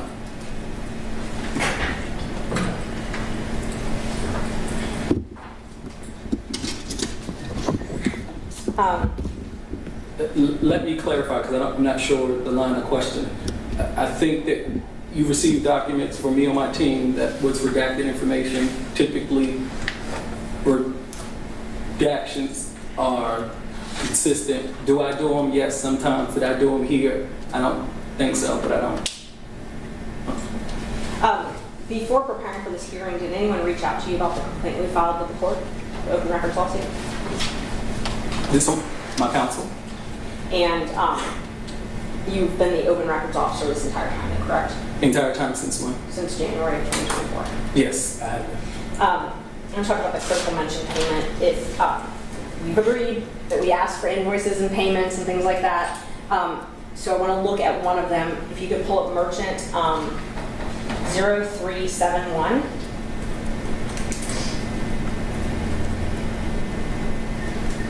Does this appear to be a payment voucher for the for critical mention service to be paid in 2021? Fulton Board. I'm gonna say yes. It's not the voucher that I typically look at, but this does look like a payment voucher. Maybe look at the next two pages. See if that looks more familiar. Oh, yeah, there we go. That looks familiar. Mm-hmm. And so this Just for the record, that was a yes. Yes, I'm Thanks. so sorry. So this document, for the record, thank you, Judge, is merchant 0372. This would be a payment for critical mention, correct? This will be a payment voucher for critical mention, telling the county to, informing the county that this particular payment is good to go. Okay. And can you pull up merchant 0290? Do you recognize this document? I have been presented to this document. Yes. You've been presented this document. Do you recognize it? Yes, I'm sorry. Did you sign this document? Yes, that looks like my signature. And this is a check from Fani Willis, DA of Fulton County. It appears to be so, yes. Okay. And you've never provided me this document, correct? If it's not in my 44 pages, the answer is no. And who maintains this checking account, this bank account? Who maintains the records? Who maintained? Is it a DA's office checking account? Fani Willis, DA of Fulton County. Who maintains this? You signed it. Who maintains this document, these documents, this record? I do. No. And so you're the one that maintains checking account statements and this payment receipt, canceled checks. The count, I'm not sure I'm understanding the question. When you Your say, checkbook. Is that? you said what? This is Your check, like who retains it? Who has the checkbook?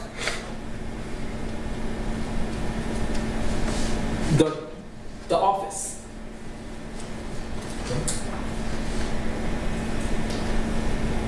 And as the records custodian, you have access to this checkbook. Yes, I can, yes, that's correct. What steps did you take to obtain a copy of this canceled check or bank statements to provide me to show proof of payment to critical mention? Okay. Your first open records request, I gotta go back to it. I gave it to you as it relates to the response, and it was not elevated to me. Based on this particular lawsuit and preparation for this hearing, the steps that I took was to pull into our AMS system. Our AMS system looks like a PDX, right? Similar to what you... Hang on, sorry. You've just thrown out a bunch of abbreviations. I have no idea what either of them mean. So if you could educate me, I would appreciate it. This is the education process. Forgive me. So, standard protocol. If you're looking for payment of vouchers, I would not go to a particular check, right? I will go to, in my AMS system, my financial records, our purchasing department, to say critical mention has a vendor code. Let's say for the purposes of this conversation, vendor code 123.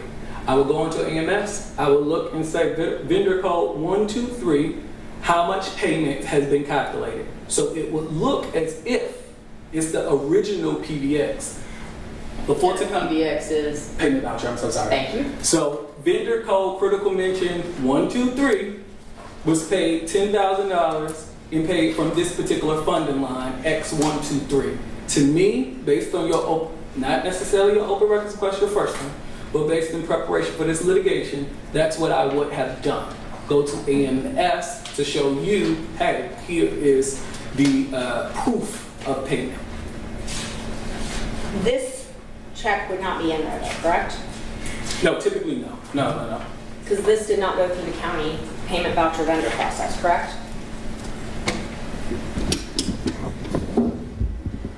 I cannot say that. So my question again was, what steps did you take to obtain a copy of this check? I did not take any steps to do this check. As I understand the subpoena issue, right, preparation for litigation, you wanted payments and or proof of payment. My proof of payment would not have been this form.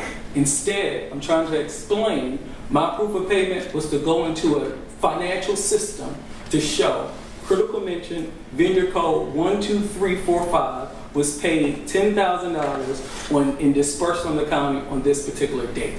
That's typically my process. You didn't provide us that. We've never been provided whatever this process is you're talking about, that proof. So you've never provided us that, though, but you're saying that that exists? If it was not in my 44 pages, no, I did not respond. I thought on the first critical records, everything was resolved.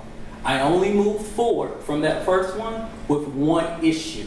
So as it relates to payments or anything, I have not moved forward with that because I thought it was resolved. So to answer your question, no. Now let me be very clear. As it relates to any checks for that matter, as I understand what you were seeking for, it was proof of payment.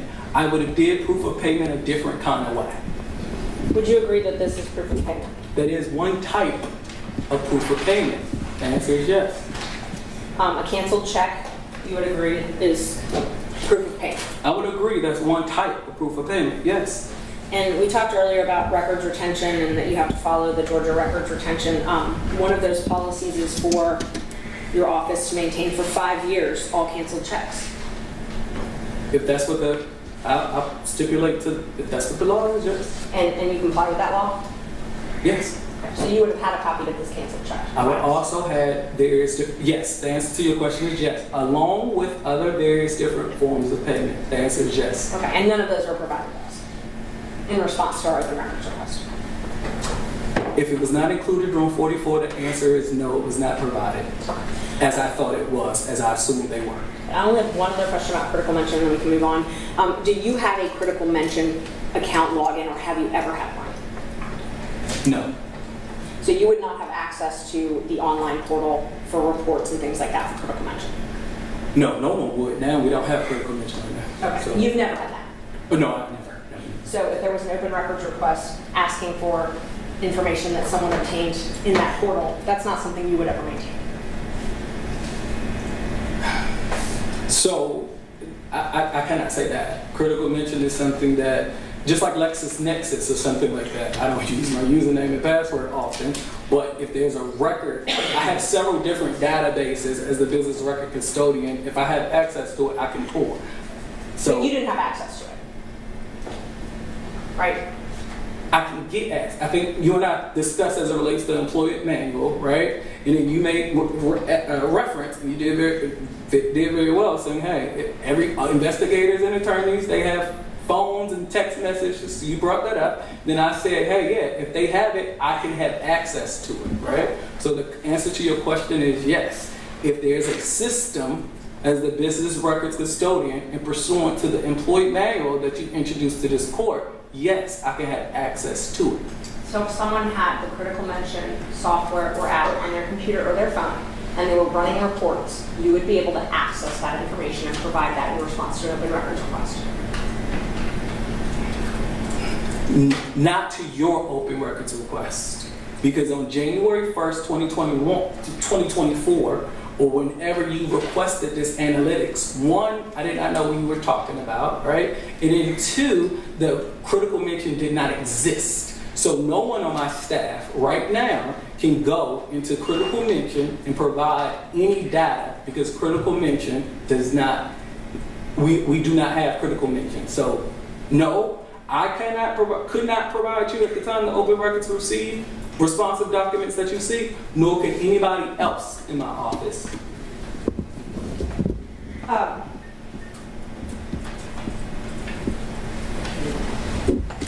What I could do is look at, like you gave me for subpoena number 2, which is more specific to your first 2 open records requests. I can use those particular search terms, and then I can give it to the Fulton County IT department, who has the ability to reach and try to find out information, which I did, right? And then which I provided to you. I think you referenced it as the 197. So that's what I could do, but I cannot go into critical mention. Neither myself, let me be very clear, or any other employee go into critical mention to pull anything. Right, the people who actually had access to that at the time, those are the people that would have to pull that. So I think that you and I can agree that open records records exist at the time that open records were received. We made a lot of mention here that the first critical mention open records request came in January 8th, 2024. I think you and I can agree that on January 8th, 2024, we did not have critical mention. Based on the renewals that you showed me, we did not have an existing contract. So my position is neither myself or anyone with a login. The login is irrelevant. You could not get it because at the time your open records were received in January 2024, both of them, we did not have critical mention.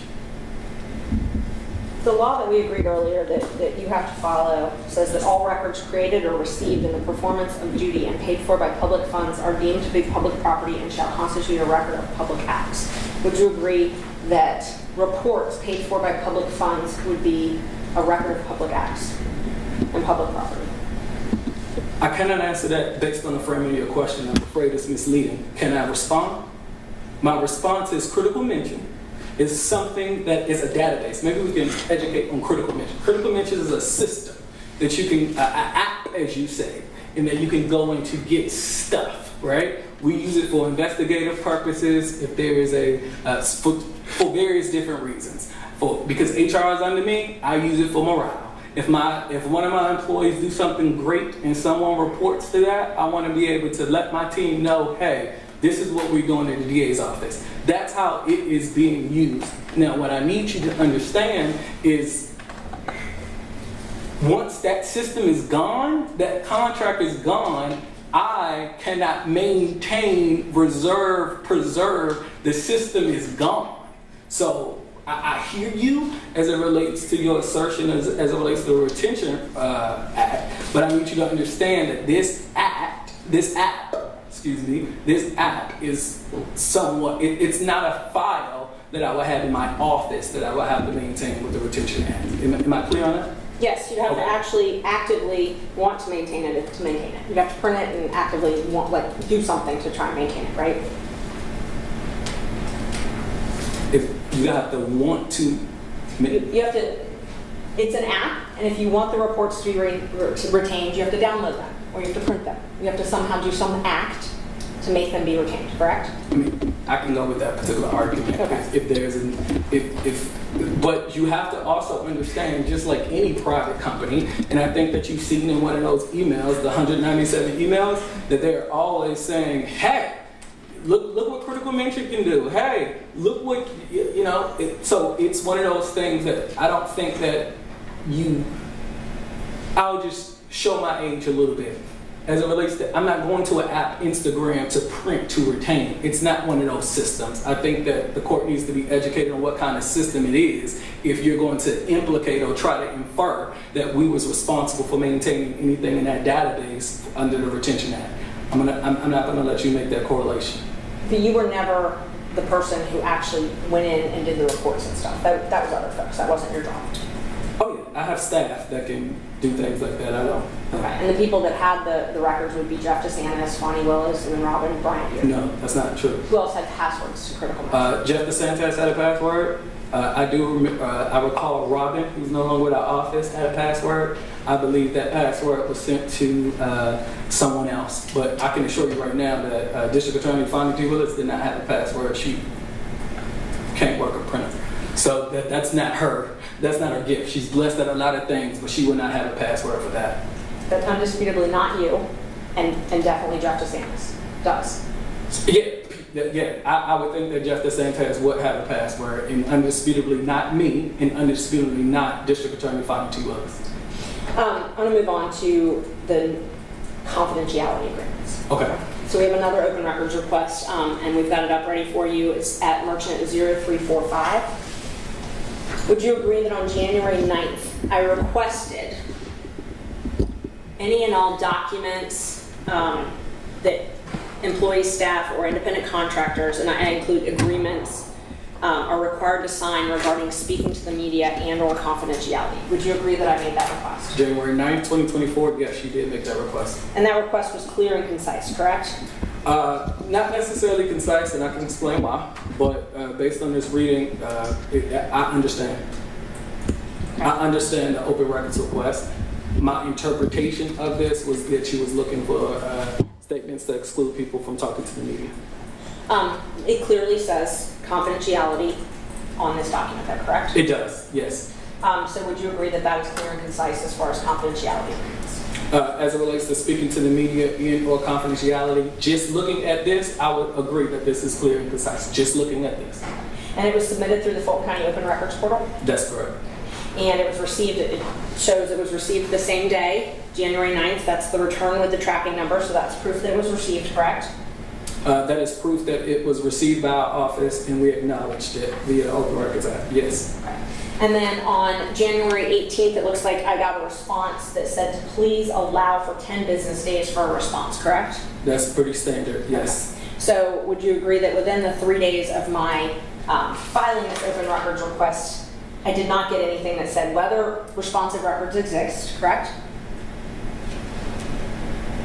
Based on this, you got an acknowledgement of we received it and you got an R, so I don't know. Outside of this, I would have to agree with you that you did not receive whether or not responsive records exist in that 3 days time, so I would agree with you. Okay. And I didn't get anything that says when they will be made available or whether they will be made available, correct?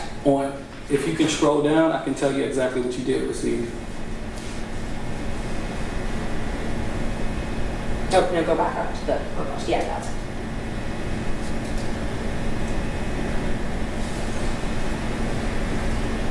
And if you go down to... I asked within 3 days, so you can definitely... So for January 9th, this is what you received. Thank you for submitting your open records request. Here's your tracking number. Here's your description of records.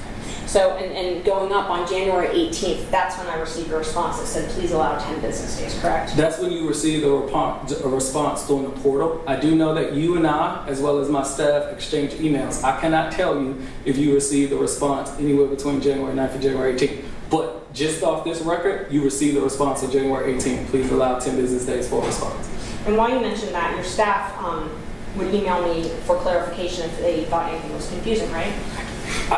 My staff is instructed to, if you get an open records request and it's simple, go ahead and handle it, right? And I think you and I can agree on what is simple. My staff also knows we have routine checkups when anything that's elevated come to me and let's discuss. I do have competent people on my staff who sometimes will reach out to people to ask for clarification. I do have that.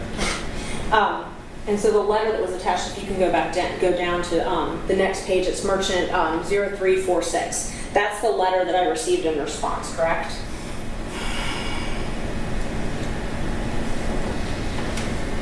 Once your request has been reviewed, this is a pretty standard letter. I would say that you received that. Okay. And so this was received 9 days after I made the open records request, correct? If this letter is consistent with the January 18th, the answer is yes. And this is from your office, right? It is from Instant Open Records, although, as you can see in the headline, who it is, but you know it's from Open Records. You do know that, right? I'm trying to differentiate between the county attorney's office, which we've received some letters, and your office. This is from your office, correct? Yes, because it has my office's letterhead. Great. Yeah, if I could ask for a point of clarification on that. There was another letter we saw earlier, it's the one that related to the cyber attack, it appeared to be on County attorney letterhead. Ms. Miller's letterhead. The signature line said Open Records Team. Yes. Is that distinct from your signature line of Open Records? Yes, and let me explain. And this is what I was trying to get to. The county attorney decided, hey, everybody that's involved in the portal need to use this standard letter for cyber attack. So that particular letter, as it relates to cyber attack, we were supposed to go and say to all our requesters, he is a cyber attack. Right, no, that's fair. But actually my question is broader than that. It's not about that particular letter. It's about, is Ms. Miller and her Open Records team the same as Mr. Bond and his Open Records? The answer is no. Thank you. Okay, go ahead. And so after I received this letter, let's see, is this, can you scroll down a second? Is this 46? Yes, okay. I followed up with a letter, the letter that we talked about earlier, the January 24th letter. I sent that to your office. The January 24th letter came. At that time, like you said, there were several different things that was elevated to me because at this time, this wasn't elevated to me. It was interpreted to me at that time of that letter that you wanted any documents that prevented staff or independent contractors from speaking to the media. Okay. Let's, if you can scroll.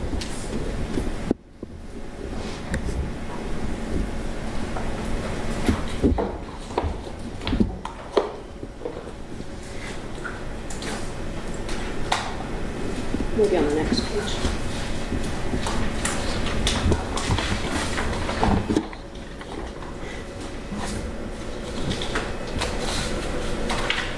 And this is the same, that's the same follow-up letter though that I included. I included essentially all of my requests, correct? The ones that were outstanding. It's more than 12, so I don't know if you said, earlier you said it'd be surprised 12, you remember? This looks like more than 12, so I don't know if it's all. That's something that you can clear up for the record. You remember I said 40, you said 12, this looked like in between. So I can't tell you if it's all. Number 5 on here, if you look at the top, is about confidentiality or non-disclosure agreements, correct? Yes. And here again, I'm asking for confidentiality agreements. Yes, I would agree. I would also say, let's look at the context. Let's read it. It says, District Attorney required to sign regarding speaking to the media. To your point, and or confidentiality. So yes, I said signing, speaking to the media, to which I responded. Let's be very clear. So you go on. I have no responsive records to any of my staff speaking to the media. That's how I responded. Can you pull up the employee manual page again? Page,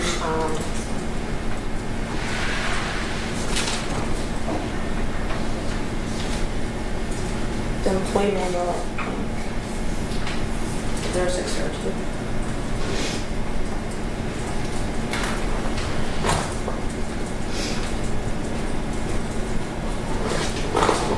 The employee manual actually contains provision that, if we can get it up here for you, but it actually has a provision about talking to the media, correct? No employee is permitted to talk to the media. I believe, I'm referencing just, And that's in the employee manual, though, correct? it should be, you can show me, but I'm almost certain, because no employee should be talking to the media. So if you interpreted that request to mean you can't talk to the media, you didn't provide this in response, though, correct? This wouldn't be responsive to you asked for, let's go back to your open records request, because the two like minds were different. We learned that in law school, right? Look at your open records request. You're looking for agreements signed by staff. This is the employee manual that says you are not to speak to the media. In my professional opinion, based on my years of experience, the employee manual will not be responsive to your request. So the answer to your question is no. I didn't provide it.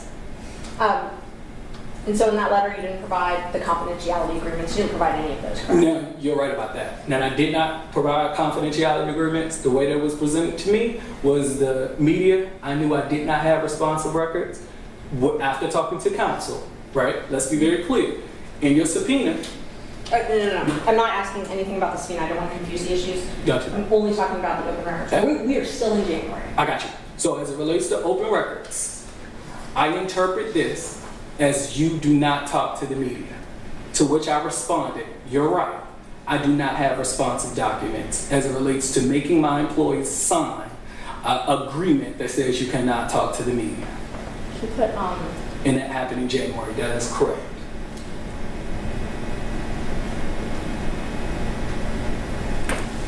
put his letter back up, 0345. I'm sorry, Mike. Yes. So go back up to the open records request, the actual wording. So I asked for documents, agreements, contracts, memos, or any written documents that anyone's been required to sign regarding confidentiality. So it says media and confidentiality. Just a whole I agree with you. So in response to this, you did not provide any confidentiality agreements, correct? The answer is agree to sign, so you know our employees don't have to sign an employee manual. So we know that. So we know that that's not responsive. As it relates to the media, I'm agreeing with you, right? You asked for, I interpret this in my staff, you wanted media agreements. I responded and said, I do not have responsive documents, right? After this particular litigation in preparation for this hearing, at that moment, it was confidentiality agreements, right? And at that moment, I believe as we sit here before, they have been provided to you. So they were provided to me 2 days ago, correct? I cannot tell you when it was provided to you, but I do know that you have them because once I've been informed, hey, this, if I can, this particular has been a moving target. The first one, not perfect. I interpret it as media. Once I said it's media, it's non-responsive. Later on, it was interpreted as, forgive me, Jeff DeSantis made comments to the media saying that these agreements were destroyed. To which I said, I don't have any responsive records. And then at that moment, it then turned to, and then it turned to this most recent, I think, subpoena was just pure confidentiality agreements. So yes, I agree. You narrowed it down to confidentiality agreements, and you got confidentiality agreements. My interpretation on the onset was media.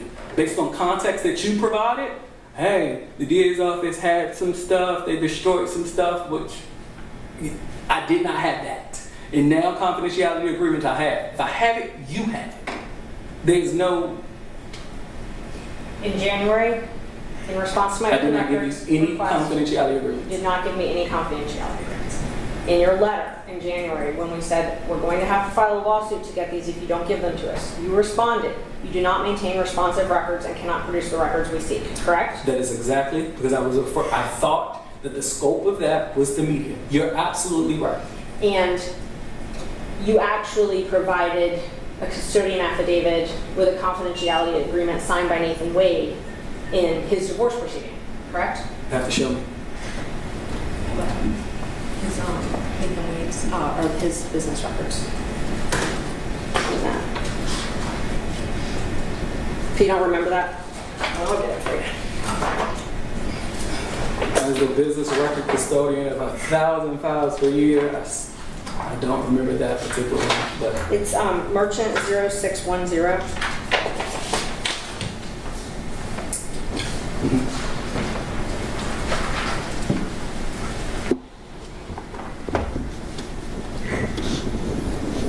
yes. That's a business record certificate that you signed in November. Oh, it's on the screen for you now. November of 2023, correct? Yes. And attached to it is a confidentiality agreement. Is that correct? Yes, a confidentiality agreement, not agreement to speak to the media. As I told you, wish I was perfect, I am not. When I got your open records request, I thought it was exclusively, you cannot talk to the media based on context that you provided. Context I provided? Can you put my original open records request back up? Not via the open records act, yeah. I'm sorry? Context you provided, you're going to the open records act. I am not scoped to the open records act. I'm saying context that you provided, because you did provide it. Right, But well, I'm we're going to put it up. And you can show me where. But I'm telling you, it's not in the Open Records Act. In one of So your there's no context in this. Is that what you're saying? only context is required to sign regarding speaking to the media. And there's nothing in my letter where I said, if you don't give me these, we're going to have to file a suit. There's nothing that provided anything different than this, correct? That's not true. Not in that letter on January 24th. In regards to the confidentiality. I do not believe that. But there's been emails, right? No. I'm sorry? On January 24th, you did not make any mention. You did not provide additional context as it relates to the speaking to the media on January 24th letter. Okay. So when we had to file the lawsuit, the open records case here, you had not provided any confidentiality agreements in response to this original open records request, The answer is correct? no, as I thought that your request was limited to the media, so no, I did not have that. Would you agree that the 22 documents that were provided recently, within the past week, would be responsive clearly to this request? I agree, it is for as it relates to confidentiality. If it was presented to me as, hey, this we're looking for media and or confidentiality, I would have gave you those. But again, I interpreted let me take responsibility. I interpreted it as a NDA, a non-disclosure. I discussed that because I interpreted it as a not to speak to the media.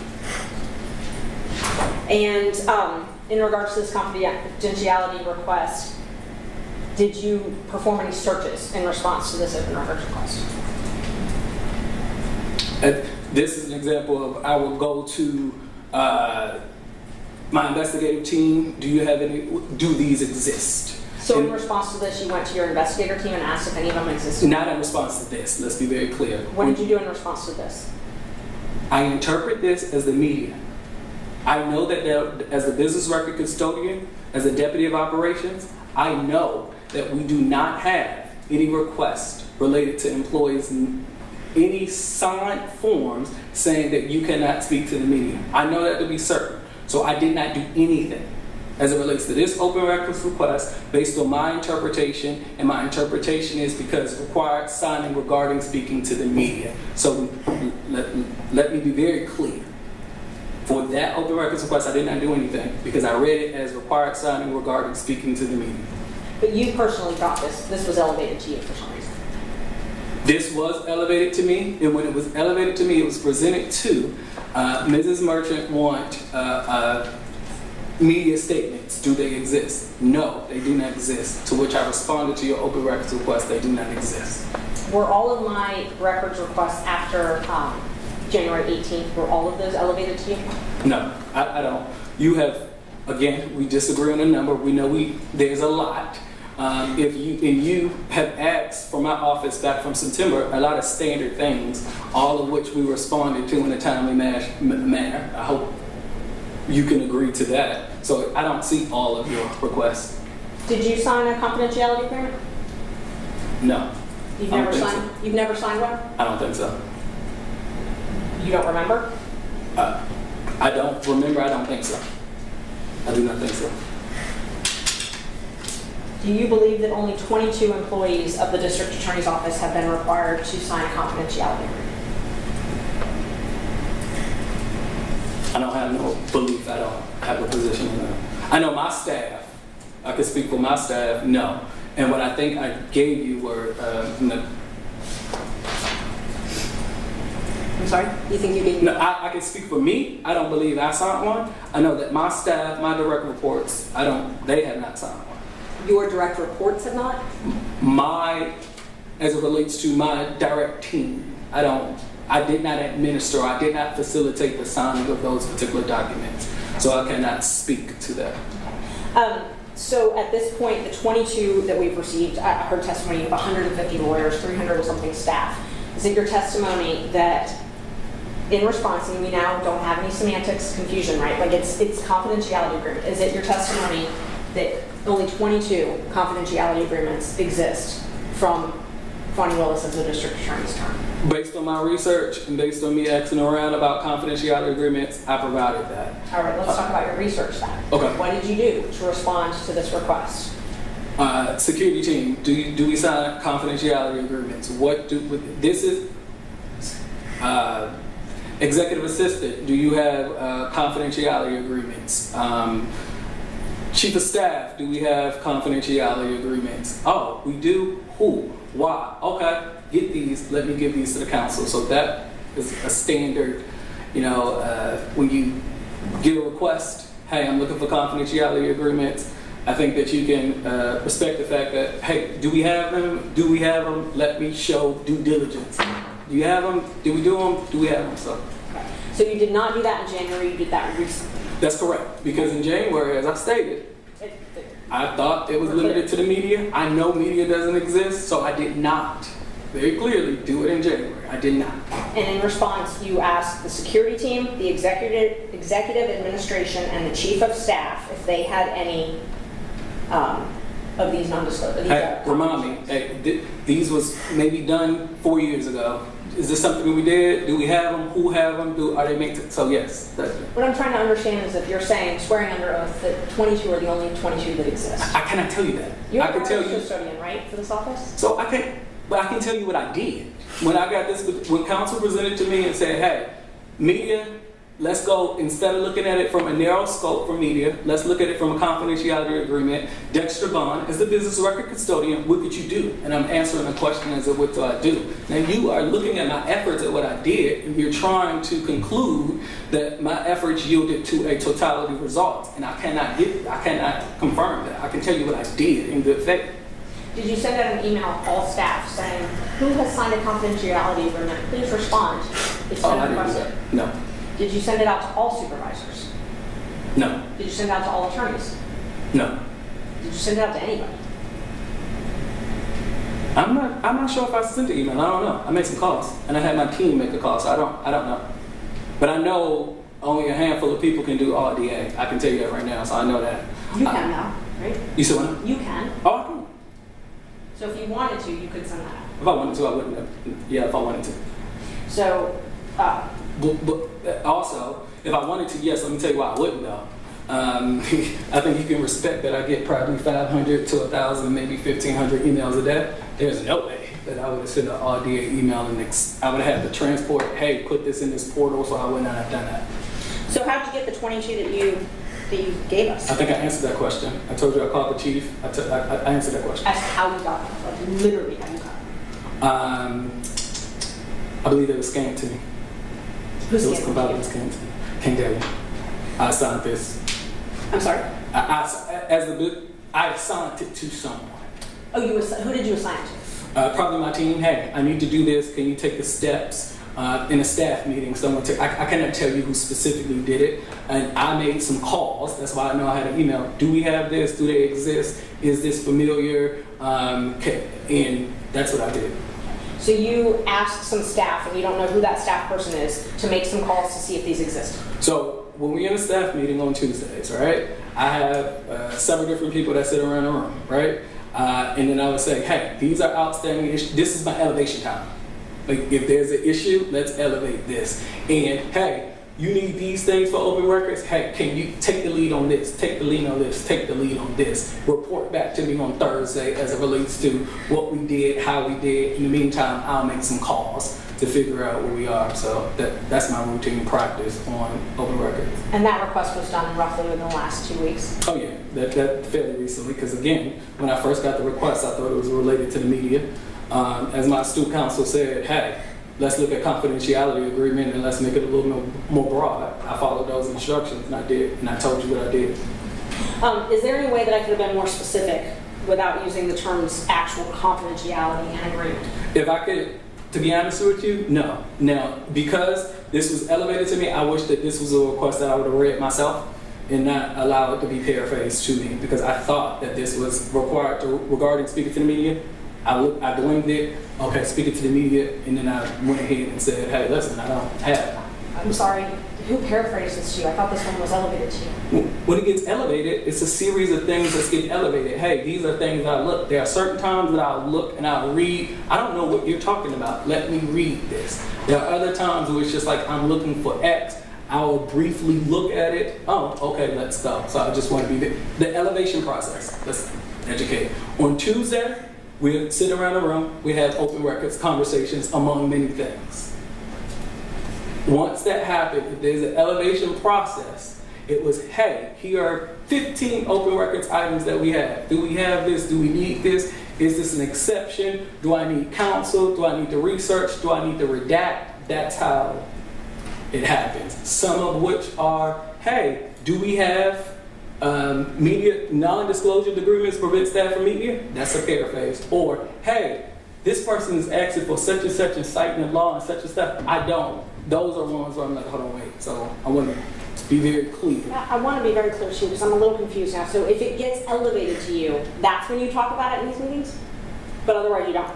If it's a standard invoice, I thought I answered that. If it's a standard invoice or something simple, it doesn't get elevated to me. It gets handled by my staff. Okay, so only elevated ones get talked about in this meeting? In this meeting, or hey, Dexter, I need you to look at this. I need you to weigh into this. Yes, it needs to be brought to my attention. But if you're looking for something, as you have, a specific contract, if you're looking for something specific, and it is clear, it cannot be interpreted any differently, then yes. My staff has full reign. So you don't personally review the request when it's elevated? It can be paraphrased? There are times where if I have a 20 open records request that needs my attention, there are some that I can go through. I will take a quick gander. There are others that will require me to, hey, I need to make a call. I need to do something. I need some consulting. It's hard for me to tell you there's one way to handle 1,000 open records requests in a year. And other than Erica, who you've mentioned, who else is on this team? It depends. For example, if it's a big redaction project, I have to add someone. If it's a media project, I have to. So it varies based on staffing levels, workloads, and actually what I need to do. Well, I don't want to belabor the point, but you were saying that some unknown staff, and you can't identify who it is that would paraphrase this. Who else could No. Erica? Okay. As it relates, I have one designated open records person, right?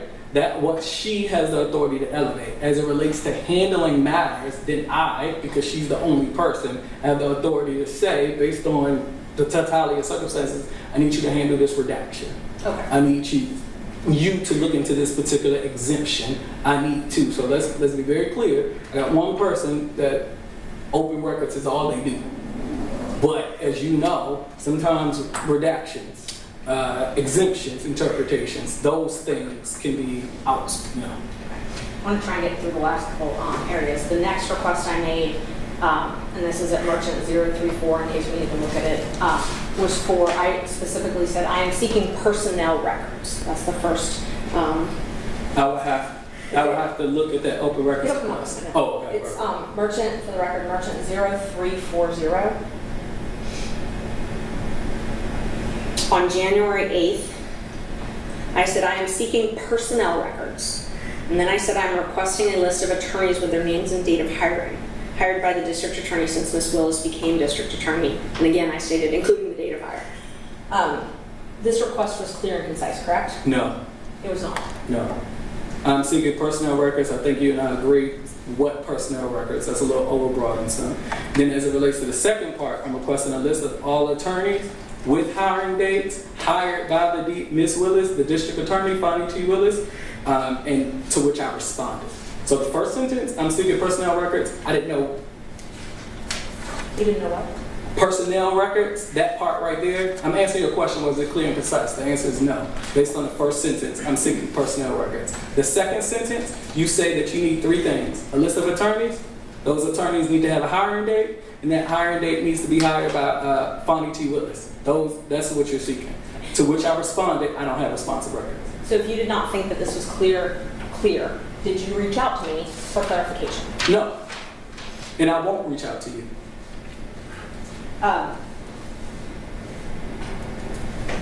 And I think we agree it wasn't responded to within 3 days. I don't know. I didn't agree to that. I'm telling you right now that I responded to that open records request, and I said I don't have responsive records. I was asking if we agreed to that because I know Ms. Monroe was looking to see if she Right, agreed. but in fairness, the witness Yes, didn't know. I know, and I was trying to finish that. That was the conversation we had before.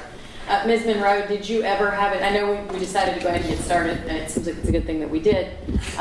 Do you have any insight as to whether there can be a stipulation about whether the responses that are at issue in this litigation, the requests that are at issue in this litigation were responded to within 3 days? Okay, so the request regarding the forfeiture reports, that request was submitted on January 18th, and a response was sent for an extension on that same day for 5 days. And then a letter, I'm sorry. I'll just go to the questions. And there was a response was given back January 28th. So there was a response within the 3 days. It was just for an extension, but not for the provision of records. Okay. So y'all can educate me to the extent you need to, but my understanding is that a request for an extension of time to locate documents can suffice sometimes, but at some point there has to be production of documents within the requested time period, right? So if it's give me a document, within 3 days you have to acknowledge the request and say, here you go, or we need more time to find it, which is okay, but then if you say we need 5 days to find it, you have to give it to them within that time you said. Right. For it to be timely. Right. Have we followed that trail and determined if we can agree that records either were or were not provided within either the 3 days or the time period requested by the DA's office to comply? Okay, so as it pertains to the forfeiture reports, documents were not provided within 3 days. Okay. And then ultimately determined that there were no responsive records. And then in terms of the requests regarding rebranding, promotional materials, that was not in 3 days. And in terms of, there were also no responsive records for that. And in terms of the list of hirees, which she's talking about right now, so yes, so that was actually responded to timely, but not with records, but with a response saying no responsive records. So we had the response that was submitted on the 8th, and then on the 9th, a letter, which is the following day, a letter was sent saying that we need 7 to 10 business days to accommodate your request, something to that effect. I don't have a letter in front of me, don't quote me please. And then on the 18th, which is within that 10-day period, there was a letter saying that no responsive records that was sent to the requester.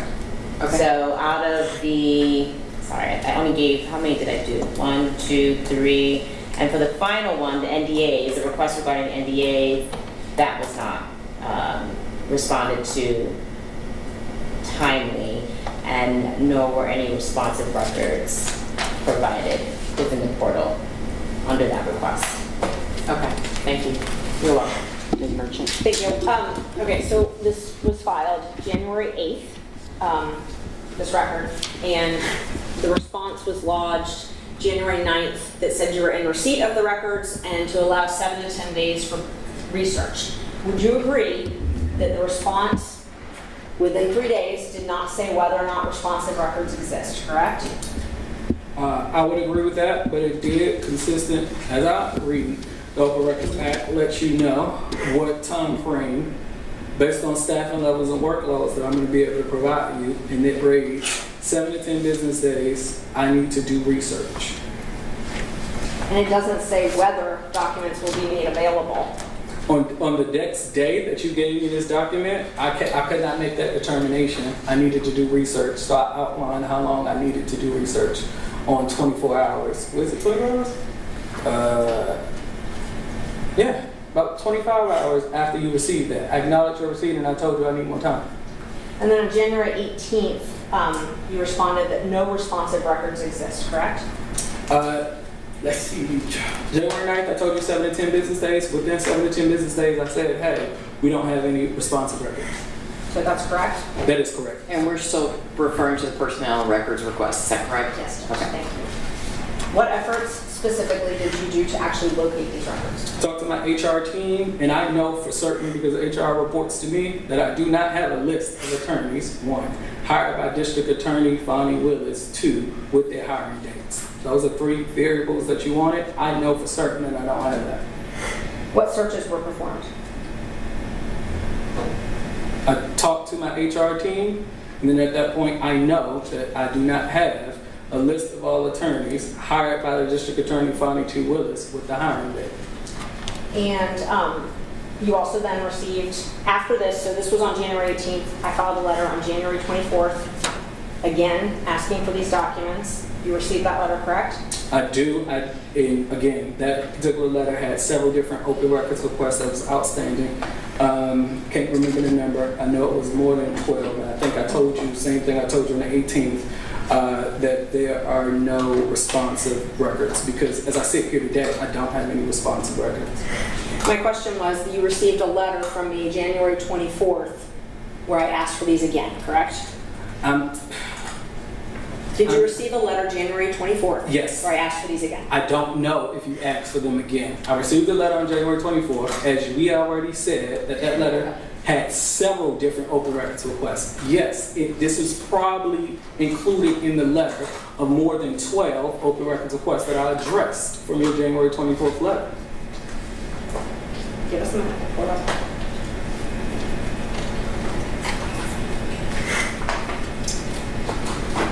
I have a hard copy. It's 0080. For the record, it's 0080 through 0085.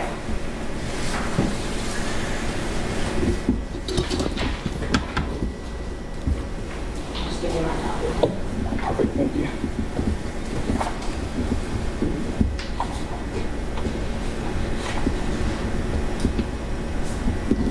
Take a look and tell me if that refreshes your memory. January 24th letter. I'm assuming, so direct me, you're talking about section 3? Section 3. Yes. So I again clarified, asking if this meant that she had not hired any attorneys or that you just were claiming that you didn't have a list. Okay. Is that correct? Did you receive this? I did receive this. Okay. And before we move on, how many number requests are in this letter?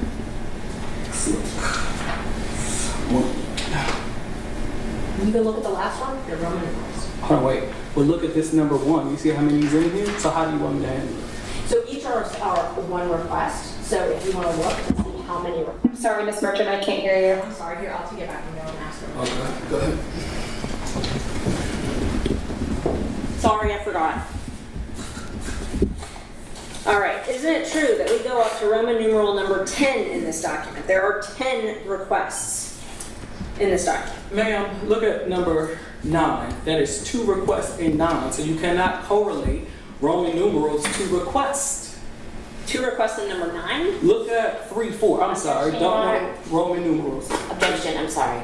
I understand that counsel is trying to get to the contents of the letter. At this point, I don't see the relevance in having the witness count the number of requests in the letter, so if we could just get to it. Judge, part of the argument has been that it's burdensome, that I requested 40 we started with. There's 10. One of them I had to duplicate because it was closed without being responsive. There's 10. Your letter I can read your letter. Okay, thank you. I know how to count and read, you. right? And so there's no point in arguing about it. You responded to that letter and said nothing exists, In this correct? letter, you presented 10 Roman numerals that dealt with a lot of different requests that was outstanding, but you so commonly forget that we have had several different open records requests outside of this particular letter, dating from September. So this letter only deals with open records that was outstanding. Each Roman numeral deals with various different requests. Let's be clear. My question was, if you sent a letter in response to this. You asked me that 3 times. The answer is yes. You received it on January 26th. And it said that you do not retain records and cannot produce. And I told you that 3 times because as I sit here, I do not have records. I do not have a list of hires from attorneys with the date of hire that was hired by District Attorney Willis. I told you that on the 26th in response to the open records request. I told you that now, and I told you that previously. One point of clarification, because you've said the same thing several times, and you're putting emphasis on a particular part that I'm curious about.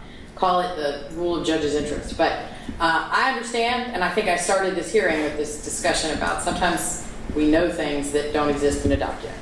But you keep saying I don't have a list of attorneys with their hire date who were hired by attorney Fani Willis, the DA Fani Willis. Weren't all the attorneys in the DA's office hired by Fani Willis? Oh, no.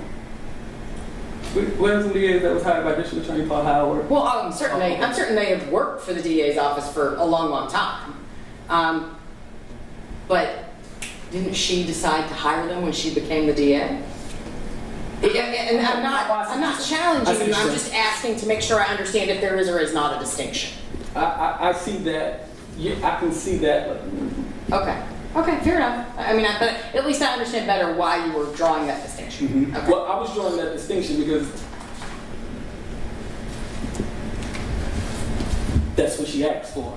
Okay. No, I got you. I wasn't challenging what it said. You were placing emphasis on it in a way that to me seemed to inform how you understood the request. And now I have a better understanding of how you understood the request. Thank you. Okay. Thank you, Your Honor. I will say this, based on this particular request, what I have done is to reach out to the Chief Human Resources of the county to see if I have a list of, hey, here are the list of attorneys hired by District Attorney Willis with their hiring date. And I can tell you right now, as I sit here, I don't have that. When did you reach out and make that request? Doing it to the county HR in the course of this litigation. Okay. So not when I filed the open records request. I didn't have to at that time because I know I didn't exist. So the answer to your question is no, I didn't feel the need to reach out at that time. But then in response to the litigation, you did feel the need to reach out and actually ask the question? Well, once litigation is, I'm like, okay, what can we do to resolve this matter? Is there anything extra? I feel comfortable. Let's be very clear. Under the Open Records Act, I did what exactly is required to be the law. Now we're in litigation. Let's see if there's anything possible else that I can do. I did that extra, and guess what? The records still don't exist. And I know we already verified that as the open records officer, you were charged with maintaining records under the State Records Management Act, correct? We already talked about that, right? Early on. That's part of your job. The Office of the Fulton County District Attorney seeks to maintain records and consistent with the State Retention Act. Okay. Yes. And that act requires that your office maintain records documenting an employee's work history in a case file, including the date they were hired and if there was no hire decision. And you have to keep those records for 50 years or 7 years following the date of separation of the employee. And you're mandated to actually keep them in your own office. You can't delegate that responsibility to a central agency. So you're reading the retention law that I have not read, but I can tell you this. You started the sentence saying as it relates to personnel files. So you said case file data, right?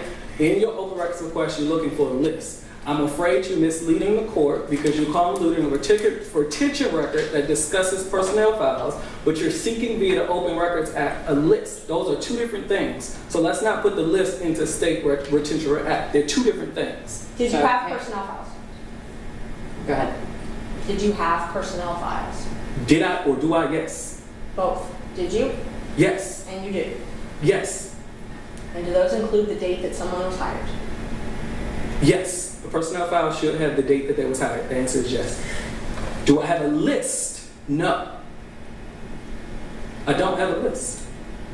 And if you think that it is reasonable for me to go look at find out who was hired by the DA, pull that HR file, scan that HR file to make a list, I don't think that the Open Records Act requires me to do so. So as I sit here, no, I don't have it, and I told you what I did. Did you have a question? Nope. Okay, sorry. Thank you. Your office also produces newsletters with lists of all of the employees of your office, is that correct? Office morale, yes. We have bi-weekly newsletters, winter reports, we have quite a few. And it's got something called a directory of attorneys? Yes, that's the director. Okay. And so someone has to get this data somewhere with this list of attorneys, right?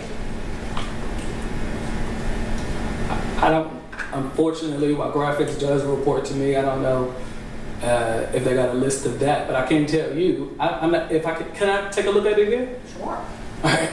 Thank you. While you're looking at that, I need to do a sort of check-in with my attorneys. I understood that the court reporter had made arrangements to be available until 5. Mr. Bowman had indicated he had an issue. Do we need to adjourn? Can we carry on in your absence for an hour? Can you stay? Where are we on that, Mr. Bowman? Your Honor, I can push it for a few more minutes, but I mean,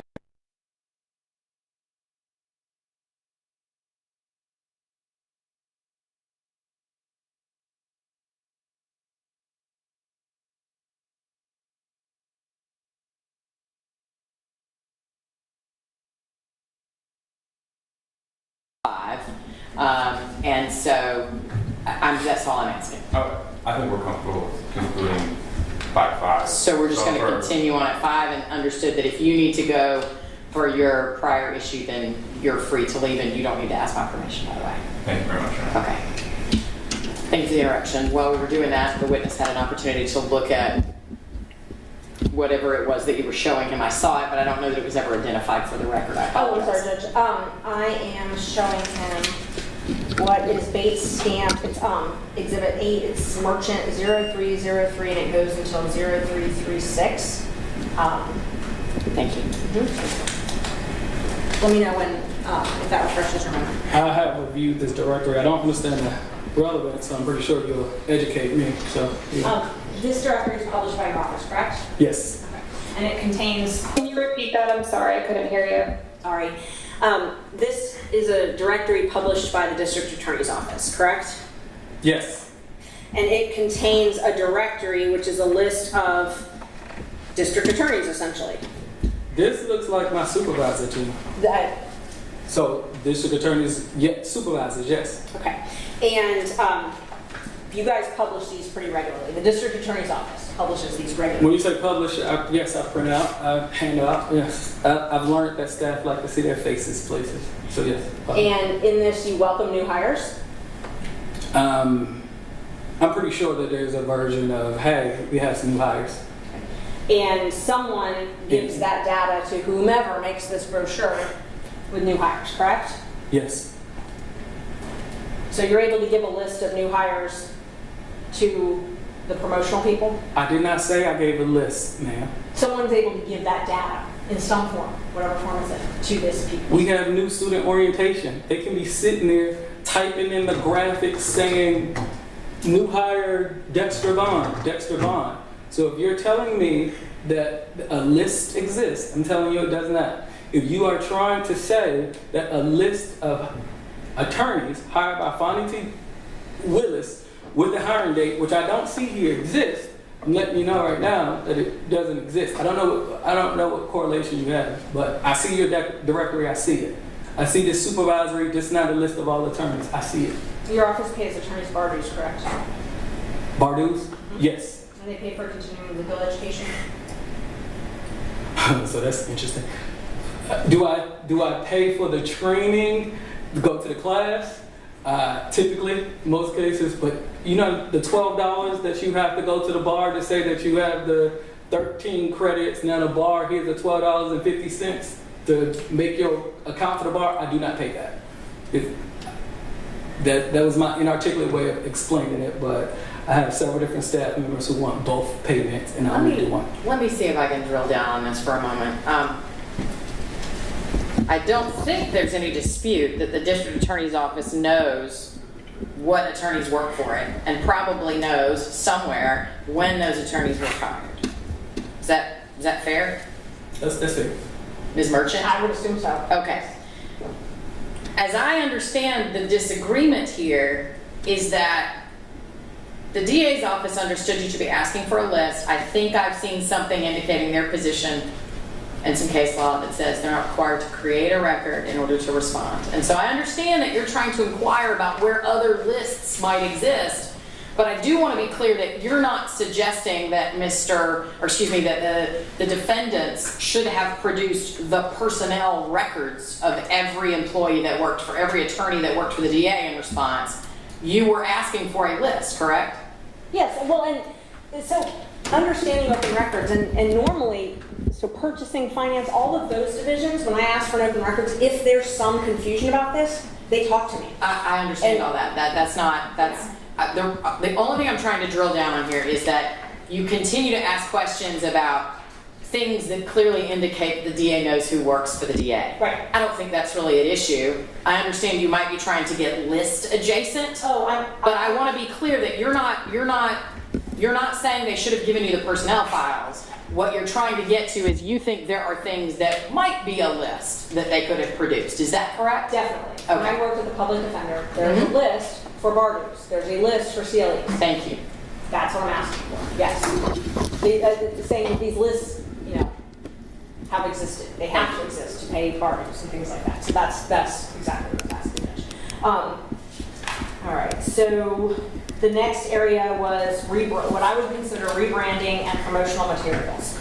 On January 17th, 2024, I requested, and this is at Merchant 0025, for the record. In that request, I requested any communications or correspondence between purchasing and the DA's office. And some of this was resolved and did not result in the lawsuit, but number 2, the promotional materials. I requested any payments, requests for payments, hiring bids, paying vendors, promotional material, including promotional brochures, flyers, or mailers. Like this. Promotional material. Can we agree this is promotional material?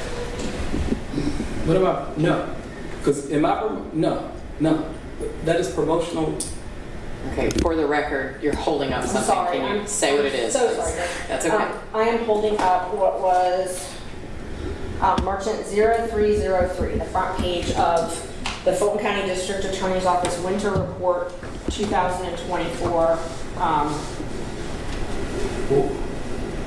Help me to understand. Maybe I'm not trying to disagree with you, and I'm not trying to belabor the report, but what am I promoting in there? Why would that be promotional material? Promotional material to me is, our REACH program, helping the youth. Let's promote that. Our records restriction program flyers. Those are things that could be considered promotional materials. I don't know. I wouldn't consider that promotional material. I don't know what you're talking about. Okay, so you considered REACH to be promotional material. Did you provide me that in response to this open records? No, because you said in this particular open records request, any payment request process for hiring, bids, paying vendors, promotional material include. So no, I did not. Rebranding. So when you walk in the district attorney's office and there's new advertisement type things, did you provide me any of that? No, I don't know, because I do not even know what rebranding is. And for the record, remember, we just had a conversation about promotional material. As it relates to this open record request, you can agree. It's just like our first one, right? It's 5 different things. Of those 5 things, I responded. I think you told the court some of this has always been resolved because some of this did not come in. You said that's what you testified to the court. Hey, some of this stuff did not make it to litigation. Great. All right. So we also know once I gave you those responsive records, moved on. It was closed. So I gave you what I had as it relates to that. So if I did not give it to you when I responded to you, no, I did not give it to you. Would you agree that this request was submitted on January 17th through the Fulton County Open Records portal? It appears to be so, yes. And it appears also that the request was received the same day? It looks like I gave you a tracking number, and it was the 17th. That's impressive for my staff, so yes, kudos. And it didn't say that whether or not responsive records exist or if they would be made available, anything like that, correct? Well, on the same day, no, I certainly didn't think that you were going to get a response on the same day. So it was acknowledgement of receipt, a description of your records, and a tracking number for you to find your records. Then on January 25th, you put a response in the portal that says to review attached letter and that the request had been extended for research. Is that correct? It does appear that that is the letter that I gave you in January, dated January 26th, I believe. And it looks like I needed to do some research. So I agree with what was being presented to me. What efforts specifically did you do to locate these records? Well,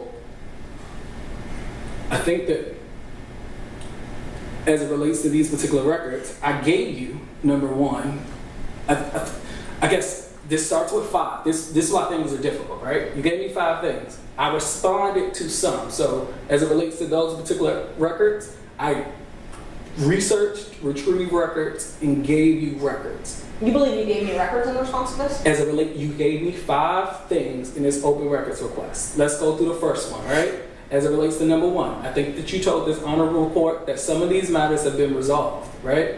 I gave you those records for number 1. We can agree to that. Is that fair? As it relates to number 2. No, it's not. I received number 1 in regards to a subpoena in a criminal case from the county attorney's office. I did not receive that from you in regards to the open records request. Okay, we're gonna have to disagree. Let's move forward. So let's go through this then. This document, 0025, the only response you sent was on January 25th where it says, please log into the portal to review the attached record. It's been extended, correct? Let's look at that letter. Yes. If you can scroll up a little, it's higher up. There we go. Okay. Okay.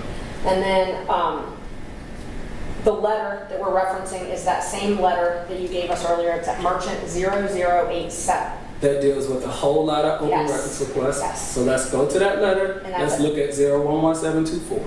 It's 0087. 00. Okay.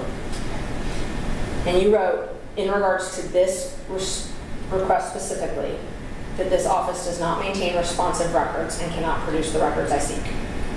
Show me. It's number 5. Number 5.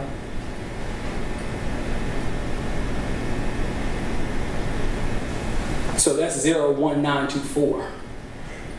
Right? Number 5, 01924. Oh, so the request So you're should changing go- numbers. I'm confused.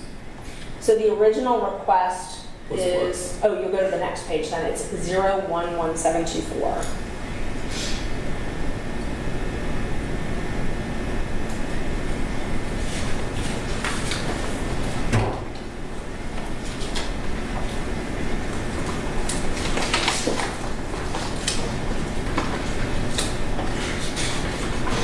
Zero zero one seven. Okay, you can direct me. It's number 8. Yes. Number 8. If that is 011724 related to promotional material rebranding, that's how I responded. Number 8. Yes. So you never provided any records in regards to this response?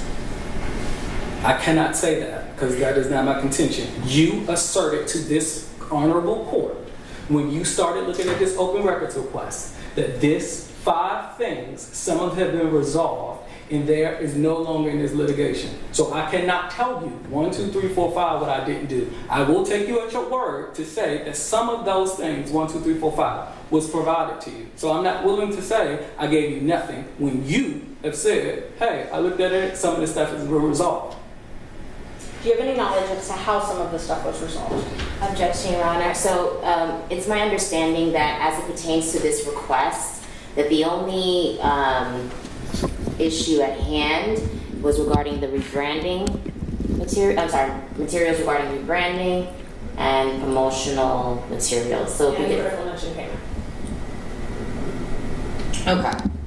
So tell me, Ms. Merchant, why in response to Ms. Monroe's objection, why if some of these documents have been provided to you at some point, in some manner, through some method, why is it relevant today that they were or were not produced in response to an open records request that you served or provided to the state? It's not at all, but he said that part of this was responded to, that he responded to part of it, and that's not accurate.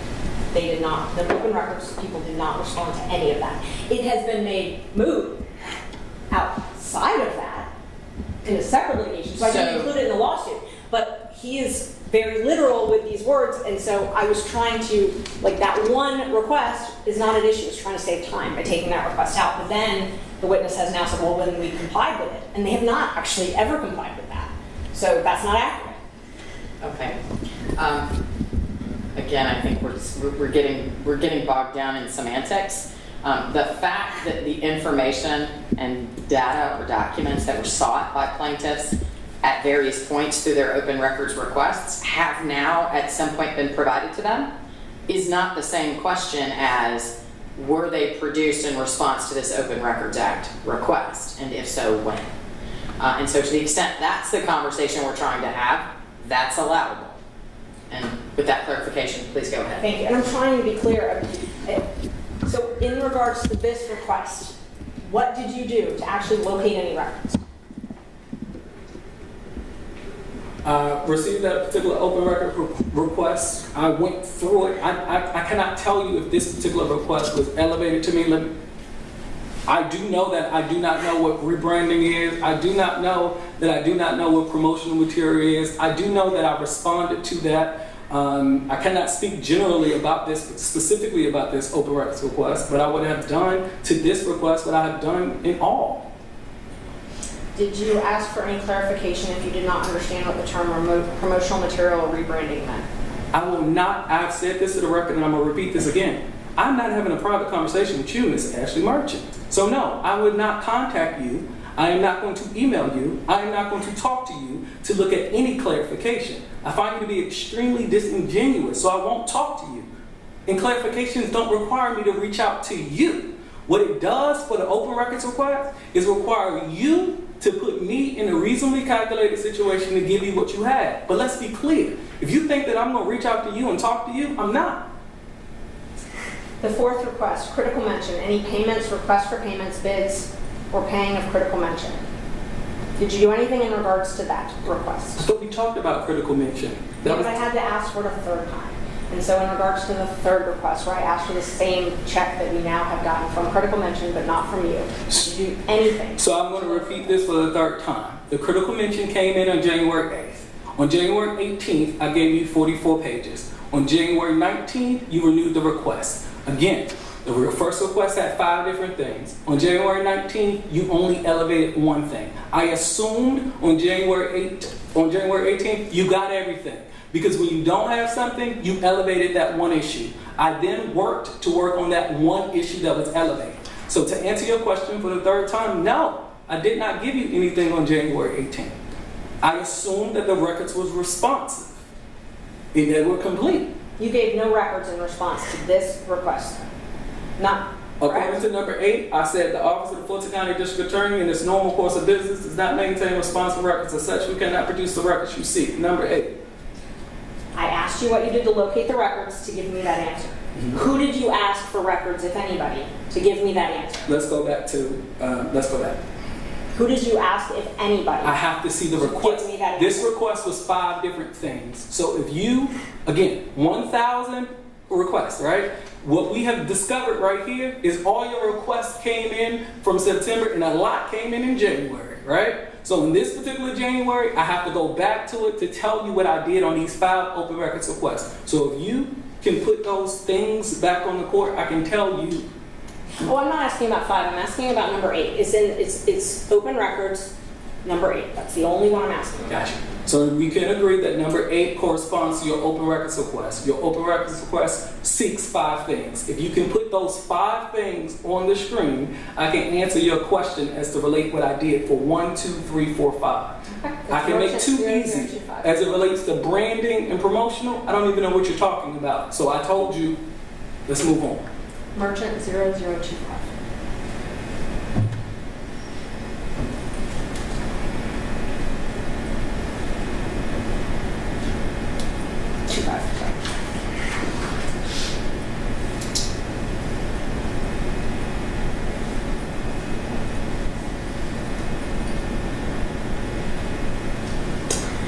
All right, here it is. Number one, outside counsel. That was a. I'm not asking you about that, so we can move on. I haven't asked you about that. Okay. But in regards to number 2, I know you said you don't know what promotional material means, but what, if anything, did you do in response to try to find responsive documents for this?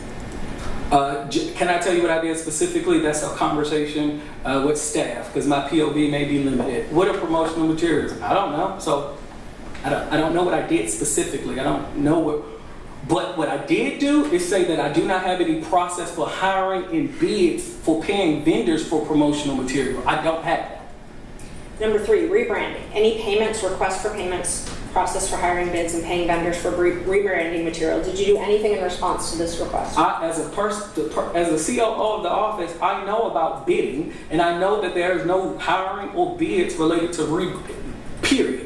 To certain things. And then as it relates to rebranding specifically, I don't know what that is. Did you do anything in regards to this request?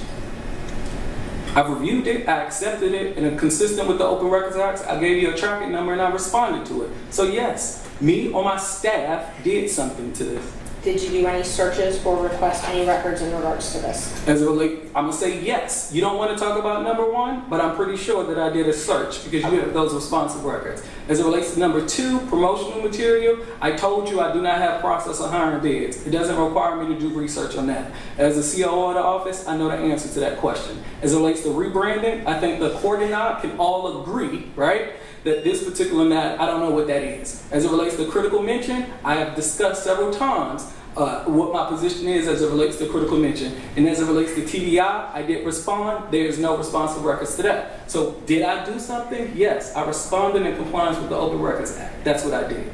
So my question was, what did you actually do to locate the records? Did you perform any searches? There were no searches to perform outside of number 1. So I'm pretty sure I did a search for number 1. As it relates to number 2, there's no search because there's no process for hiring bids for promotional material. So tell us what you did in regards to number 1 then, since you brought it up. What I would do with any payments, because you requested a lot of payments, right, in previous open records. You requested a lot of contracts. That is something that I can pull as it relates to EMS and provide to you. So in regards to number 1, can you tell us what you did? Again, Your Honor, this is outside of the scope of what open record requests are at contention here. If we could just focus on the open records requests or the materials that are missing and that have not been provided. Judge, I think you deserve an answer, though, that nothing was done. Hang on. I'm gonna save you the time and trouble of making that argument and say, I agree with you that what he provided in response to this request isn't relevant, but the process that he followed, the effort that he made to respond to it versus others, or in a similar way as as a process he followed to respond to others, I think is relevant, and so I'm gonna let him answer the question. Your objection's overruled. Repeat the question, please.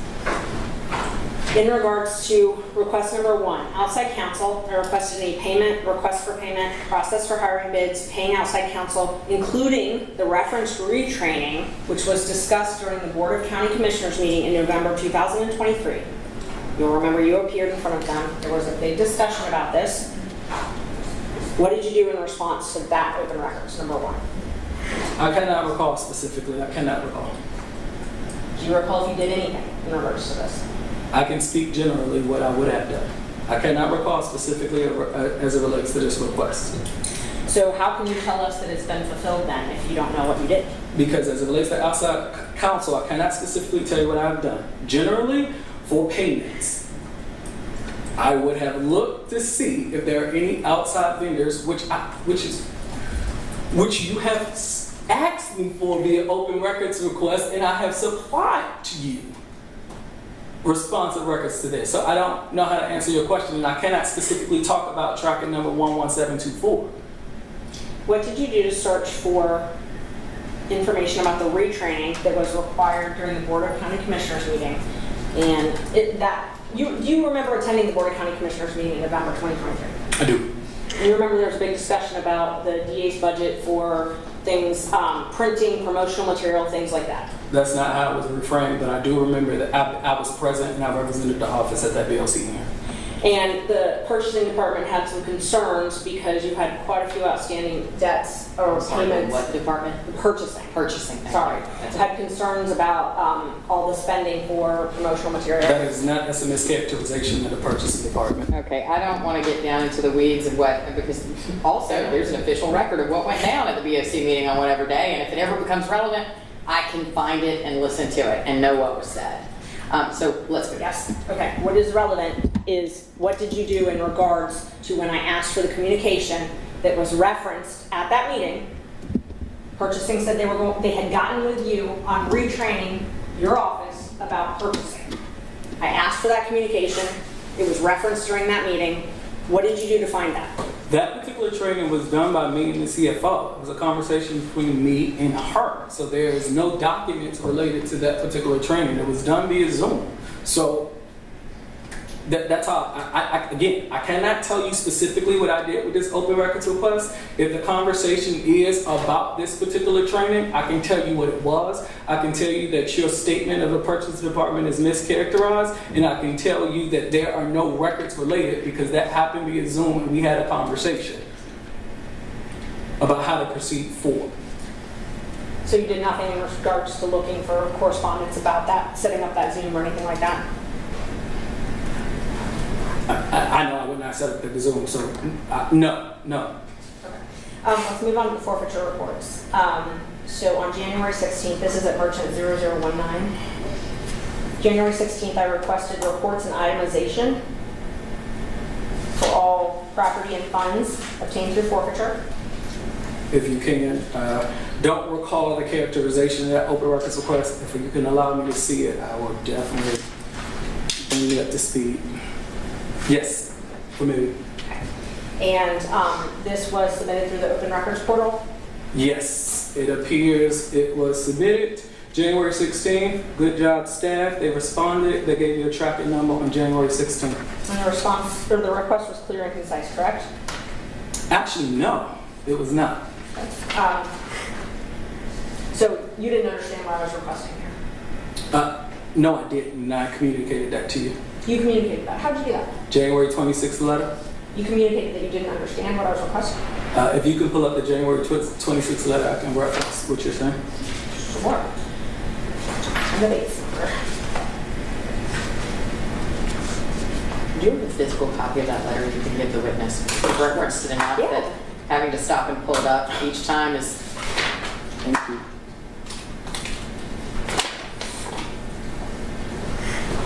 Thank you. So before you go any further, is this the first time you responded to me in regards to this forfeiture request? No. Okay, well you said that what I was asking for was not clear and concise. That's correct. So, and I told you that, and you gave me this letter, and I'm about to tell you what I communicated. Is that fair? So you're going to tell me where you told me it was not clear and concise? Yes. Do you want me to tell you? That'd be wonderful. Let's look at the letter January 26th. I'm going to direct your eyes to footnote number 1. Footnote number 1 reads, we believe, emphasis on we believe, you are seeking the office's equitable sharing agreement and certificate. These records were filed in accordance with law, state and federal law. And I want you to, let's go back up to number 6, because you're talking about 011624. I say to you, responsive records are attached. So in this particular letter dated January 26, I respond to your open records request number 6. I let you know that these records are attached. I give you a footnote, and that footnote lets you know we believe. And if I can, don't want to talk too much, but let me tell you why I believe what I believed. You want me to go there? No, I mean, if there's something that's relevant to this, but I mean, this is the only response that you're saying you have, right? For number one, yes, as it relates to the office's equitable sharing agreement and what I believe that she was looking for, and I can tell you what I did to give you that. Oh, okay, yes, that would be my next question. Well, that's jumping ahead, give me one minute to get there. So this response to this one that you sent, and I don't have the date, you've got my copy, it was sent, I believe, January 26th, correct? Yes, January 26th. Okay. I agree. Can you pull up merchant 0018?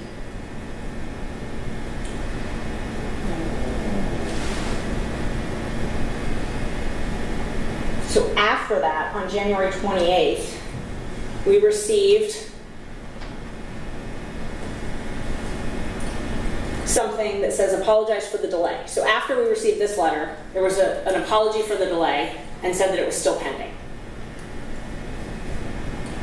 I'm looking at, what date, January 28th? January 28th. January 28th, it reads, this correspondence in response to our response, we apologize for that, have additional time is needed to fulfill your request. January 28th, yes, it does appear that, if I can, on January 29th, it says all responsive documents were emailed to you on January 26th, 2024. So I'm trying to take it one step at a time. Understood. My question is, on January 28th, 2 days after your letter, there was an open records response that said they apologized, that they needed more time, and that it was still pending, correct? That is correct. Okay. It appears to be, yes. All right. Then after that, on January 29th, I received another response that said responsive documents were emailed to me. On January 29th, and then it says it was emailed to you on January 26th prior. If I may, that was on about where the cyber attack was. So in an effort to communicate to my staff, to all requesters, including you and 1,000 others, we wanted to make sure that everyone has a response that things have changed. So to me, you got a letter on January 10th. I responded to you via email on January 26th. My staff went around this time, hey, let me tell everybody that there is going to be a delay because I don't know what's going on with the cyber attack. On January 29th, it was all responsive documents were mailed to you on January 26th. So I want to clear up that. Yes, and that's what I was trying to get at. So at that point, all you had given me was the equitable sharing summary, and you were saying that's all you have. That's all the responsive documents, correct? Based on your open records request, that was all all the documents. That's correct. What efforts specifically did you do to locate the records I requested? Oh, that was, I didn't know what you were talking about, but you said that this was filed with the county and local governing authority. So because it was filed with the county and local governing authority, I called the clerk. I said, hey, clerk, is there anything related to this particular account that I particularly filed? So hold on, so you contacted the clerk in regards to this response? Yeah, I contacted the clerk. Mr. Clerk of Court? Clerk of BOC, I'm so sorry. That's okay. Thank you. The clerk of who? Board of Commission. You said that I had filed with the Fulton County, a local governing authority. So because I'm taking you at your word, if this is something that I had filed with them, I called the clerk of the Board of Commission. I'm so sorry to say, hey, is there something that I filed with the clerk of the commission? So when did you do that? When did you contact the clerk? Probably any time between January 24th and January 26th when I responded to your letter, because I had to get the copy to provide to you on the January 26th letter. And you spoke with the actual clerk? I don't recall. Was it by phone or was it by email? Can't remember. Did you use a county phone? I can't remember. Were you in your office when you made that call? I can't remember. Was it a woman or a man? Your Honor, objection. The answer was you check with the clerk. That should be it. What is the relevance of the gender of the clerk? This is irrelevant. It's argumentative. Okay. I understand what you're trying to do about what maybe refresh his memory about who he spoke to, but you've made your point. Let's move on. I'm trying to find out who it is so I can ask them if they spoke. That's the only way I can ask that. But I'll move on. So you talked with someone at the clerk and they said they don't have anything in regards to forfeitures? That's not what they said. I said, hey, based on your request, right? Mm-hmm. You said that you can we pull up your request so we can read it verbatim? What's up? Okay, sorry, glasses off. Can we go down? I'm sorry. It says reports and itemizations that were required by law to be submitted to the county as a local governing authority showing what was done with all property and funds obtained through forfeiture, including but not limited to reports showing the funds went and who was paid out of funds. That's what you did. What did I do? I called the clerk of courts. I said, is there a report, clerk of board of commission, is there something that I file that deals with property and or funds related to forfeiture? They gave me the equitable sharing agreement. I gave it to you. In footnote 1, I said, we believe you are seeking the office's equitable sharing agreement and certificate. These records were filed. Again, I say responsive records are attached. Who gave you the equitable sharing agreement? I can't remember. I know who I called. I don't know who responded. I don't know, but I recognize that this was something that was filed with the local governing authority. It dealt with property. It dealt with forfeiture. I sent it to you free of charge. I do know that. And did they send it to you by email? I can't remember.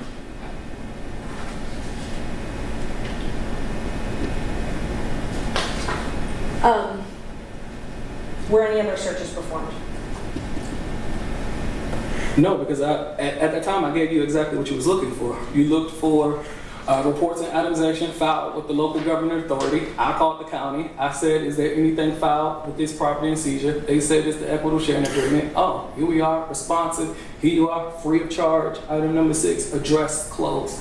That's so it? no other searches. You did no other searches? No, Okay. no, ma'am. So you didn't obtain the document that you filed, that you also had to file, talking about, the equitable sharing is the federal one. There's also a state one for state forfeiture funds. Did you file it? Did you search for anything in regards to that? You educated me. Say it one more time.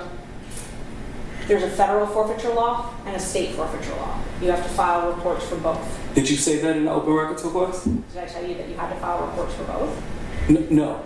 You're distinguishing state versus federal, right? No.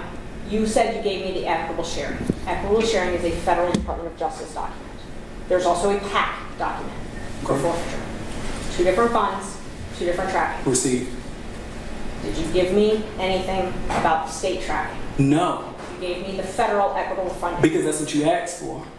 You said, give me the documents that was submitted to the county, Fulton County, as the local governing authority. They're both submitted to the county. My question is, you gave me the federal forms. Did you do any searches for the state forms that you are required to do for the county? No, I did not. What I did do was call the clerk.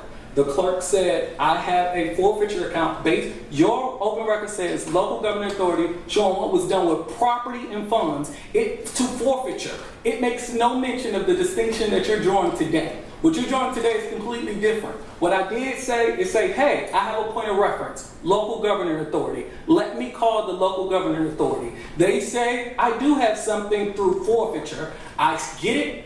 It's responsive. I say in my footnote, we believe you're seeking this. Okay. My question is, did you do any searches looking for the state documents? Any searches? No. Okay. Can you pull up merchant 0571? But why would I? No. The answer is no. And I would not have done that because you said filed with the county. So why would I then say, hey, I filed with this county, but maybe she wants to look for the state? I do not. You and I don't think alike, clearly. Let's back up first. The federal forfeiture statute requires you to do a document called equitable sharing. This news to me. You file it every year as part of your job. Objection, Your Honor. I'm sorry. Assuming facts is not in the evidence and is also It's in evidence. Ms. Very- Marshall, let her give her objection. yes, that is my objection. I'm sorry, because of the crosstalk, I understood. Is your objection, facts not in evidence? Is that your objection? It's not it assumes a fact that is not yet in evidence, that he filed this every year. Okay. So, I don't really think there's a dispute that the DA's office actually files this document every year because they do, but But whether or not he filed it every year.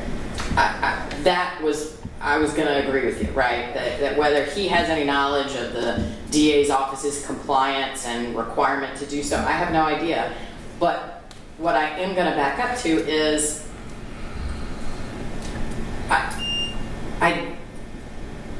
I think you've asked, and he's answered multiple times, what effort he made to comply with that request. And I think his testimony is that he reached out to the clerk of the Board of Commissioners, and they shared with him information about this equitable sharing agreement. He believed that was responsive to your request, and so he identified it, produced it to you, and that was the end of what he believed was his response. That's what I understand to be the testimony at this point. And let's move on from here. If you look at the merchant 0571, is that your name on the front of the document? Could educate me. This document is what? What is this? All I asked is that your name on the document? I see two names. Yes, Dexter Bond is on it. Dexter Q Bond is on it. Yes. And it lists you as a Deputy District Attorney Operations Division, correct? Yes, but the email associated is Natalie Zellner, last name spelled wrong. So. Yes. Have you ever seen this document before? Counsel has presented this to me. The county attorney? My counsel. Okay. Ms. Merchant, can you tell me why it matters if he's seen that document before? Yes, because he said this is one of the documents I was asking for. And he's seen it, he filed it. Hang on. You're asking him if he's seen it and if he filed it? Yes. So Okay. first I'm trying to identify. Now I understand why. That's all I asked, was that's why you're asking, because you believe that document was responsive to your original Open Records Act request and he did not provide it. Yes. Is that fair? 100%, yes. Okay. Go ahead, Mr. Bond. So, in your astute research, it appears that you showed 3 different forms, right? In those 3 different forms, each year, there was a different file, right? So we do know the first year that you received, my name is not on it, okay?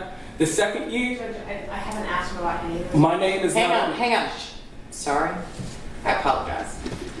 She didn't start it with the word objection, but that's what she's doing, is objecting to your answer. So I'm going to deal with her objection before you continue your response. Yes, ma'am. It's non-responsive. I didn't ask about all those other ones. He didn't have his name on those. They're not relevant. If we can go through those, we can, but I'm asking about the one that he signed as an example that this would be responsive, and it doesn't even have anybody else's name on it. So I wasn't going to go through all those other ones. Okay, so let me back up. Are we still talking about the document that's on the screen? Yes. Okay. You just said he signed it.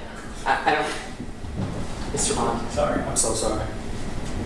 Let's be clear about what representations we're making. His name appears on this document that, at least to my eye, appears to be electronically generated. So ask him factually based questions about his involvement in that document and its creation, and then we'll be good. That's what I did, and he was referring to the other 3 documents. And in fairness, I agree with you, and I've asked you multiple times, Mr. Bond, when she asks you a question, please answer the question she's asking, and then feel free to explain if you choose to do so. Understood, Your Honor. Now, let's back up, Ms. Merchant, and ask your question again. The document that we're looking at, is this something that you file electronically as part of your job? The answer is no. No. Do you have anything to do with this document? Not this document, the answer is no. Do you have anything to do with the filing of let's see what they call them, the Civil Forfeiture Procedure Act documents? We're not producing this document, the answer is no. I'm sorry? You said, do I have anything? To do with the filing of these? These are filed with the The state. answer is no. So you do not participate in these documents being produced? No. So someone else would have submitted it under your name? I cannot tell you what someone else did. I can tell you, and forgive me, I am going to go on a slight tangent, but I never signed my name Dexter Q. Bond. And 2, my name isn't signed here. It is typewritten, and I would think that whoever is the signer would have that corresponding email address. That name, Dexter Q. Bond, is something I don't go by, okay? As it relates to Natalie Zellner, that is misspelled, that last name is misspelled, and that email address, I would assume if it was an electronic file, I don't do this, it will go back to that particular email. But any indication that I was involved, I can tell you vehemently I was not. And then I can tell you as it relates to a type name that I did not sign, I do not type my name as Dexter Cuban. So you've never seen this document before? I did not say that. I told you counsel has provided me the document. That's what I meant, before that. Have you ever seen it before council provided it? No, I haven't seen that. Because it appears, based on what you said, it was submitted to the state and it's submitted electronically.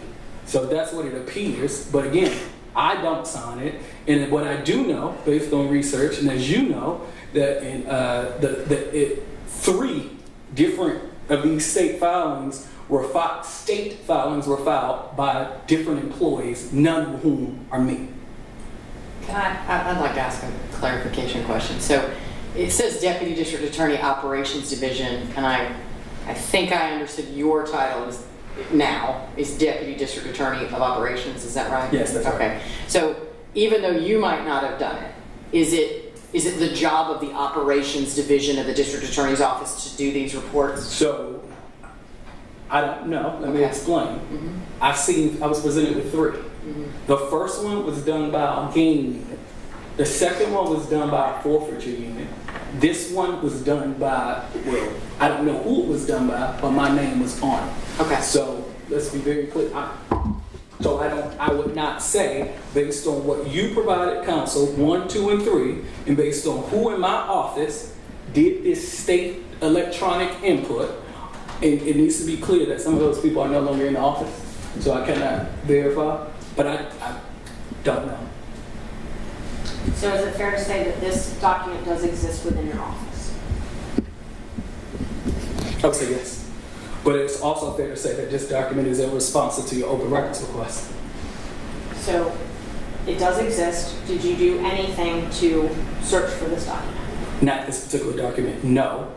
Why? Because you asked for documents filed with the county. I called the county. I got the equitable sharing agreement. The equitable sharing agreement deals with the substance of your request. I gave you that free of charge, and I sent it to you on January 26th in email. So no, I did not do anything looking for the state, because you did not ask for the state. You asked for the local government authority, Fulton County. That's what I did, and that's what the Open Records Act requires. And just to be clear, my request was what the county, you had to actually do, what the law actually required. That's not what your request is. We can pull my. Hey, the request is what the request is. Again, I can read, and I've seen the request multiple times. Yes. So, if you had sent an email out asking for documents that the county required to be filed, would you have gotten this in response? If you asked me a hypothetical, if I would have did what, I would have got You what? searched for this document. I'm trying to figure out, and I don't know, you gotta understand, I don't know how the DA maintains documents, but these are documents that have to be maintained. So if you had done a search for it, or you had asked people for it, would you have been able to obtain this document? Objection, Your Honor. This question has been asked over and over and answered over and over. I would like to move on, if we can, please. Actually, I disagree with you. I think this is actually a new question, which is where would this document exist if you had searched for it? Would you have found it? And that is a different question than whether he created it or was involved in its I creation. misheard the question. That's okay. Thank you. If I received the open records request looking for this, yes, I would have been able to go to a forfeiture deputy or a gang based on how it was filed in the past. But again, this record is not responsive to your open records request. Do you, as a matter of practice, as the open records officer, do you use email to request open records? It depends. So it's not a general practice? It depends on what you're asking for. If it's something, again, if it's something for a standard invoice like you have sent to me several times, on staff meeting, I would say, hey, make sure you get this. Put this in the portal. So I cannot tell you. It depends on what you're looking for. So you sometimes do it orally? Yeah, sometimes I do it orally. Sometimes I do it, yeah. If you sent emails asking for it, would you have those? If I send emails asking for it, what is it? What are you talking about? The records requests. Yes, if I would have sent email, but sometimes I would have, the emails would exist if that's your question. Sometimes I would say orally. Sometimes I have my, someone else, hey, shoot this email to so-and-so to make sure, call so-and-so. So Without you being specific, it's hard for me to answer your question because with 1,000 open records requests, there's no one set way onto how to meet my constituents' needs. And I asked if you used email to request records, and then I asked if you sent, if you did, you said sometimes, or depends. If you did use email, my question is, would you have those emails and know exactly what you asked for? If I, Dexter Bond, sent the email, yes, the email will be on the on my email, my archive, my system. And so you could provide that to the court so that we would know exactly what you did in response to this request, right? These requests, you're starting general, then you're getting specific. I cannot follow your question, so I don't know. I told you several times, I don't know what I did on this specific request. You're taking what me saying general, and then you're saying, oh, well, you did do these. That's a correlation that you can't make, ma'am. My question again was Good. if you used emails If I did do for email record requests. for a specific record request, If you used emails for a record request, we would be able to get those and see those, correct? you will be able to request those, and yes, they will be there. If you're asking, do I delete emails, the answer is no. So yes, they're there. If I send an email, my emails are there. Did you ask for any of these specific documents that we've talked about here today by email? We talked about a lot of different documents, so it's going to be very difficult for me to say yes or no. Okay? We talked about the equitable sharing agreement specifically. I told you that there was no, I don't know if I sent the email. I told you that. So the framing your question doesn't allow me to answer. Did you ask for any of these specific documents that we've discussed today by email? As it relates to critical mention, Did you ask for any of the documents we discussed today by email? maybe. I don't know. Is your use of the phone or in person to request documents on purpose? On purpose? Yes. I don't understand your question. What you mean on purpose? You purposely ask for things orally or in person? Do that No. on purpose? Do I do that on, I don't, no. No. The answer is no. That I don't do anything on purpose. Have you been instructed not to put things in writing by email? No. Have you been instructed not to put things in writing, period? By whom? No. Anyone? No. What is the office policy on the use of email and putting things in writing? I don't understand the question. Objection, Your Honor. So I'm trying to determine what the relevance is in terms of emails and the protocol for emails in the district attorney's office. What is the relevance here? I think there's a tiny universe of requesting open records documents for purposes of his compliance. So I'm going to sustain your objection partially and ask you to reframe that question because I don't know that the general policy of the DA's office regarding email is relevant here. But Mr. Bond's understanding of any policy regarding Open Records Act requests by email is relevant. Go ahead. Does the Open Records Act requirements or disclosure, does that guide yours or your office's policy on putting things in writing? Does the Open Records Act guide you? The answer is, I don't understand the question. Does the Open Records Act guide my I don't even know if there's a policy. So you're making an inference that I cannot, you're assuming a premise there, right? And then you're asking a question. You need to simplify your question. What are you asking me? Because you're asking me, does the Open Records Act influence your policy? You have yet to ask me, is there a policy? What are you asking? Ask me what you're asking. That's a convoluted question that I can't answer. I first asked you, what is the policy on the use of email? For open records requests. Yes. For open records requests. The policy for email, use your email. And there's no policy. Look at the employee manual. You gave it to me. I don't know where you're getting at. I'm not familiar with the specific policy on use your emails this way because of open records. If you're drawing a correlation to two, forgive me, I don't understand. But there's no policy on emails as it relates to the Open Records Act. There are two entities that are different. So educate me on the correlation.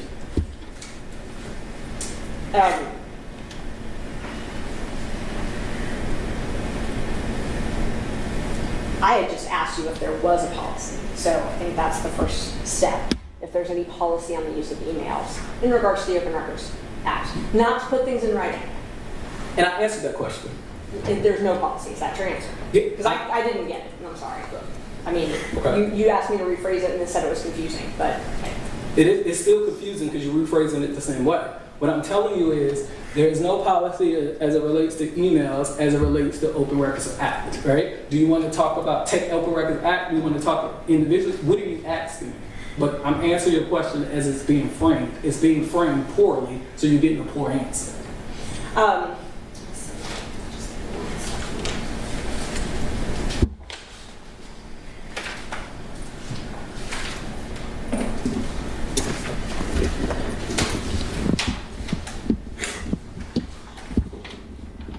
can we take just a couple minutes break?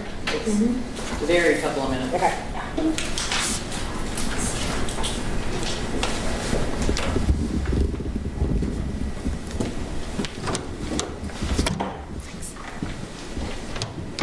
Do you have water, Mr. Collins? I'm sorry. Do you have something to drink or anything? You've been sitting there for a long time. I know it has been a long time. Here, this is actually an open bottle of water. I appreciate it. Thank you so much.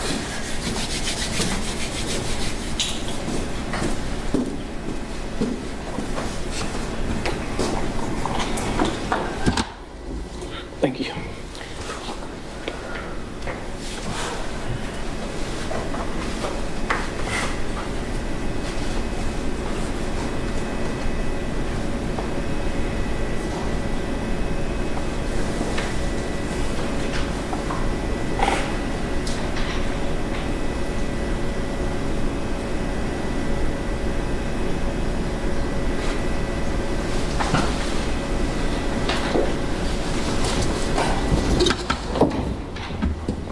Sorry, Judge, but I think everything gets picked up, so.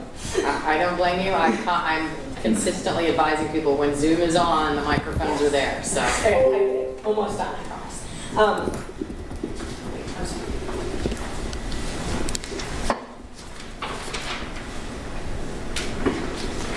sorry. In response to the subpoena to come here today, did you search for any emails?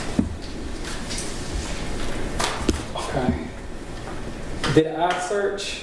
I sent your search terms because your subpoena to me was asked for to and from emails. It gave search terms. I believe there was 2 search terms, critical mention and social media monitoring. So what I did do was fill out a ticket, as I do with most requests. I sent that over to the IT department based on what you're seeking. Were there any responsive documents? Hold on, so if you need a request something from IT, you fill out a ticket for that? If you give me search terms, so there's 2 different ways, right? Okay. So let's say you're looking for documents. And if your document says, hey, give me anything for critical mention, I can then do, hey, do you have these emails? Does this make sense? That's one way to do it, right? Your open records request originally, don't need to be belabor the point, didn't ask for that. Your second subpoena was very specific. It was this date to that date. From this email to this email. Here are the search terms. I need these search terms. I can then do a particular ticket, or my staff can do a particular ticket, do it to CIO, the technology department. The technology department can run all emails. And then when they do all emails, they can come and say, hey, based on these search terms and based on my word ticket, here are responsive documents. Okay. So if you had asked IT for any of our open records items before, there'd be some ticket for that. There would be some form, some Excel sheet, some requests. And you didn't bring any of those here today? Did you ask for them? No, I don't. Okay. As I shouldn't have. Why would But those would be available. If you had asked IT for any documents, there would be a record of them. I'm not the custodian of the IT records. I cannot speak for IT department, so I cannot answer that question and cause speculation. Okay, let's just walk through the subpoena quickly. I asked for all text messages sent by or received from employees. What did you do in response to that? That's an IT question. We needed to figure out what the policy was as it relates to text messages. So I would fill out, hey, IT, this is what I'm looking for. Did you do that in regards to the subpoena? I'm talking about the subpoena for you to bring documents today. The subpoena that, yes, and I gave you, hold on, let's be very clear. You asked for, you did not give me no subpoena to bring documents today. Let's clear up the record. What you did was you gave me a subpoena on August 21st to produce records, right? Those records were produced on August 30th. So there is no requirement for me to bring anything today. And I gave you those documents through my counsel on August 30th. So let's clear up the record. There's no requirement of me to do anything. Talking about the subpoena for you to appear today. The subpoena for you to appear today had an exhibit that asked for emails and text messages sent by or received from in regards to critical mention. What I'm asking you is I need what to see you the did. subpoena. I don't Hang know on, what you're hang on, talking let about. her, I understand, but let her finish her question. Y'all can't talk over each other. I'm asking what you did in response to that. I hear you. I don't know what subpoena you're referring to. What I am telling you is I got a subpoena that was for the production of records for August, and I gave it to you on August 30th. That's what I'm familiar with, so I can speak to that. If you're speaking of a different subpoena, you can hand it to me and I can review it. You learned about court here today, correct? Somehow. You knew to be here. So are you not going, okay, different question. Somehow I knew to be here. Yes, my counsel told me that I needed to be here. And you received a subpoena to be here today. Whether it be through email or you signed a certificate. No, I did not. You didn't get an email with a subpoena. You probably gave me an email. You probably gave me an email. So I'm pretty sure you gave me an email. I'm sorry? I'm pretty sure you emailed me. Yeah. And attached to that email, there was a subpoena that included the production of documents, correct? What subpoena are you talking about? There are multiple subpoenas. I've asked you several times, can I see the subpoena you're referring to? If you're talking about the one to me on August 21st, I can respond and tell you what I did. If you are asking about a different subpoena, I need to be educated. I'm asking, I don't know what you're talking about, so I cannot respond. Are you willing to present to me something? Of course, and I'm certainly not trying to hide anything from you. I'm trying to ask questions before. I hear you, and I'm certainly trying to be very, very truthful to the court and clear up the record. In order for me to do it, because there have been multiple subpoenas, all I'm asking for, if I am under a subpoena, and as you allege that I was supposed to bring something today, that's the allegation that you made among many. I would like to see it. That's all I'm saying. Judge, his counsel's already talked about that, and I was understanding that he waived any issues with the subpoena to be here today. If that's not the case, I mean, I'm happy to show it to him, but So- without that, without him here. I mean, okay, first of all, it's 4:59, so I need to check in with the court reporter who said she had a hard push at 5 o'clock. Now, I don't wish to interrupt in the middle of questioning when it looks like you were trying to get to a point of being done with the witness, but as you can see, my screen's starting to drop off. That's an indicator that my Zoom's about to die. So that's an indicator that we should adjourn. Separately, I will say I agree with you. I think that Ms. Alabi agreed to produce Mr. Bond. That's a different question, though, than whether he received and was aware of the document request. So we'll just leave it at that for now. And that's fine. I'm happy to answer those, but I know he was sequestered and didn't know what his Right. counsel had agreed to. Sorry, I can't hear Ms. Merchant. I know that he wasn't present and didn't know what his attorney had agreed to, and so I just, before we went down that road, I didn't know if he knew that they had agreed that he was here and subpoenaed. And Well, can I respond now? You may, and then we're going to adjourn because I have to let the court reporter get on with her day since she's filling in. I'm so sorry. This is definitely important. No, I'm glad I asked. I did not receive a September 13th subpoena. And let me clarify, because you need to know this. The subpoenas that you referred to, my name is not even on Exhibit A. So this is the first time, as I sit here today, that you have given me a subpoena that you said that I was responsible for. So no, I did not get this. It does not say when it was delivered. I have not received anything, and I don't know what was mailed. So no, I did not get this, and I'm not responsible for it. Okay, and Judge, we've already put in the record the, when it was delivered, and I can put the email in where it was served. I'm happy to print that out tonight, and then we can question tomorrow. So why am I not on Exhibit A? Something's wrong with that subpoena. Something's wrong with that subpoena. Sir, that's a legal argument that your counsel can make. We've had some discussions. this morning before you were called in to testify. And so we can have that conversation tomorrow. But it is 5:02. The court reporter did everybody a favor by rearranging her schedule to stay for an extra hour. I assume we have on board a court reporter for tomorrow. For now, I'm going to excuse Mr. Bond. If you would step outside. Your document is up here. Oh, thanks. Mr. Bond, just reminder, Mr. Bond, that you're still testifying, and so you're still sequestered, right, regarding the substance of the hearing, and I'll need you to return tomorrow.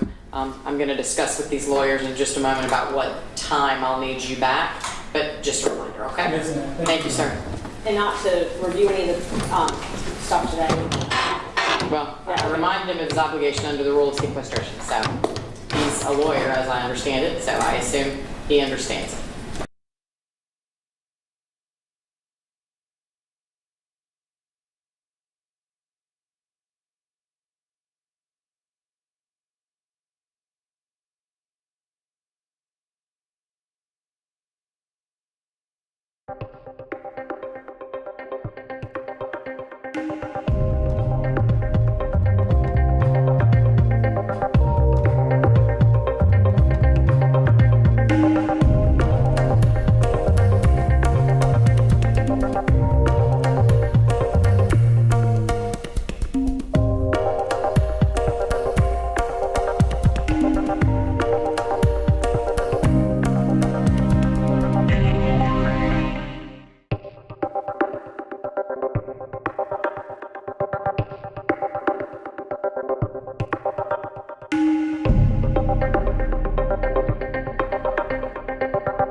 Thank you.